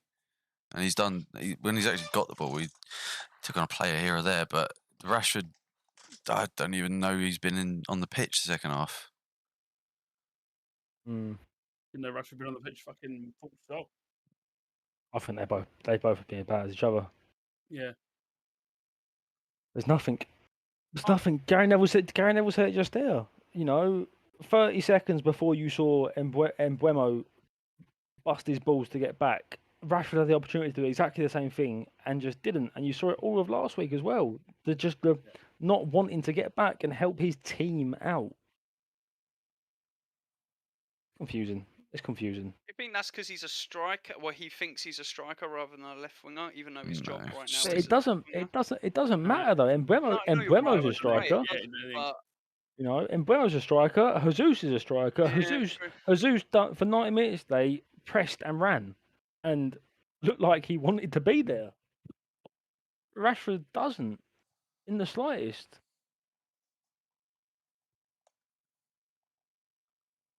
It's not about expecting. Well, it is about expecting, but even then, Sancho. Oh, fucking hell, man! Sancho also doesn't look like he wants to be there. Like he doesn't look like he wants to play football when he gets the ball. And Gabby Agbonlahor, he made some interesting comments, but the one that I saw on Twitter the most was in regards to giving Sancho advice about saying that Sancho is playing within himself. Yeah, it doesn't matter who you are. It doesn't matter if you love Agbonlahor or hate Agbonlahor. What Agbonlahor is saying is completely correct. The bloke plays with the. He just plays so within himself with zero confidence. Doesn't want to take players on. It's like we said it. We said, you know, Martinelli, Diaz, they get the ball, and the first thing in their mind is, right, can I take this player on? If they try and take the player on, if they fail to take the player on, they don't then get the ball and play safe. They keep trying and they keep trying, and it eventually it does work. Sancho is a get the ball, puts his leg over the ball a few times, does a couple of step overs, and passes it back. I think there's a big difference though, where Sancho will get doubled up every single time. But then that's when he needs. And if you want, to help him, and they don't. That's what I mean. The only pass he will ever really have is back. Yeah. So if you want someone to run at two players every single time, then that's stupid in itself. Oh, but it feels like he never even really looks like he wants to attempt it. You can't sit there and tell me that he's playing with confidence. No, I don't think anyone is, exactly. but he also never really has that isolation against one player. Yeah, that's fair enough. I think there's one time this game I saw him take on one player and get around him, but that was probably the only time he only had one player in front of him. All the time we'll just see him get doubled up, and he'll just be isolated on the pitch.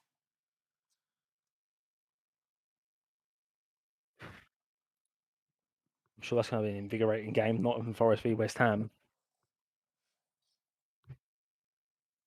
Well, that's a Chelsea Spurs game. Yeah. I've got a feeling it could be boring. Chelsea are just a boring side to watch, aren't they? Yeah. They're just so very boring to watch. Don't want to comment, but yeah, they were fucking bad. So boring to watch. Roberts, can I offer you a club that's a little bit on the up at the moment? Arsenal. Or the other one? What, Brentford? We've already adopted Sir Matthew Bricknell this season. We are happy to take anyone else on board. I'm a little bit lonely in this group, so I'm trying to recruit an army. Is the United stand that's going? Oh yeah, I'm looking forward to watching Goldbridge's content this evening. I'm looking forward to that, I tell you. And it's 4. And it's 4. Unfucking believable. Well, I have to say, 20 minutes into the second half, and this second half is fucking shit. Yeah. Well, you knew it would be. We knew it would be. Brentford have got anything. the game plan to sit back now, yeah. Oh dear. Oh, for fuck's sake. 1 half, 2 half there. Oh, Van der Beek's warming up. What do you even say to your players after the first 2 performances like this? Like, what do you even say? Here we go.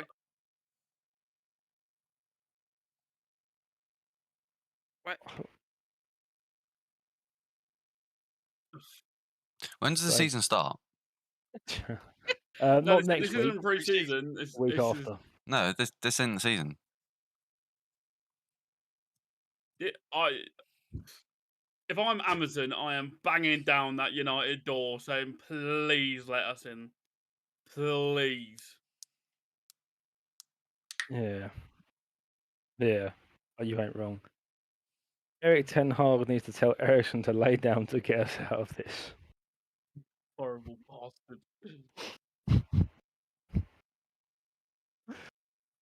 What do you even tell your team at this drink break? You're doing great, guys. You're the better team this half.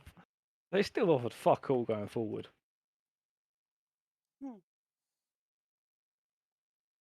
The thing is, as well, with that header of Ericsson there, they've just said, "Oh, maybe if it was Ronnie, like if it was Ronaldo." Okay, why the fuck is Ronaldo not there? Do you know what I mean? That's funny every time I see it. Yeah. This one's criminal. Good finish though. Yeah. Yeah, it is. Yeah, it's keep it the wrong way. This makes me laugh. Then me falling How and small still it is. managing to. This is just a beautiful goal. Yeah. That's beautiful, that is. Oh, it's On the perfectly volley. weighted as well. That's beautiful.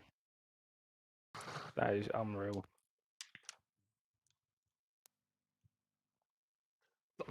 He's got the old whiteboard out. What a result for Brentford as well. Unbelievable.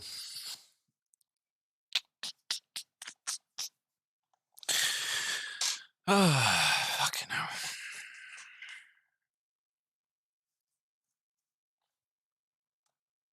How many?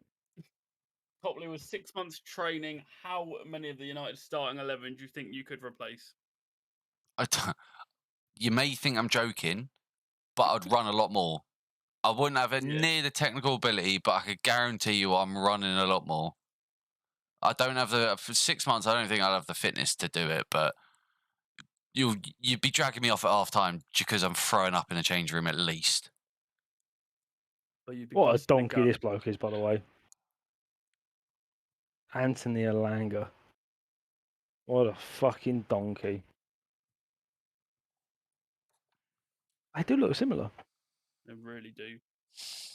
McLaren on the left. He also looks like Johnny Sins on the left. Is that McLaren on the left? Yeah, Steve McLaren. Why is he in their backroom staff? He's the assistant, like one of the assistants. Why is he an assistant coach?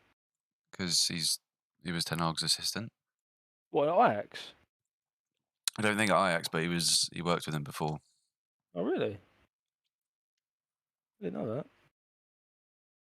Could be waffling. Someone in the chat will probably tell me, but I'm 90% sure. You got Liverpool, Southampton, Leicester, Arsenal. So after 3, 4, 5, 6 games, we may have 3 points. It's pretty solid. And they're coming out Arsenal. I mean, Southampton should be a. Yeah. Southampton should. Nah, because you'll watch Southampton play like their best football. Barcelona. Yeah. Yeah. James Ward-Prowse / ex Iniesta Xavi combined, spraying it everywhere. Yeah, Jack. I reckon. Depends where you deploy me. 6, mate. 6, I'd do a Number job. 6. I'm getting sent off, but I'm doing a job. I would do Roy Keane and just double foot someone eventually. So sick and tired of getting played around just- the park. Just get yourself suspended.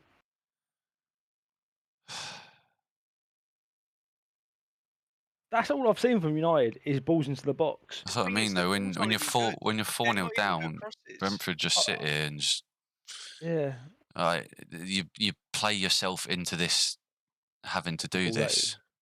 It's the best cross you've had all game.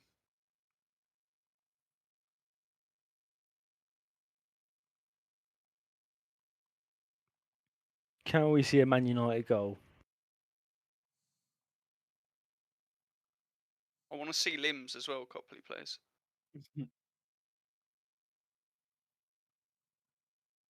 The club's just rotten from the bottom to the top. Mm-hmm.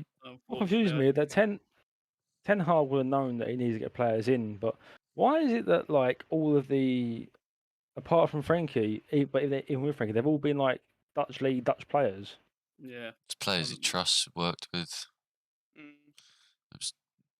He's got his filter button stuck on the Eredivisie. I think maybe as well he knew the severity of. I don't think he would think it's this bad. Like fucking. Just don't think he thought it would have been this bad. But at least with those players, he knows how much needs to change. So you bring in players who already know. Yep. Like Arteta would bring in. I mean, it doesn't really work for him because he has brought in 2 City players, but you'd bring, like, after a few seasons, you'd bring in players that can fit into the system. You can mold them into your system. But right now, he needs players who already fucking knows it. Yeah. Because these donkeys aren't good enough to play any fucking system at this point. Yeah. Give me a sec. Grab my food.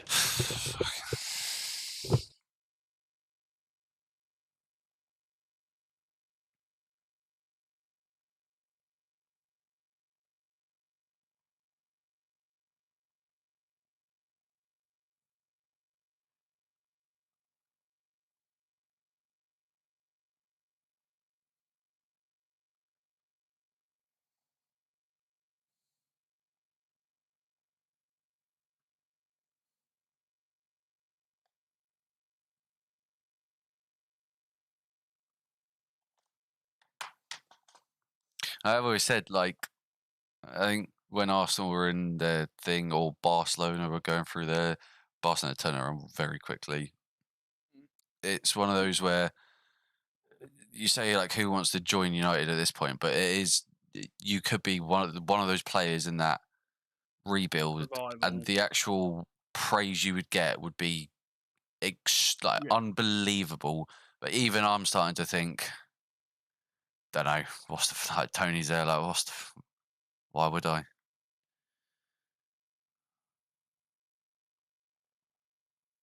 Oh, hello. Oh,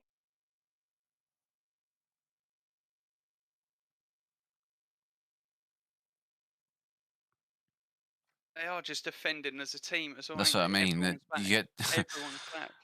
Chinese has been acquired, boys. lovely. it hits 4-0 and Brentford don't need to do anything.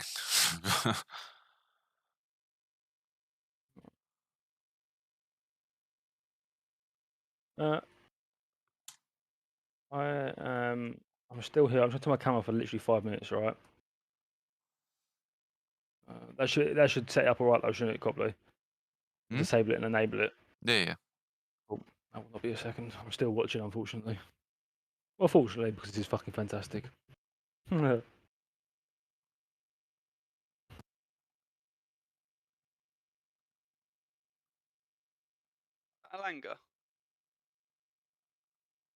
That's the best thing he's ever done.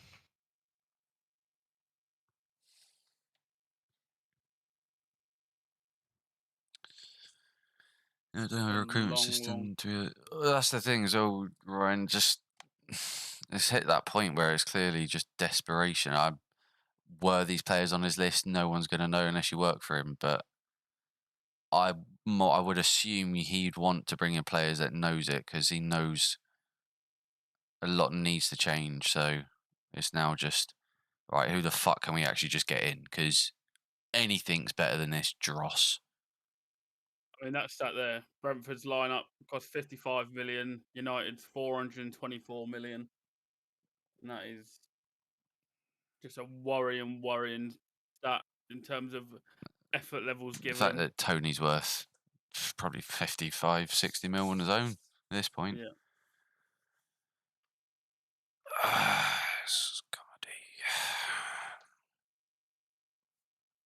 A lot of people owe Ollie an apology.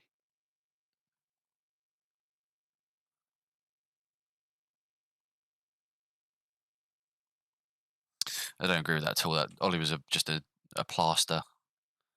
Oh yeah, he was. Massive, just, oh yeah, whatever you want.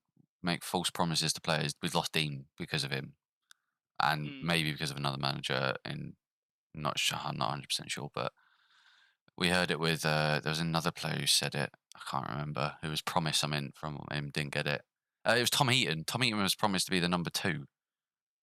Who the fuck's promising him to be the number 2 when you're De Gea and Dean?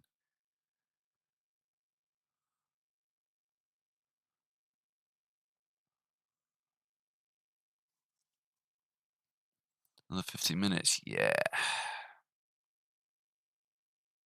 You drinking 2 nights in a row? Don't tempt me. I think he's going to need more than alcohol, mate. What does vape juice taste like nowadays? Oh, sorry. I went muted on the stream. I'm sure they won't mind. No, because it's really loud. You provided think. I didn't hear it at all, to be honest. Yeah, it doesn't come through in Discord because I got the suppression thing on. I can see by the Discord bar of itself, my mic yeah. moving. It's only fair now if you let them score again, seeing as you've just hurt the watch's ears. Right, Coppers, put the screwdriver down. It's going to be okay. Copley's going to play Russian roulette with 6 bullets. Yeah. A fucking loaded gun. Please be offside. Oh, he's giving a free kick. Free kick He for blew you. the whistle. I can barely hear it. These AirPods don't fit my ears. Bring on Jesus.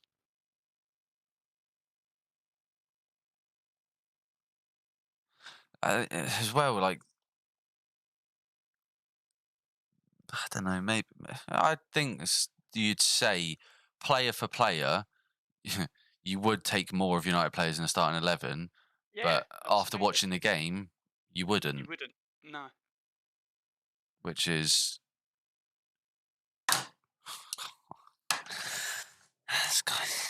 It's the simple things that are going to he irritate gets you paid to play football and can't pass a ball 4 yards.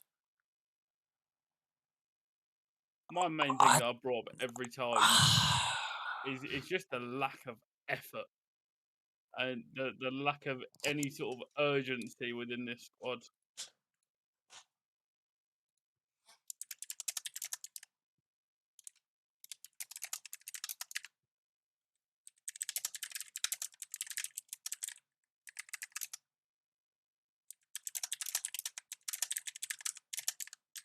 He's done well again, Hickey. He really has. Yeah. I think it's a good signing for Brentford. Very good signing.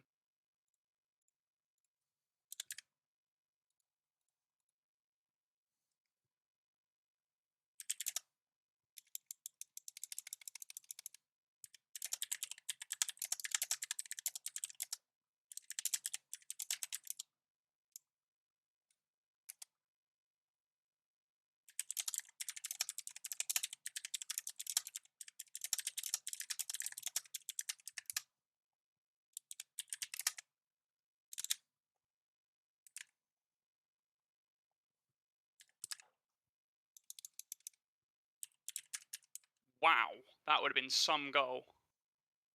Just to really top it off.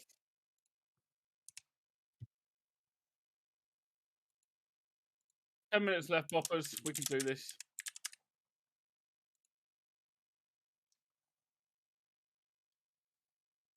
Yeah, like I say, it's not looking good. Really not looking good. It's looking bloody great. From an outside perspective, it's looking bloody lovely.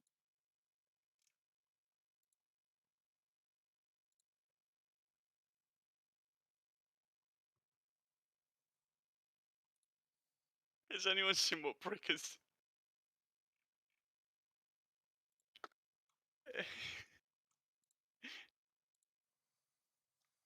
seen what Brick's changed his Twitter to? Yeah, the picture I tweeted, the bastard. But no, he's changed his bio to nothing to smile about. Oh, would have loved an Ericsson consolation.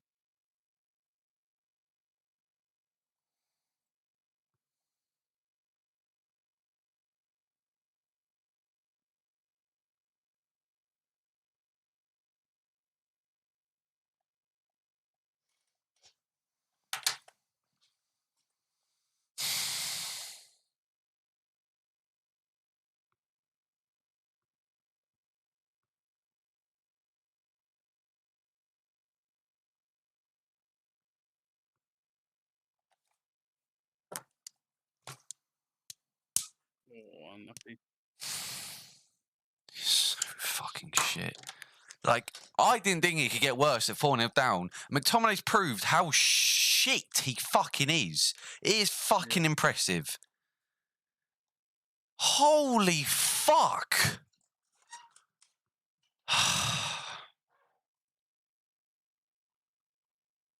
I hate him so much. I love him. I hate him. He's got McTominay. I love him. Me too, Nigel. I'm still bottom of my own league on 33 points. The worst bit about him, isn't even, it's the fact he probably shows, he's definitely top 3 for shows the most passion and desire, and is the shittest footballer. Yeah. So fucking sick of it.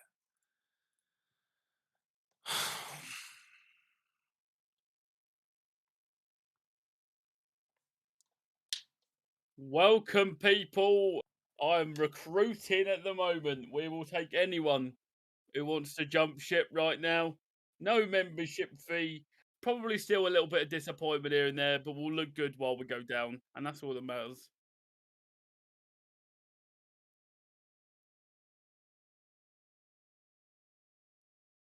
I've run out of things to say about this game. I really have. Yeah, Jay, obviously, for people watching, obviously, it probably feels a little bit, but unfortunately, there really, really isn't much for us to comment on.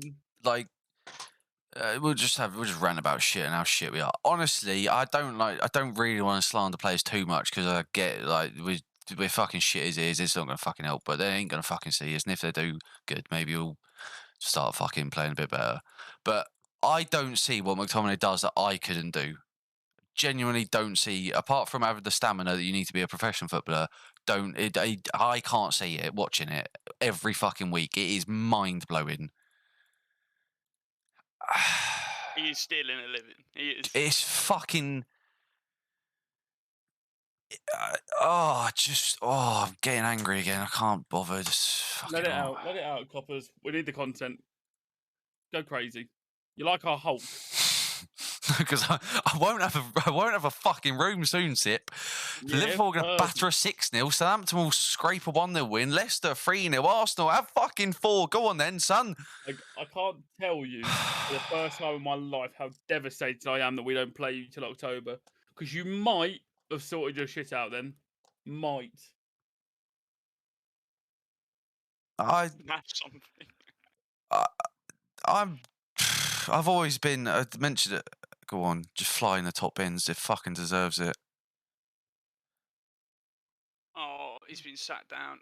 Oh, you selfish bastard! I've always thought that, like this. For example, this Frankie stuff. I said this kind of earlier, but we are still United. But if I'm sat there watching it, I'm like, the fuck would I want to join them any more than he doesn't already? Yeah. That's exactly what I said. What? You've got to think, Frankie. Right, the money he's owed.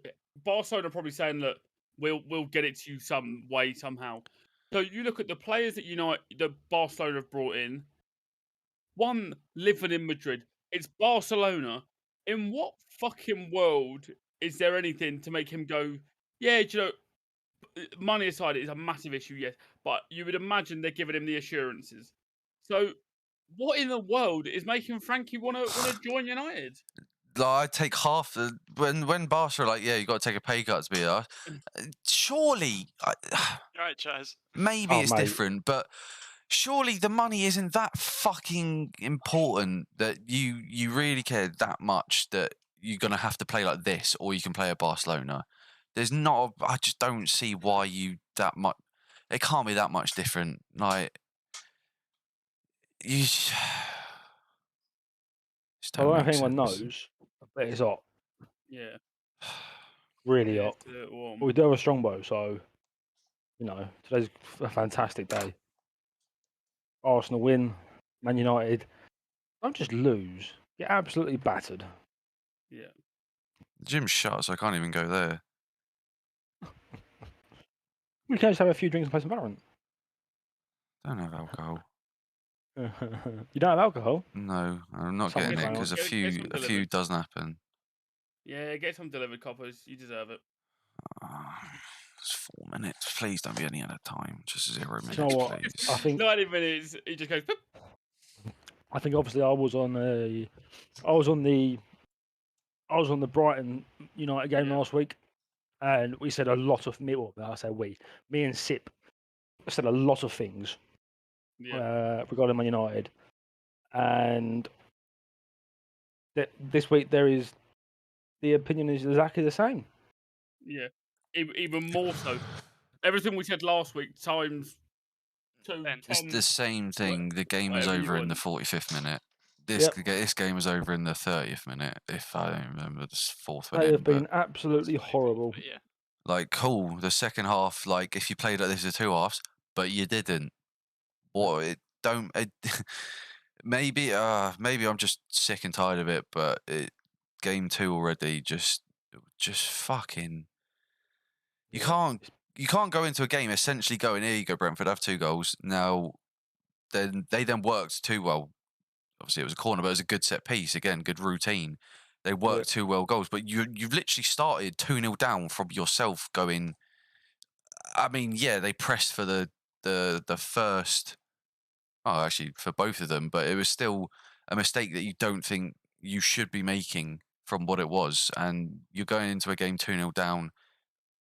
And as we're watching, the only thing we can do is just whip a ball in because Brentford got 11 players in the box. Why wouldn't they? Yep. They need to fucking do anything. Got to do more than that there. As well.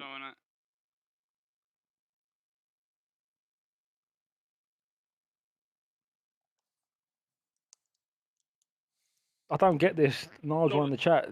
Donny Van de Beek on Let's Go. I don't get it. Brick does the same thing. I don't understand it. Hasn't been fancied by the last 4 managers or 3 managers that he's had. Nope. It just does not make any sense to me. He is clearly not good enough. No, I get that it might be a celebration of trying something different, but Donny, like, Brick stands him, and I don't know what I don't get it because when he came on last week, I thought he was all right. Not even all right. Like he makes good runs, he gets the ball, gives the ball, but never starts. So I'd like him to start, but that's what I mean. There's got to be. Don't make sense to me. There obviously is something, but whenever I've never watched him and gone, "Wow, you've had a fucking stinker." He's always done what he's meant to do, and normally it's 10, 20 minutes of doing whatever he can. And when you watch the midfield week in, week out, you're like, what? Why? Just why not? He didn't. But he didn't even start at Everton. Yeah, he did. He did the start, and then I think he got injured.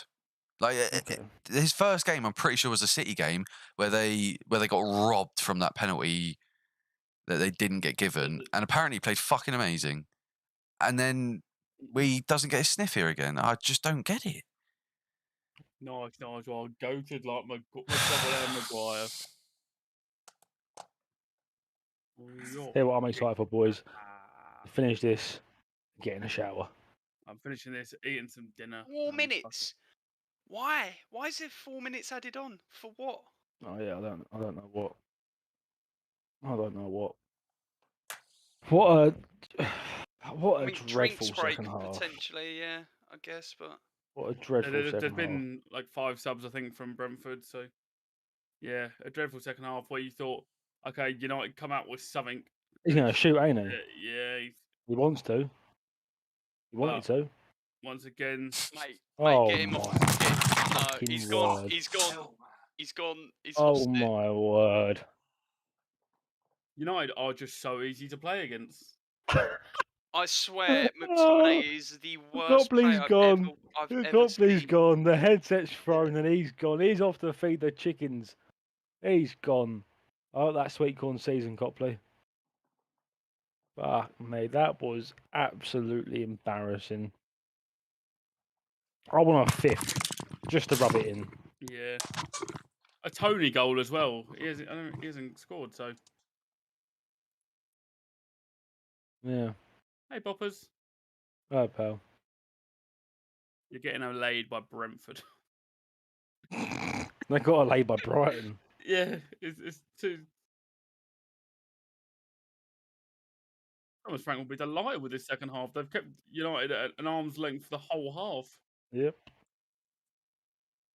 That's just needless. They really have. They've been slicker. They've been quicker. They've just been the better team. They have. By far.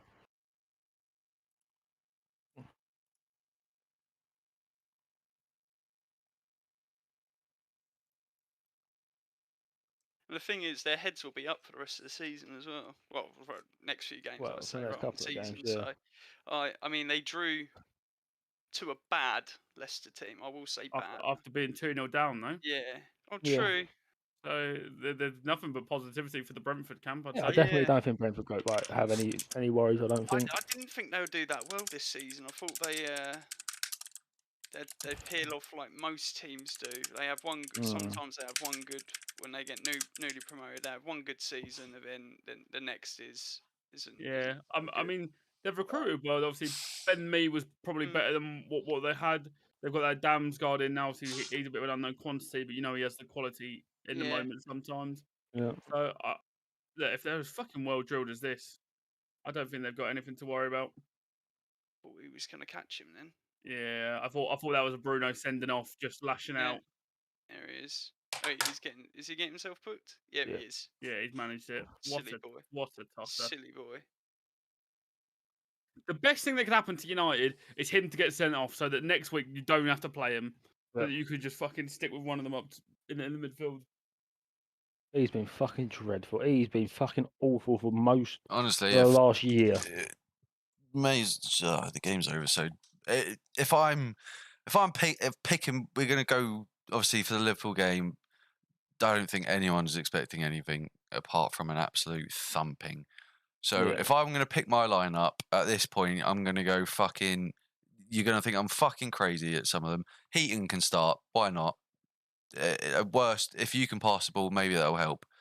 Maguire, Varane, have a go. Dallo, Malacia, you're in. Martinez is playing DM. Donny's playing. Ericsson's playing. Then Sancho, Ronaldo, Martial, he's back, and then Rashford can have another go for 20 minutes, and if not, he's coming off as well. There you go. See it. Full-time whistle. Drag half the cunts off the fucking pitch. 4-0 at home to United. And that is no less than they deserve. They have been absolutely embarrassing from start to finish, across the board. And fuck knows where this United side go from here. Oh well, at least you get some apology letters now. Yay. I was going to say that earlier. I was going to say I look forward to the apology FC coming out. Maguire's going to say, no, we weren't good enough and it's just not acceptable for the fans. We weren't good? Really? Blah. Wow. I thought losing 4-0 to Brentford was good. It's fucking crazy. I'm quoting what Maguire's going to say, you ugly bastard. No, that's what I mean. I know. Yeah. You know, I've got nothing to say. Well, that's what me and Sip said. Me and Sip said I've run out of fucking things to say for this game. Yeah. Brentford have been done what they needed to do. They've been absolutely brilliant, and United have been fucking woeful. Awful. This season could be a long one, and I know obviously it's his first season. Fair enough, but this could be a fucking long. The thing is, I also see us sacking him in 4 or 5 months. Sacking who? Eric. It wouldn't surprise me in 4 or 5 months we're absolutely 15th in the fucking league, and he gets sacked, and people expect any other manager to come in and do anything different. It will be rinse and repeat. I'm not saying it should or it will. I'm saying it just wouldn't surprise me. This is you for the foreseeable. It just wouldn't. I wouldn't be like. I wouldn't wake up and see it and be like, "Wow, that's a surprise." I'd be like, "Yeah." And until you can gut this squad out, like I said, you should have had our summer. That's the bottom line is, and until you can do that. An example, like Malacia there in the second half for me was like, we're not going to get into the showing like the Hannibal meme where he showed a bit of fight and passion. Like he was probably, I'd say, our best player in the 90 minutes and played 45 of them, yet cost 15 million, but showed the most, like, actually, like he wanted to play for us. But all that needed is a few more of those. It doesn't have to be Frankie de Jong, this big player, this big player. It's a few signings here and there that cost you 10, 20, 30 mil that will change the dynamic and actually make you a football team. And that's even, like, Brentford can't do that. Brentford can't go and spend, I'll spend three players and I'll spend 10 to 20 mil on each of them. That's more than their whole fucking team. It's just like when Newcastle got bought, they didn't go out and splash big cash. They bought in the small players that you know can do a job. And I think at the moment you're wasting too much time and money on unknown quantities and hoping for the best.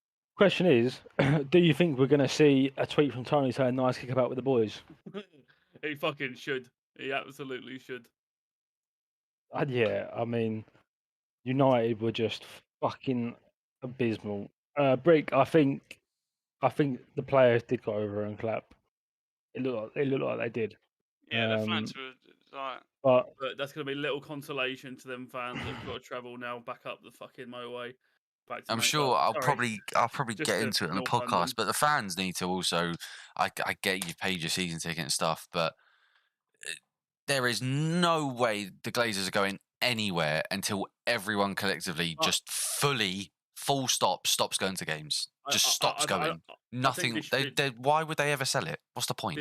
This should be more for the podcast, but I absolutely agree. But what we were saying earlier, but for every fan that doesn't turn up to their seat, there are 10 more, because you're such a big club, there are 10 more fans. That's the issue. There's just someone, regardless of how shit we're playing, it's their dream to go and watch us and just sit at the stadium. Poor bastards. Yeah. Don't know what fucking dream you're living. It's a nightmare. Oh, I mean, does anyone have anything else to say on what we've just watched? Like I said, I think any more points should be saved for the pod tomorrow. Yeah, absolutely. I just feel bad for my mate Copley. I fucking don't. I love it. Go on the fucking bees. Yeah, because he doesn't deserve it. He's a good-looking chap. He deserves. Do you think he would feel the same for you, Aaron? No, fuck him. He's a exactly. There you go. Well, that's what you got to remember. Look at him. He's gorgeous. He's looking hench as fuck in that vest. He's doing all right. Life goes on. Up the bees. Kaboom! Up the bees. Kiss the badge, Ship. Kiss the fucking badge. There it is. Up the fucking bees. But I guess we'll save the rest of United chat for the podcast, because fuck me, that was appalling. Yeah. That was absolutely appalling. Okay, well, in that case then, firstly, thank you to all the people that tuned in and watched. It's been a hot day, so for the people that have watched a lot, much appreciated, means a lot. We will be back tomorrow at about 4? Yeah. Yeah. When's kickoff? 4:30. Yeah, quarter to 4. Maybe discuss the game before or 4. Yeah, definitely. There will be a different lineup to what you are seeing now. But regardless, the Bhoys presents will be back tomorrow. Yeah, I believe for the Tottenham Chelsea game, it's me, Brick, Aaron, and Jim. I think. Yeah. I think that's what it sounds at the moment. Right. Sounds about right. Perfect. Well, it's my turn tomorrow. So I'll be watching that with a nice big smile on my face, man. That Arsenal are 3 points and United are in the fucking mud. Yeah. Beautiful. There you go. But until then, once again, thank you very much, and we'll catch you lot tomorrow. Copley, you need to end the stream. Peace. Peace. Can't play. Think about